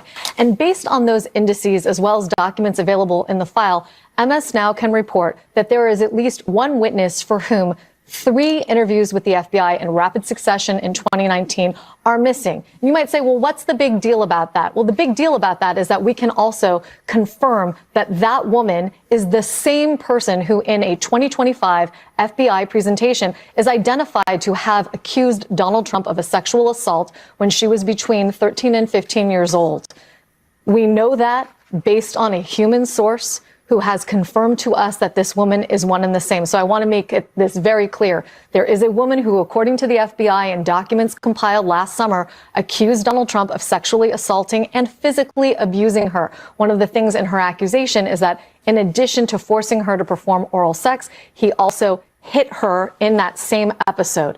We have now connected that woman to someone who was interviewed by the FBI 4 times in 2019. Of those 4 interview memoranda, which are listed in this index that I'm holding up right here, only one of them can be seen. And in that interview, the accusations against Trump are not present. At the most, she says that she had met Trump on one occasion without detailing it. And when asked how she understood that Epstein was a person who committed abuse against her, she showed FBI agents a picture that she had been sent by a friend. It was a picture that she was reluctant to share with FBI agents because there was somebody else in the photograph. It turned out to be, according to this interview memo, a well-known photograph of Epstein and Trump together. She said that she was reluctant to show them the full image, lest she incriminate someone that she feared could retaliate against her. That's all that we know from what's publicly available in the files. But we know that this woman had other accusations against Trump. Where they are listed or... All right. So let's just slow this down. We're going to keep going. Let's just slow this down for a second, because what they are saying is that this woman, that's why they took it credibly, because she had evidence of them meeting. In fact, there's a photo that I guess is a well-known photo that she personally has that shows not just Trump and Epstein, but some other powerful person.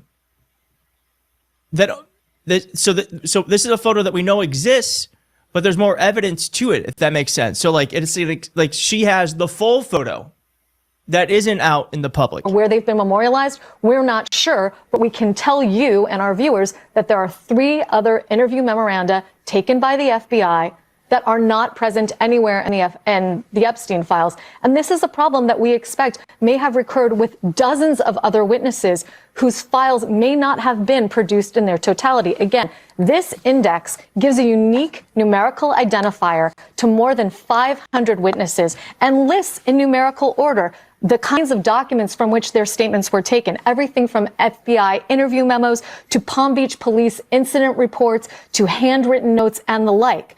Going through those methodically, you can see as a layperson or as a reporter what has been produced in the files and what hasn't. Yeah, so again, it's very, very obvious that there is some sort of cover-up going on. I mean, it's not even obvious. I mean, it's just clear as day. It's clear as day. I mean, and let me just go wide for this. Because I guess... Paul Griffith, please be sure to click the like, tap your screen twice or hit the like button on your way out. Thank you for coming. If it weren't credible, wouldn't they just let it sit there? Like what? Like there's no benefit to hiding this unless it's actually damaging to Trump. And it only would be damaging to Trump if it were true. Right? Do I have that right? That's how it feels to me. Let's see what Robert Garcia has to say. To be clear, we have a survivor that made serious allegations against the president. Clearly, the FBI participated in some interviews and discussions with this survivor. When looking at the DOJ documents, there is a manifest or a list of documents and interviews that this survivor participated in and that should be made available to the Congress as part of the document file search. Some of those documents and interviews we've had access to, but there's a series of documents and what appears to be possible interviews that the FBI conducted with the survivor that are actually missing, that we don't have access to. And to remind the public, we're viewing unredacted documents that the DOJ has in their possession. I'm very aware of the survivor, and why these documents are missing is a critical question right now for the DOJ. Well, we know why the documents are missing. I think we can infer that one. This is insane. I wanted to share that information with you. So they are hiding the Epstein files. Let me see. ICE concentration camps, floor plan leaks. All right, guys, I have to give you up. You heard what one of those speakers said at the alternative State of the Union addresses. Let's take a gander of these ICE concentration camps, of these warehouses that have been set up that are kind of reminiscent of the floor plan leak. It's kind of reminiscent of Auschwitz or a slave trip, a slave ship floor plan. Let's get into this. States on the ICE Gestapo thugs. So all of these things, these links are in my description box. This is under ICE ship. Shall we? Why not? Well, they are still fucking up Minnesota, bro. They are still in Minneapolis. It was a total lie that, they're drawing down and this thing is ending now. It's just not true. They're still ruining people's lives out there. So, classic Trump, like total head fake, total lie, has basically gotten away with it because the media has largely stopped talking about it. But the damage that these people are doing. So here's another thing that very few people are talking about. This is in The Guardian. Conservative Georgetown pushes back against ICE detention center. And Jonathan Cohn says, quote, despite these and other concerns, as of Thursday morning, not a single ICE or Homeland Security official had contacted Taylor, who's the town manager, or anyone else in the local government to talk about such details. So what they're talking about here is there's this like empty warehouse that basically the federal government is like stealing it. They're, yep, this is ours now. So they stole it. They're using it as an ICE concentration camp. They pick up the phone and they call the town manager and they say, hey, turn the water on for our warehouse here. And the town manager goes, excuse you? What? And they go, yeah, turn the water on for this, this warehouse, this concentration camp we just opened up because we need it running. And she goes, I'm not doing that. And they go, why? Why are you not doing that? And she goes, the town is like, it's a very small town. And they're already at the point where like their sewage system is maxed out for the number of people they have. ICE is turning this into a concentration camp where they're going to bring in all these innocent people. And they're like, if they were to turn on the water and they were to have a large number of people using the toilets and doing whatever there, the system would fall apart. And she's also like, hold on now, I'm the town manager. All these decisions are supposed to go through me. I didn't fucking greenlight the sale of this warehouse in any way, shape, or form. So there's all these issues now. So now you have this conservative Georgia town, and they're going, we don't want ICE here. They're like, this is fucking crazy. What are you talking about? And so this is what's happening, guys. We told you there's about 23 different concentration camps that are now being built, former warehouses that ICE is now retrofitting into prisons, into concentration camps, and they're trying to round people up and bring them there. The other thing everybody should realize is we're talking about we're talking about over 80,000 people can be held in these things. We're talking about 23 different concentration camps. Bro, the idea that, we're just going after undocumented immigrants who are violent criminals, that's a lie. That is a total lie. No, it's NSPM 7. They're also going to go after people who dissent. They've gone after undocumented immigrants. They've gone after documented immigrants. They've gone after legal permanent residents. They've gone after green card holders. They've deported American citizen children with cancer. Okay? None of us are safe. None of us are. And again, they're acting in a way that's above the law, where they act and then worry about the consequences later. So this woman is like, I'm supposed to have a say in what you're going to get this warehouse in my town. I have a say. And they're acting like she doesn't, right? So just a horrible, horrible story there. By the way, a floor plan for one of the concentration camps leaked. a floor plan leak. This is for Social Circle, Georgia. Let me click on this here. So you can see they're creating so many different holding cells, man. It is a disturbing number of people that they could keep here. A disturbing number of people. Also, by the way, there's a certain area that's a gun range. I'll see if I can zoom in. Yeah, you see this right here? 470, gun range, top rightish. They have a gun range here, okay? In so many ways, this violates U.S. law and international law. Their human rights get, totally thrown out when they go here. How many examples have we heard of people needing medicine and they refuse to give them their medicine? And this is what it looks like. And so many people have pointed out, in fact, as I scroll down here, I'm going to show you guys. Right there, boom. You know what this is? The slave ships, when they brought slaves to the United States, the blueprint of the slave ship. So many people are making this point. This person says a map of Auschwitz-Birkenau from 1942. This is where we're at in this country now, man. These are the conversations that we're having. This is what it is. Think about how quick all this happened, how fast the downfall was, and the total destruction of our democracy was, okay? Maybe this will wake some people up. Do not go to U.S. UK grandmother handcuffed sleep on the floor of a locked cell in an ICE detention center for 6 weeks, despite having a valid visa from The Guardian. ICE agents get paid per detainee, boycott the World Cup. So yet again, a British grandmother legally in the country with a valid visa gets locked up at an ICE concentration camp for 6 fucking weeks. Quote, don't go to the U.S., not with Trump in charge. The UK tourist with a valid visa detained by us for 6 weeks. Karen Newton was in America on the trip of a lifetime when she was shackled, transported, and held for weeks on end. With tourism to the U.S. under increasing strain, she says, if it can happen to me, it can happen to anyone.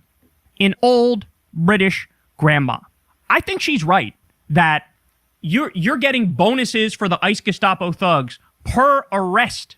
And so they're just arresting anybody. How many times have you seen videos of somebody getting arrested and they go, hold on, I'm an American citizen. And the ICE Gestapo thug says nothing.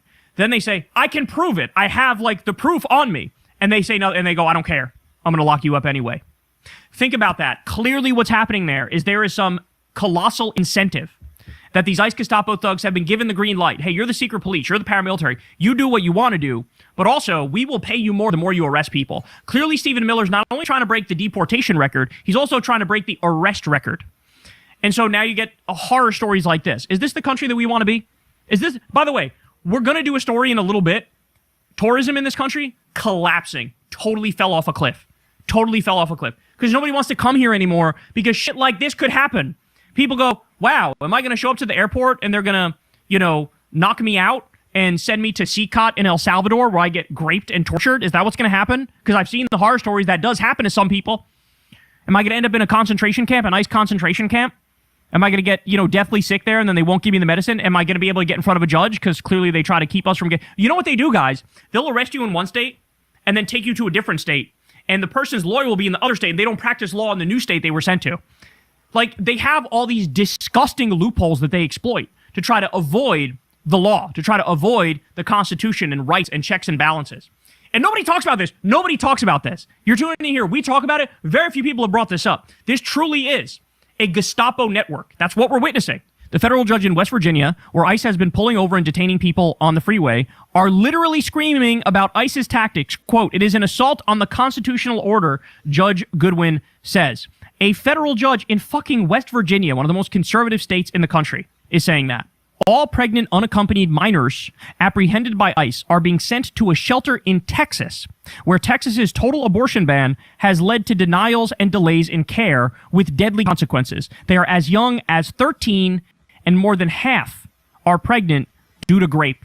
Jesus Christ, bro. The other thing is, I told you guys, over 4,000 people are missing. 4,000 people are just flat out missing.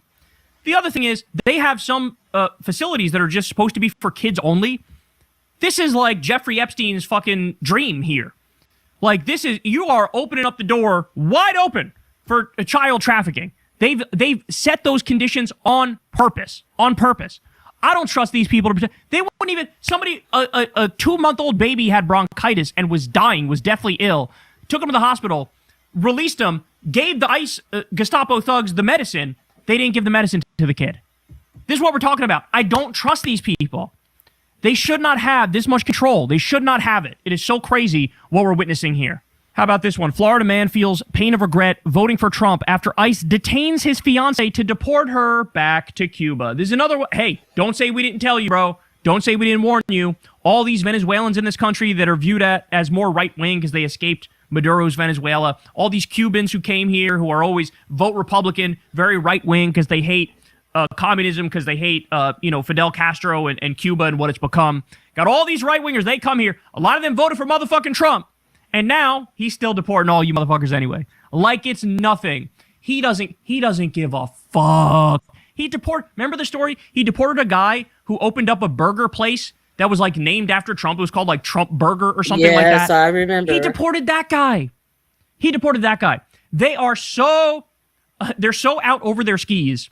It's like they're trying to do white nationalism, but in the midst of doing the white nationalism, they're also just like, I don't care. Ruin everybody's life while you're at it. Ruin everybody's life. Trump supporter. Are you brown and a Trump supporter? You're definitely cooked. We're definitely going after you then.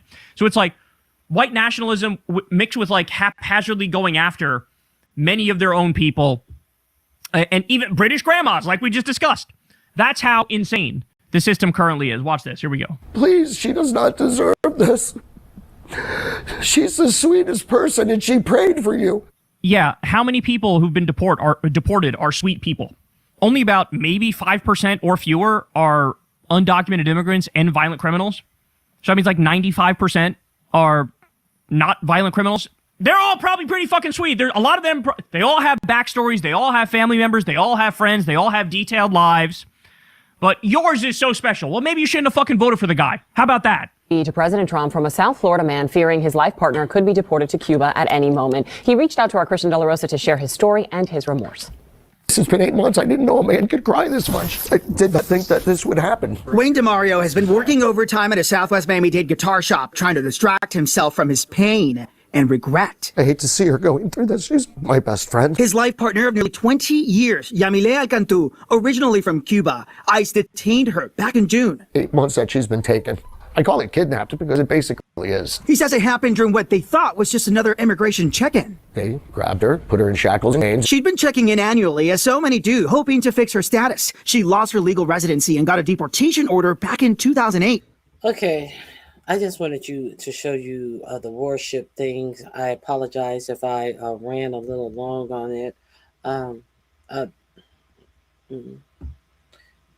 Basically, what I believe is it doesn't take all of this to deport people. They call Barack Obama the deporter in chief because of the number of people he deported.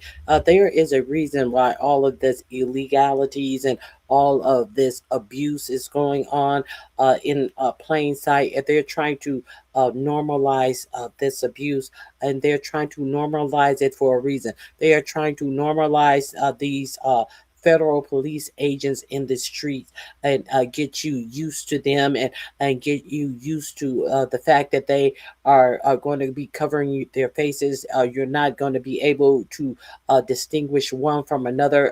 If something happens to you, that you will be able to, file any type of claim, charges, or anything against these agents. They're not doing this for undocumented immigrants. If they're doing this for undocumented immigrants, then why are they building all of these warehouses in the United States? Isn't the point of arresting these undocumented immigrants is to send them back to their home of origin, or in many places of the origins that they've never visited before? Many of them are going to Africa and Sudan and all of these different places.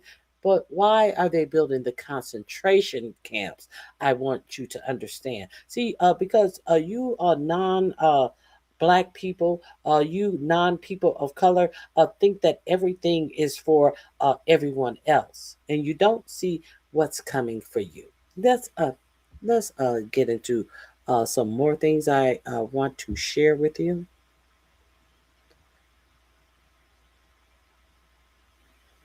Oh, let me. There's some more things that I forgot. How come you guys didn't tell me?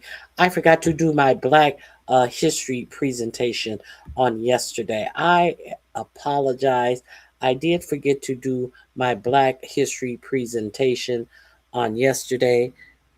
And since I forgot,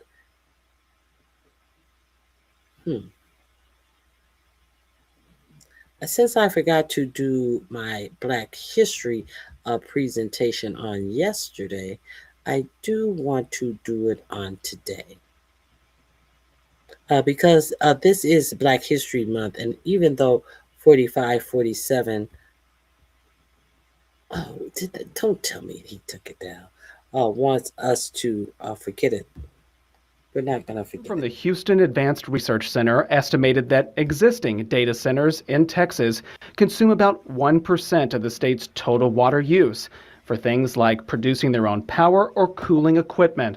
They expect that to grow to nearly 3% by the year 2030. And so this new water use period is not planned for in our state water.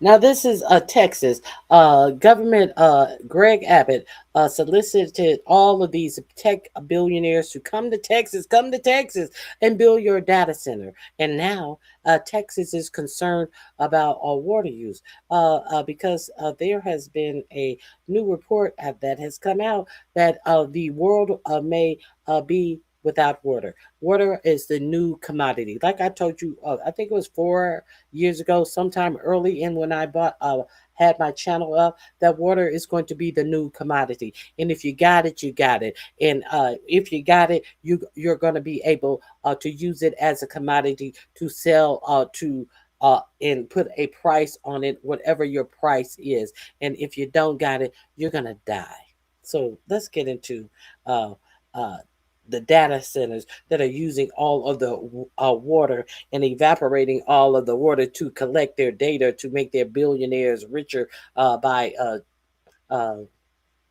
using AI to take all your jobs away. A win-win situation. But hey, maybe the water that the data centers are using is going to be so full of all those forever chemicals that 4547 has approved that they can use in agriculture will ruin those AI computers, and you won't die, but AI will die, and you and your actual jobs will live. We'll see how it fleshes out. Plan, and will just contribute to that water shortage and cause more competition for. Brian Crawford turned on his kitchen faucet. Nothing came out. He tried the bathroom. Same thing. Walked outside to his well. The water level had dropped 30 feet in 6 months. He lives in Granbury, Texas, Hood County. His home sits less than a mile from a massive Bitcoin mining operation. Marathon Digital, 300 acres, thousands of computers, running 24 hours a day. And Brian's well, which his family has used for decades, just went dry.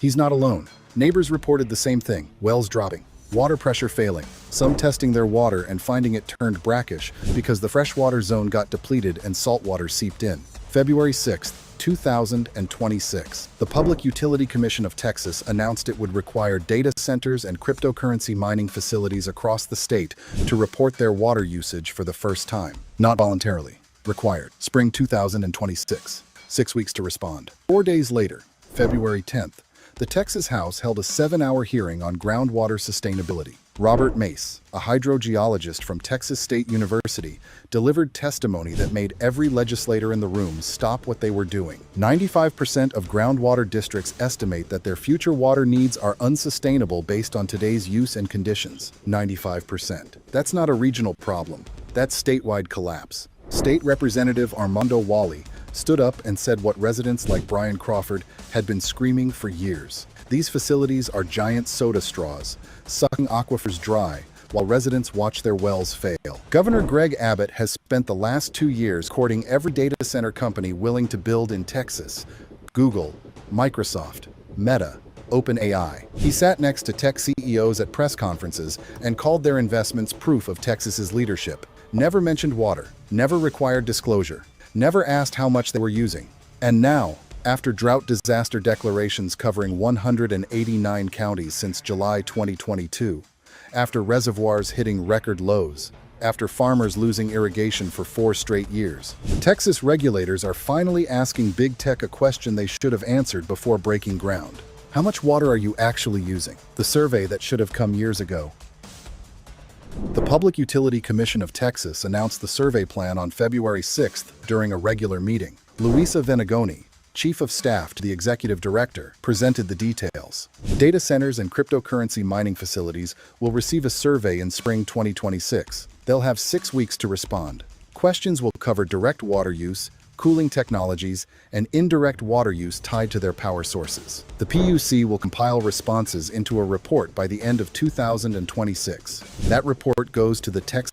So they're going to give them a whole year to compile a report as they continue to just piss and shit in the water that Texas has available. So you're going to get to the end of 2026 to compile a survey. Okay. But this is your government. Texas, these are your Republican government. No, your mother is stupid. And I told you, do not come in my chat disrespecting me or anyone in my chat. So because you're stupid and you cannot talk and explain what you want to say without being disrespectful. Take your disrespectful fuck ass the fuck up out of my chat, you stupid bitch. While you want to talk about me, you talk about what I'm talking about. Fuck, bitch.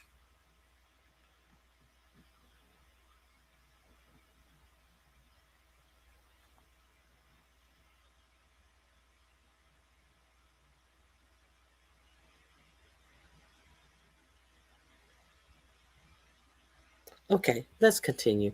This link is in my description box. I do believe. Let me see if this description is in my. This link is in my description box. Let me see. Okay, no, I haven't put it in my description box as of yet. This link is underwater in my description box. Avail yourself to the information that is provided. I have covered this story extensively even before the invent of all of these AI centers. The world has been on a steady path to lose water and have water to become a commodity. And now, since these AI centers is blowing through water to cool their servers, all in a attempt to collect all the data about U.S. citizens so they can survey and predict who's going to be a criminal and all of these things, have us living in a police surveyed state so that these few billionaires can make billions more of dollars while they are charging you increases on your water bill to do all of this data collection, and then you're going to die of thirst after you paid all of this money so billionaires wouldn't have to, so they could collect your data. What is the common theme around what's going on? This is some Hunger Games shit, and people right now are in the midst of paying for their own demise. And if you don't believe it, I don't give a fuck. If you don't see what's right in front of you, oh well, you don't see it. Enjoy. Bon appetit. That's all I can tell you. Okay, there is something else I would like to share with you in honor of Black History Month. I would be remiss if I did not share. If I hold on.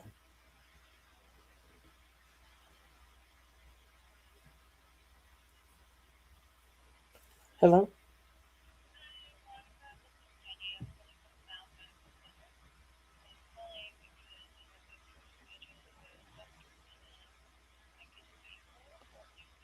Oh, can I call you back?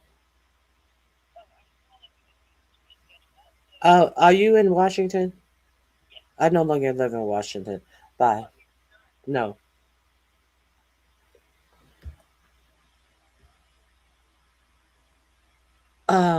Okay, I'm back. So let me share with you. I would be remiss if I didn't share this with you. Black History Month. Now, 4547, even though he says that he doesn't want to respect Black History Month, he doesn't feel that Black History Month should be a thing. 4547 actually had a celebration in the White House, and his black MAGAs showed up. Let's look at all the buttery biscuits that black MAGA showed up to the White House for their Black History event. You know, the Black history that 4547 doesn't even think should be in existence. But you had some raccoons show up. Why not? So recently, Donald Trump had the nerve to have a Black History Month celebration at the White House. And of course, the bootlicking, buck dancing, black MAGAs out there were so happy to stand in line and go out to this event. And one of these black MAGAs that I've come across a lot. He's the gay black MAGA who went to a Turning Point USA event and got called racial and gay slurs.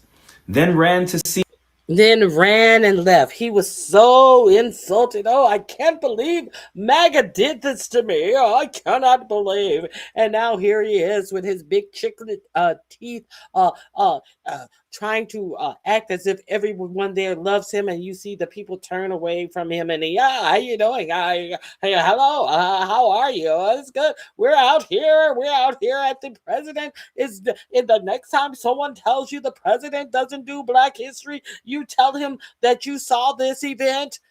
This raccoon. CNN, cried on CNN, tried to basically be embraced and rescued by liberals and progressives, only to a couple of weeks later go running back to the black MAGA conservative Christian right group that he's in. And this is one of the reasons why I always say, I don't accept these people. I don't forgive these people. They can never come to me to come to their rescue, because at the end of the day, they're always going to revert back to being hateful, bigoted people. And they know where those people are. And that is within the Christian right Republican MAGA party.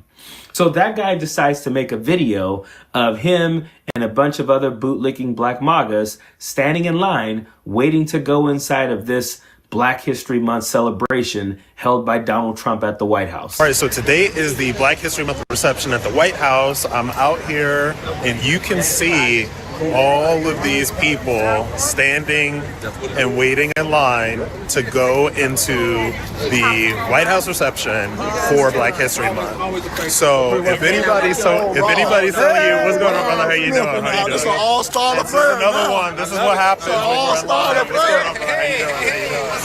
What's going on? So good to see you as well, brother. So look, this is the line again for the Black History Month reception at the White House.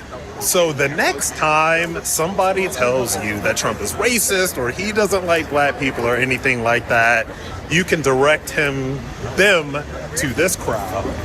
You can direct them to all of the black people that are here in support of the president. And you can direct them to stop their lying, their deceit, and their propaganda, because this is black excellence behind me.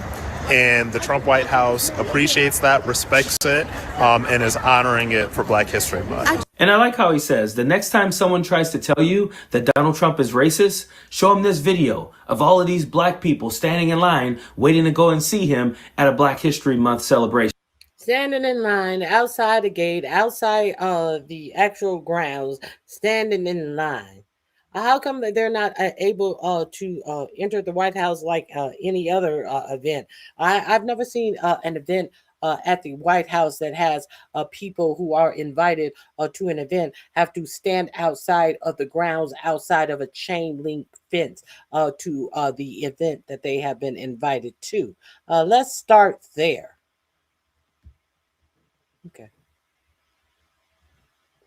He gives some examples. That's like saying the next time someone tries to tell you that Warren Jeffs is a sexual predator, show him this video, show him this picture of all of these women standing around him. Show him the video of all the fathers who were so okay with sending their daughters over to Warren Jeffs. And that'll prove to you that he's not a predator. That's how dumb you sound when you say that. Just because you can get a couple hundred black people of the millions of black people in this country to go to a Black History Month event at the White House with the president for him to grandstand and basically say, look what I did. You guys can't call me a racist because look at this. There's 100 black people here who are so happy to see me. You sound dumb. It's absolutely dumb. But I want you guys to see something, because at some point, some people in there, like maybe 20% of the crowd, started chanting 4 more years. Maybe you guys will pick up on what I saw in this video, but just let me know if you do. They're chanting, a few people are chanting 4 more years, and you see Donald Trump and you see the people. You tell me what you see here.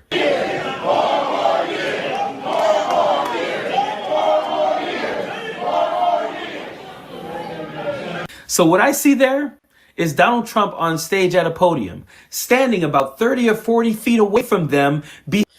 I see a gold rope in front of the audience as if he is some display piece that they can look at and don't touch. That's what I see. Behind a velvet rope with members of the military standing guard, because I guess Donald Trump doesn't want those animals to get out of a cage and get anywhere near him. That's what it looks like to me. You people look so stupid. Like Donald Trump is standing there like, yeah, make sure you get a velvet rope and some members of the military, because I don't want those animals to get anywhere near me. Because you should be. You told Harpo to beat me? I loves Harpo, but I kill him dead before I let him beats me. Did you know that the Trump administration has banned the color purple? Yeah.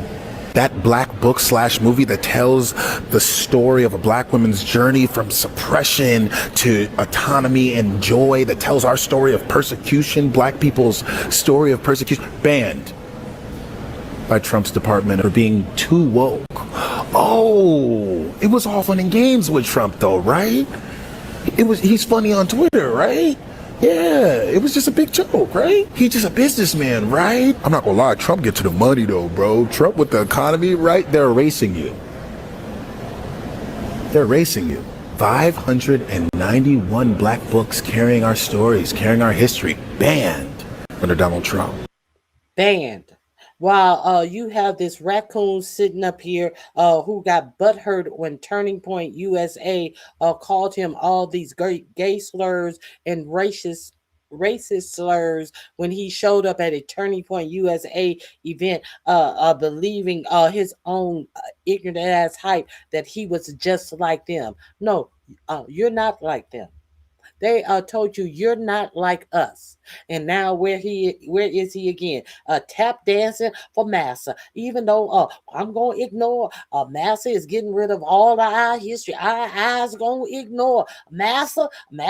You sure did you sure did have a good program for us up to us in White House.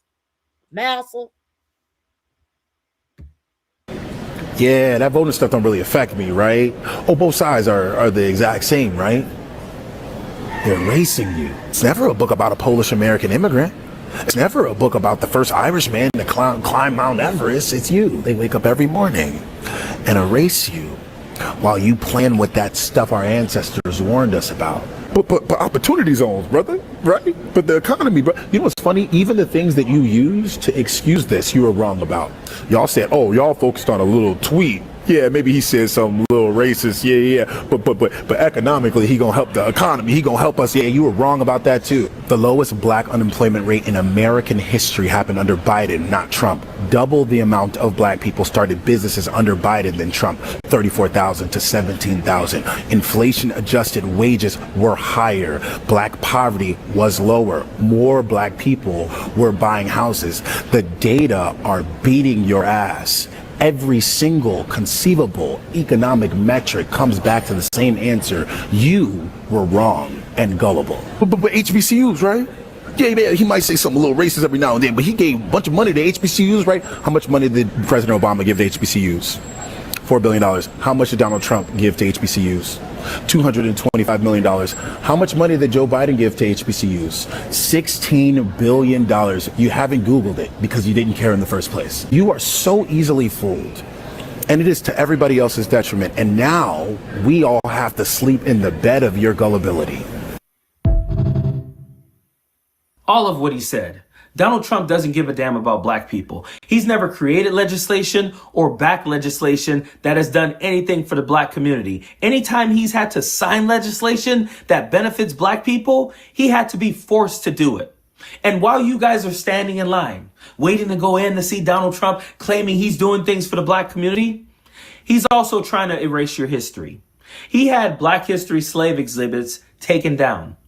A judge ordered that they put them back up, and now he's back in court trying to make sure that they stay down. So he's erasing your history right now. You guys standing in there probably got some hors d'oeuvres and a velvet rope. Military members making sure your black ass gets nowhere near him, and at the same time, he's also erasing your history.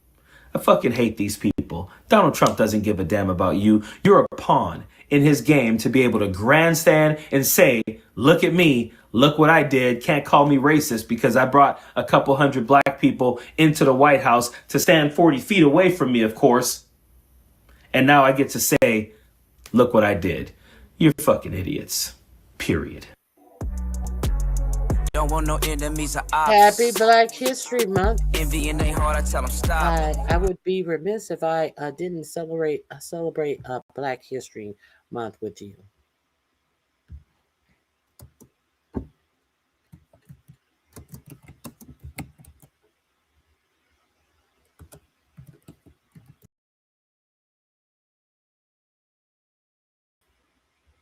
Let me see something right quick.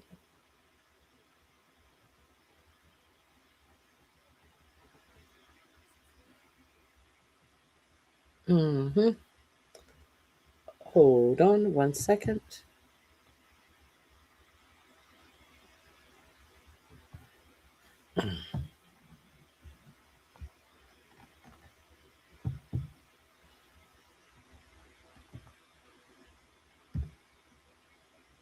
Let me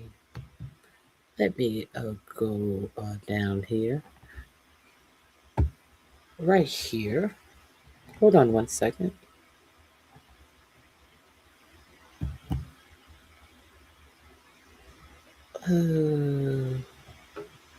I got that. Is there a list? Where is this list?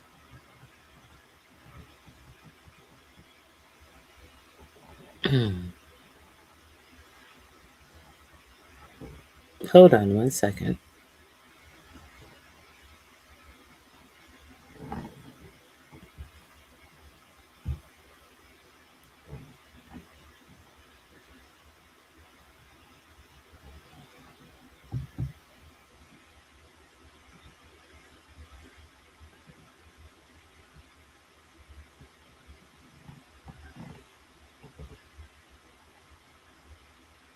Okay, hold on 1 second.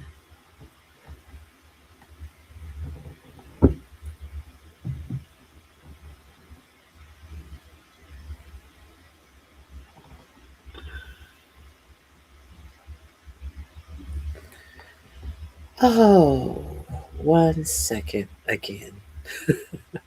Maybe this is 5 or 6 seconds.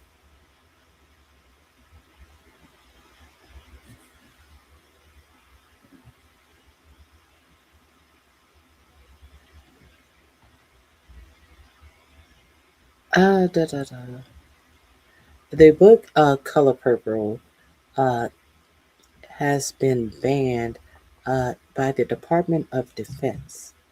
And since then, the Pentagon has been ordered to reinstate banned race and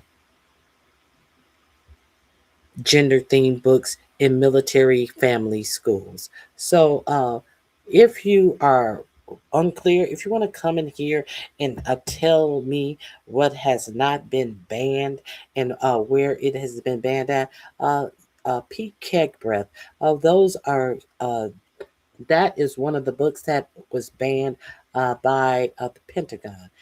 Since you want to come in here and talk all of this dumb talk and understand that it has been ordered that these books must be reinstated. Let me see. Where is, let me see. Uh, In its quest to suppress diverse ideas and uncomfortable truth, the Pentagon, under a 4547 administration directive, had banned books that include many classics as To Kill a Mockingbird by Harper Lee, The Handmaid's Tale. I don't know why they want to ban that because that's what they want to turn people into. The Color Purple by Alice Walker, and material about Martin Luther King Jr., Harriet Tubman, and Rosa Parks, beyond subjects of enslavement and racial discrimination, material speaking to Native American history, women's history, sexual abuse prevention, LGBTQ identities, and history was purged. The list include With Honor and Integrity, Transgender Troops in Their Own Words, co-edited by Colonel Bree Fram, one of the highest ranking out transgender officers in the U.S. military, as previously reported by Go. Let me share this with you. Since you want to sit up in my chat and act as if I would dare share some lies with you. This is not the propaganda channel. This is a channel where we give facts. Do you think that I would have time to waste to lie about Black history of all things? Here we go. Let me share this article with you. Let's read it together, shall we? Let's read it together. Where is it? Here it is, right here. Let me enlarge this so you can get your rocks off by understanding that you don't come in my chat and try to be disrespectful and not even know what the fuck you're talking about. See, if you want to do your own Black History presentation, feel free to do so. Okay, right here. Here, are we going to start right here? Related quest related outs from military being trans space force officer books make Defense Department banned book list.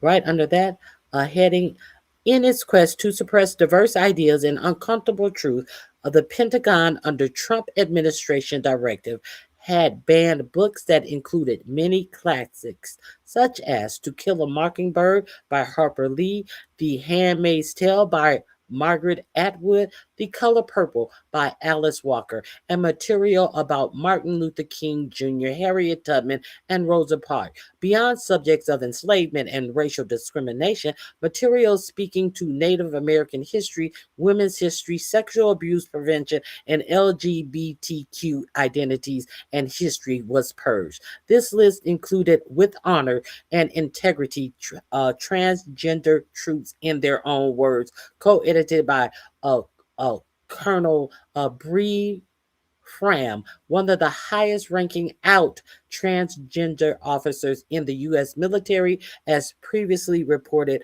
by Go. Do you want that link? Let me set that link right here for you. I will put that link in. I will put that link right here in the chat for you. Since you came in here talking dumb shit. And what happened with this ban on these links? Here's the link to that. And now let's go a little bit further. Since you want to come in my chat acting like you're telling me something when I am doing my presentation on Black history. You thought you did your big one? Let's do it. Let me show you who do the big ones in RonyiQ's chat. Okay, let me show you who do the big ones in RonyiQ chat.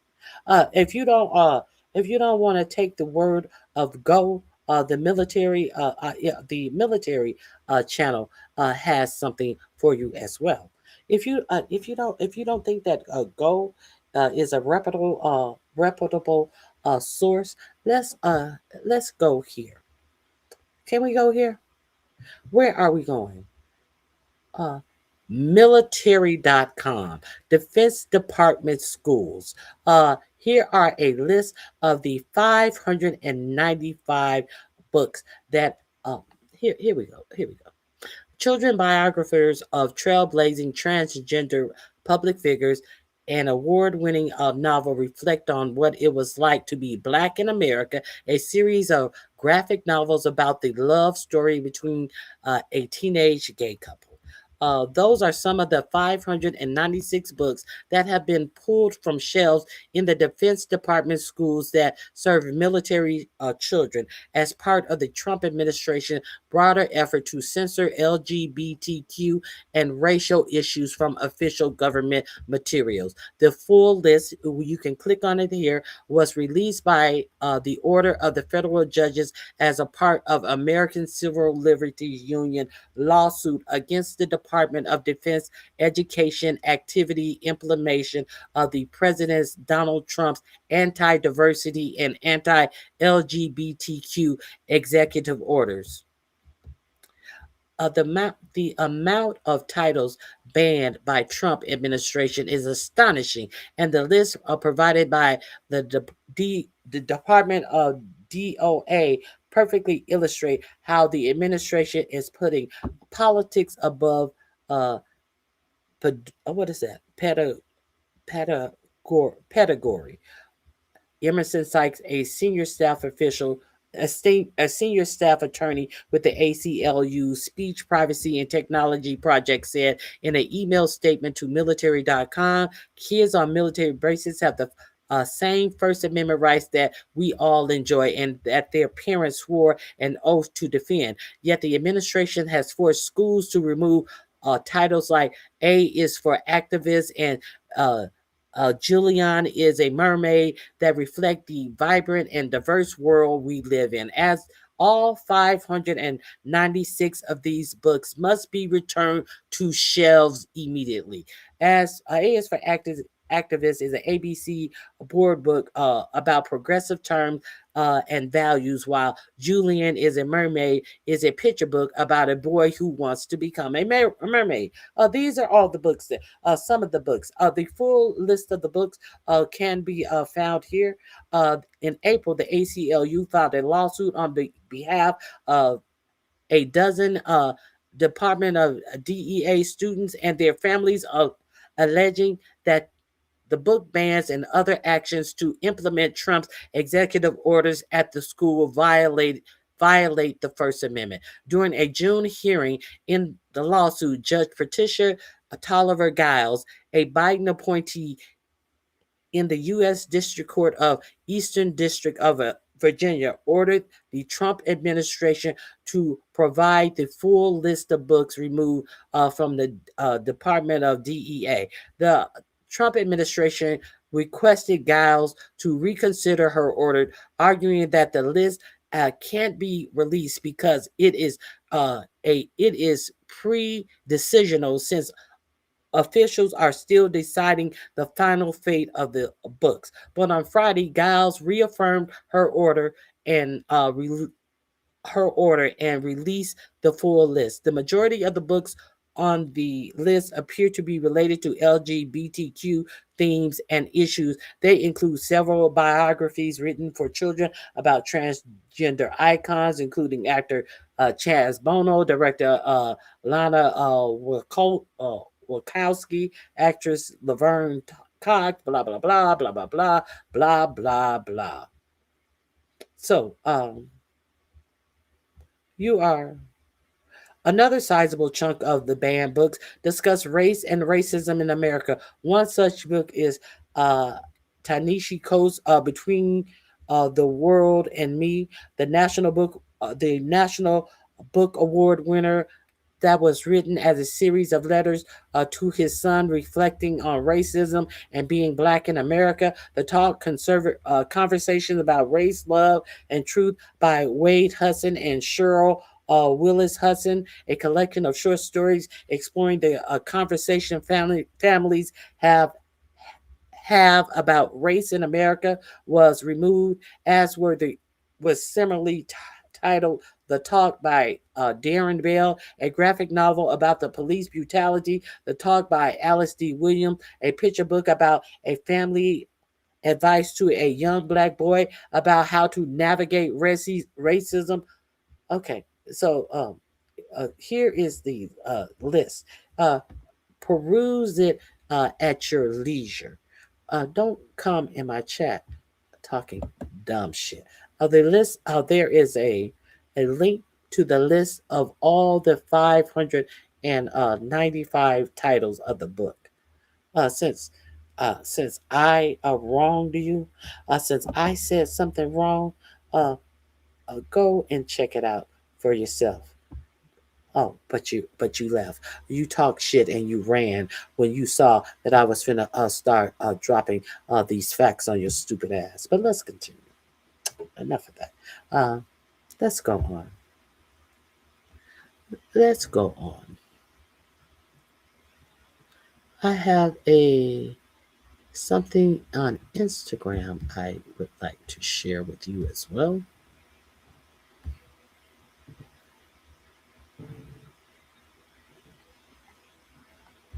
Oh, let me share this with you. I thought I had it set up.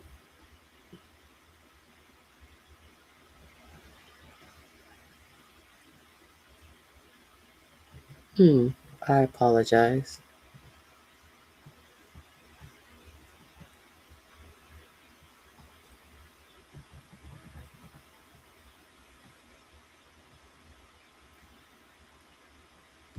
There's so much I forgot which one it is. If you're not a subscriber to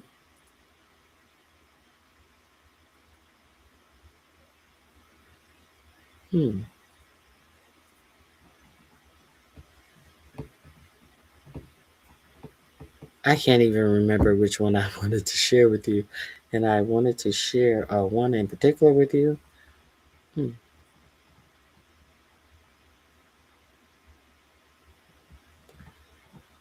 You can see Kakai Patel in a now deleted video.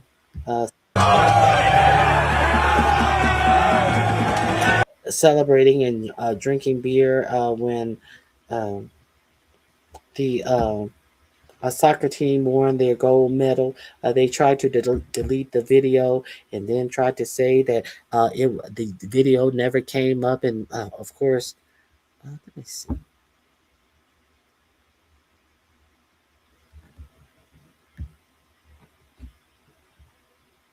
We're just caught in a lie by MS now, and it's pretty stunning to see. This is from Ben Williamson, the FBI's public affairs person. He says, your rag outlet wrote that he went to hang out at the Olympics on the taxpayer dime, even when he provided information that your theory was false. When you're ready to correct that, let me know. Won't hold my breath. In response to Ken Delanian, who's a great reporter. And Ken was reporting that essentially Kash Patel is in the Olympics on taxpayer dime. Take a look at what video Ken found from today. That's FBI Director Kash Patel, along with the U.S. men's hockey team. After the U.S. men's hockey team won gold, FBI Director Kash Patel was partying with the Olympic team on taxpayer dime in the locker room. After his public affairs director said that's not what he would be doing, essentially. He was caught in real time, doing exactly what he said he wasn't going to be doing. Spread the word. Follow along for more. Oh, and Kash Patel did not work the walk of shame during that little lie speech that 4547 gave yesterday. Now,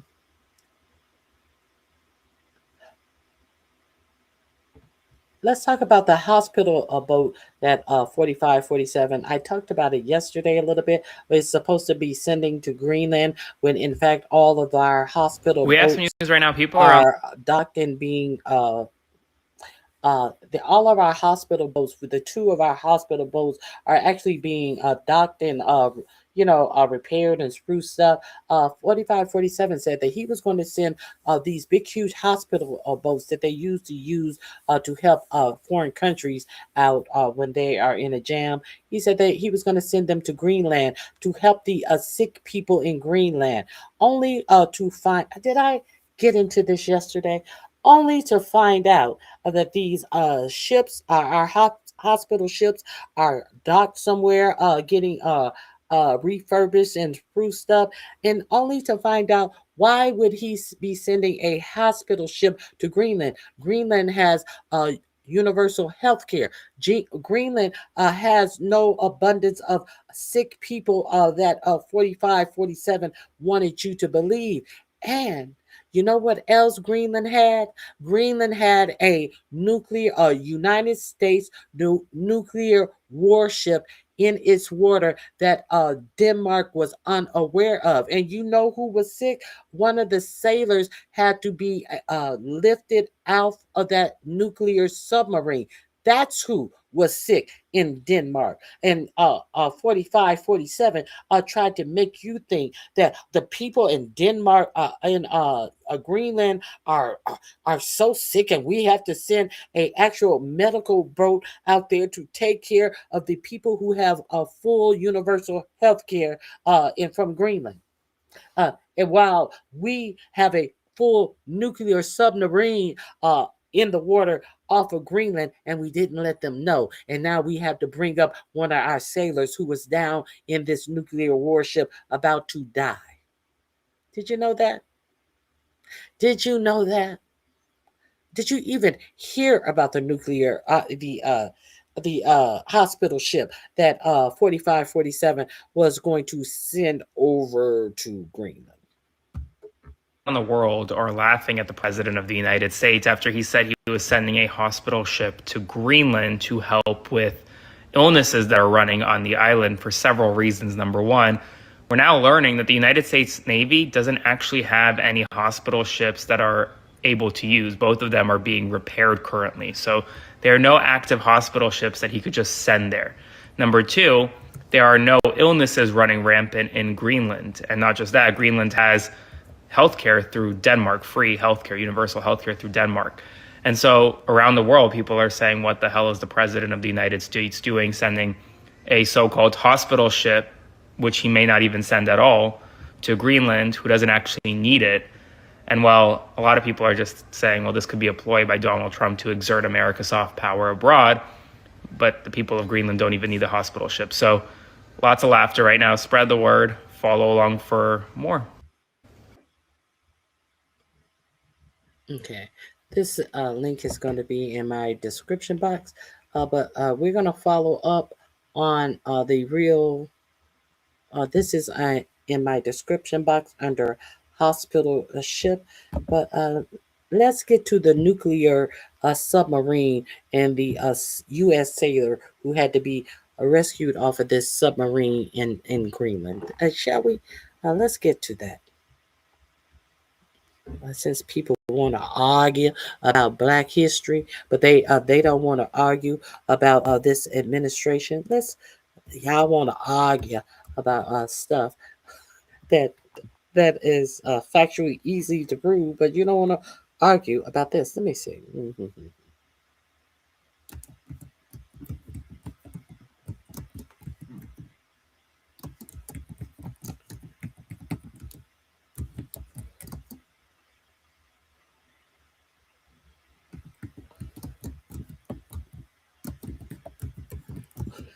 Let me see if I can find it.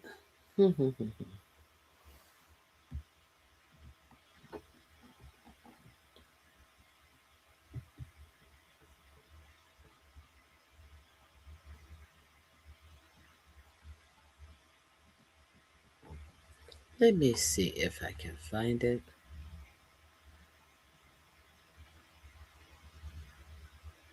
I think it is right here.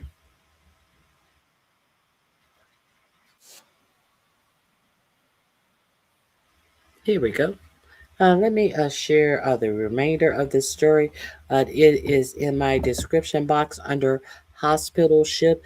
If you didn't have this information, if you heard 4547 make an announcement about sending a hospital ship over to Greenland, uh, here is the remainder of the story. Let me share my link with you. I'm just here to give you some information that you may or may not be aware of. So let's go to it.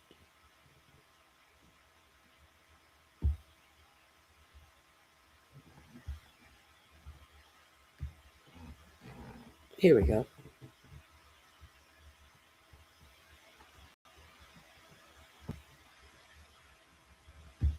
Greenlandic waters, about 7 nautical miles from Nuuk. Eyewitness footage showed personnel standing on top of the submarine as assistance arrived. The vessel's appearance matches known U.S. fleet submarines, though its exact identity has not been confirmed. Danish authorities verified the evacuation took place on February 21 using a Danish Defense Seahawk helicopter to airlift the crew member. The individual was transferred to Greenlandic health authorities and admitted to a hospital in Nuuk.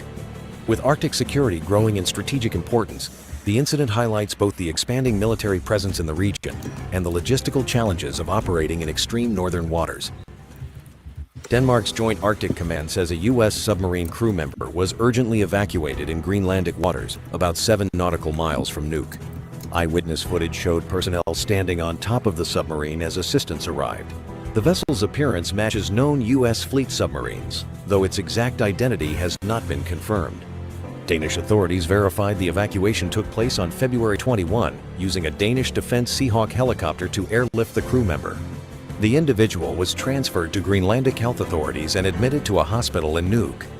With Arctic security growing in strategic importance, the incident highlights both the expanding military presence in the region and the logistical challenges of operating in extreme northern waters. Denmark's Joint Arctic Command says a U.S. submarine crew member was urgently evacuated in Greenlandic waters, about 7 nautical miles from Nuuk. So what does Greenland have to say about this offer to send a hospital ship to their nation? Surely they have something to say about that, wouldn't you think? I would think. Let's see. All of this is under hospital ship in my description box. Avail yourself to it if you want. Here we go. Greenland's Prime Minister Jens Frederik Nielsen on Sunday said no thanks to U.S. President Donald Trump's idea of sending a hospital ship to Greenland. Trump said Saturday in a social media post that he was working with Louisiana Governor and Special Envoy to Greenland Jeff Landry on sending the Mercy Hospital ship. Trump has repeatedly said he wishes to take over the Arctic territory. Nielsen said in a post on Facebook, quote, "We have a public healthcare system where treatment is free for citizens. It is a deliberate choice." Nielsen said Greenland remained open to dialogue and cooperation with the U.S., but that the country should, quote, "talk to us instead of just making more or less random outbursts on social media." Greenland, Denmark, and the U.S. late last month launched diplomatic talks to resolve the crisis between the parties. That's after months of tension within the NATO Defense Alliance over Trump's threats against the Arctic territory. Trump's post on the ship came hours after Denmark's Joint Arctic Command said it had evacuated a crew member who required urgent medical treatment from a U.S. submarine in Greenlandic waters. It wasn't clear if the post had any connection to the evacuation. If I can make a case, because Oops. you were not trying to play that. I apologize for that. I was trying to close that window. Goosey, I was not trying to play any portion of your video, especially with that lisping liar on your channel. So I think that is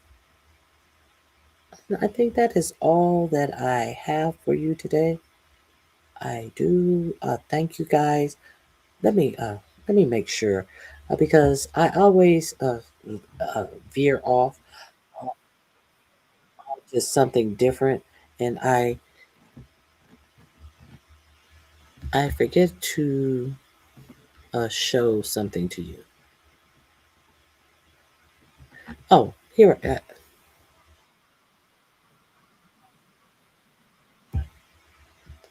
Let's get back to the water. I got all off track about the water. One more thing I want to show you. Did I show this already? I don't know. Let's go back to the water just in case. Emergency UN declares a global water shortage. Not just the not just RonyiQ. No, the emergency UN declared global water bankruptcy as billionaires demand it all for data centers. I let's get into this. Our moral outrage meter is now totally broken to the point where there could be some like colossal news that we need to digest and act on, and we just can't anymore. We can't anymore because Trump broke us as a country where, we had 7 scandals a day that just, almost make us numb to some real world shit that matters a lot, right? This is a great example of exactly that. Let me show you this. Mohammed Safa says the following. We are officially entering global water bankruptcy. The UN has announced that we will start running out of clean water, drinking, cooking, showering, dishes, laundry, etc. in the next few years. Water won't always be free. When clean water becomes scarce, it will be privatized, priced, controlled. You will pay for it, and those who can't pay won't survive. Okay? This is from the UN directly. Global water bankruptcy. I don't know, man. Seems like maybe we should all be talking about this, and maybe government should be acting on it and trying to do anything and everything in their power in order to stop this from occurring. And of course, you're not going to be surprised to learn what's the culprit. Climate change, of course. Everybody knew for a long time one of the worst elements of climate change is going to be wars over water. Because of the changing climate and on average, everything becoming way hotter, you're having more extreme weather events, more drought, more famine, fresh water sources are running low. And so there's going to be wars over water at some point. That's what it is. And so now that day is here where they say, look, it's inevitable. This is going to happen. And I still see no actual talk about this. I can't you want to talk about feeling like a doomer, feeling pessimistic. When I read this and then there was nothing. I didn't see anything on CNN, didn't see anything on MSNBC, didn't see any U.S. politicians talk about this. And then meanwhile, you ready for this? This shows you how psychotic this current moment in history is. Ready for this? Large data centers can each drink up to 5 million gallons per day, or about 1.8 billion annually. So at the same time, we're entering global water bankruptcy. Right now is when the AI billionaires are demanding that we build more data centers, which require, basically stealing billions of gallons of fresh water. In a world that made sense, as soon as the news came out that, hey, we're entering global water bankruptcy, every world government would have said, okay, that's it. We're shelving the data center plans. At the moment, we're freezing it, and we're going to have to address this water shortage and this water. But we did see 4547 address the usage that data center use in electricity. He said absolutely nothing about water. He said that they were going to have to build their own power plants and things. He said nothing about what they were going to have to do for their water usage. So this link is in my description box as well. Go over there to Kyle Kalinske. This link is underwater. If you would like to see the rest of this link, I suggest that you subscribe to Kyle Kalinske as well. And I hope you guys have a fabulous day. I appreciate you all coming out. If you were bitching and moaning, I appreciate you as well. So have a fabulous day, and let's meet up here tomorrow, 8 a.m. Maybe a little earlier. I will have the live set up. If you want to come over here and kick it, I am always here. If you want to support the channel, give me a thumbs up, leave a comment in the comment section, or a Cash App $RonyiQ. Your click and a view is also a way that you can support this channel. If you would like to subscribe, you're more than welcome to subscribe. That is another way to support this channel. I am not trying to give you my opinion. I do have opinion on the things that I'm giving you, but what I am actually trying to give you is factual information. First and foremost, I will throw my opinion in there on here about it, but that's what we do. All right, guys, have a fantastic remainder of your day, and in the words of a great poet, stay sucker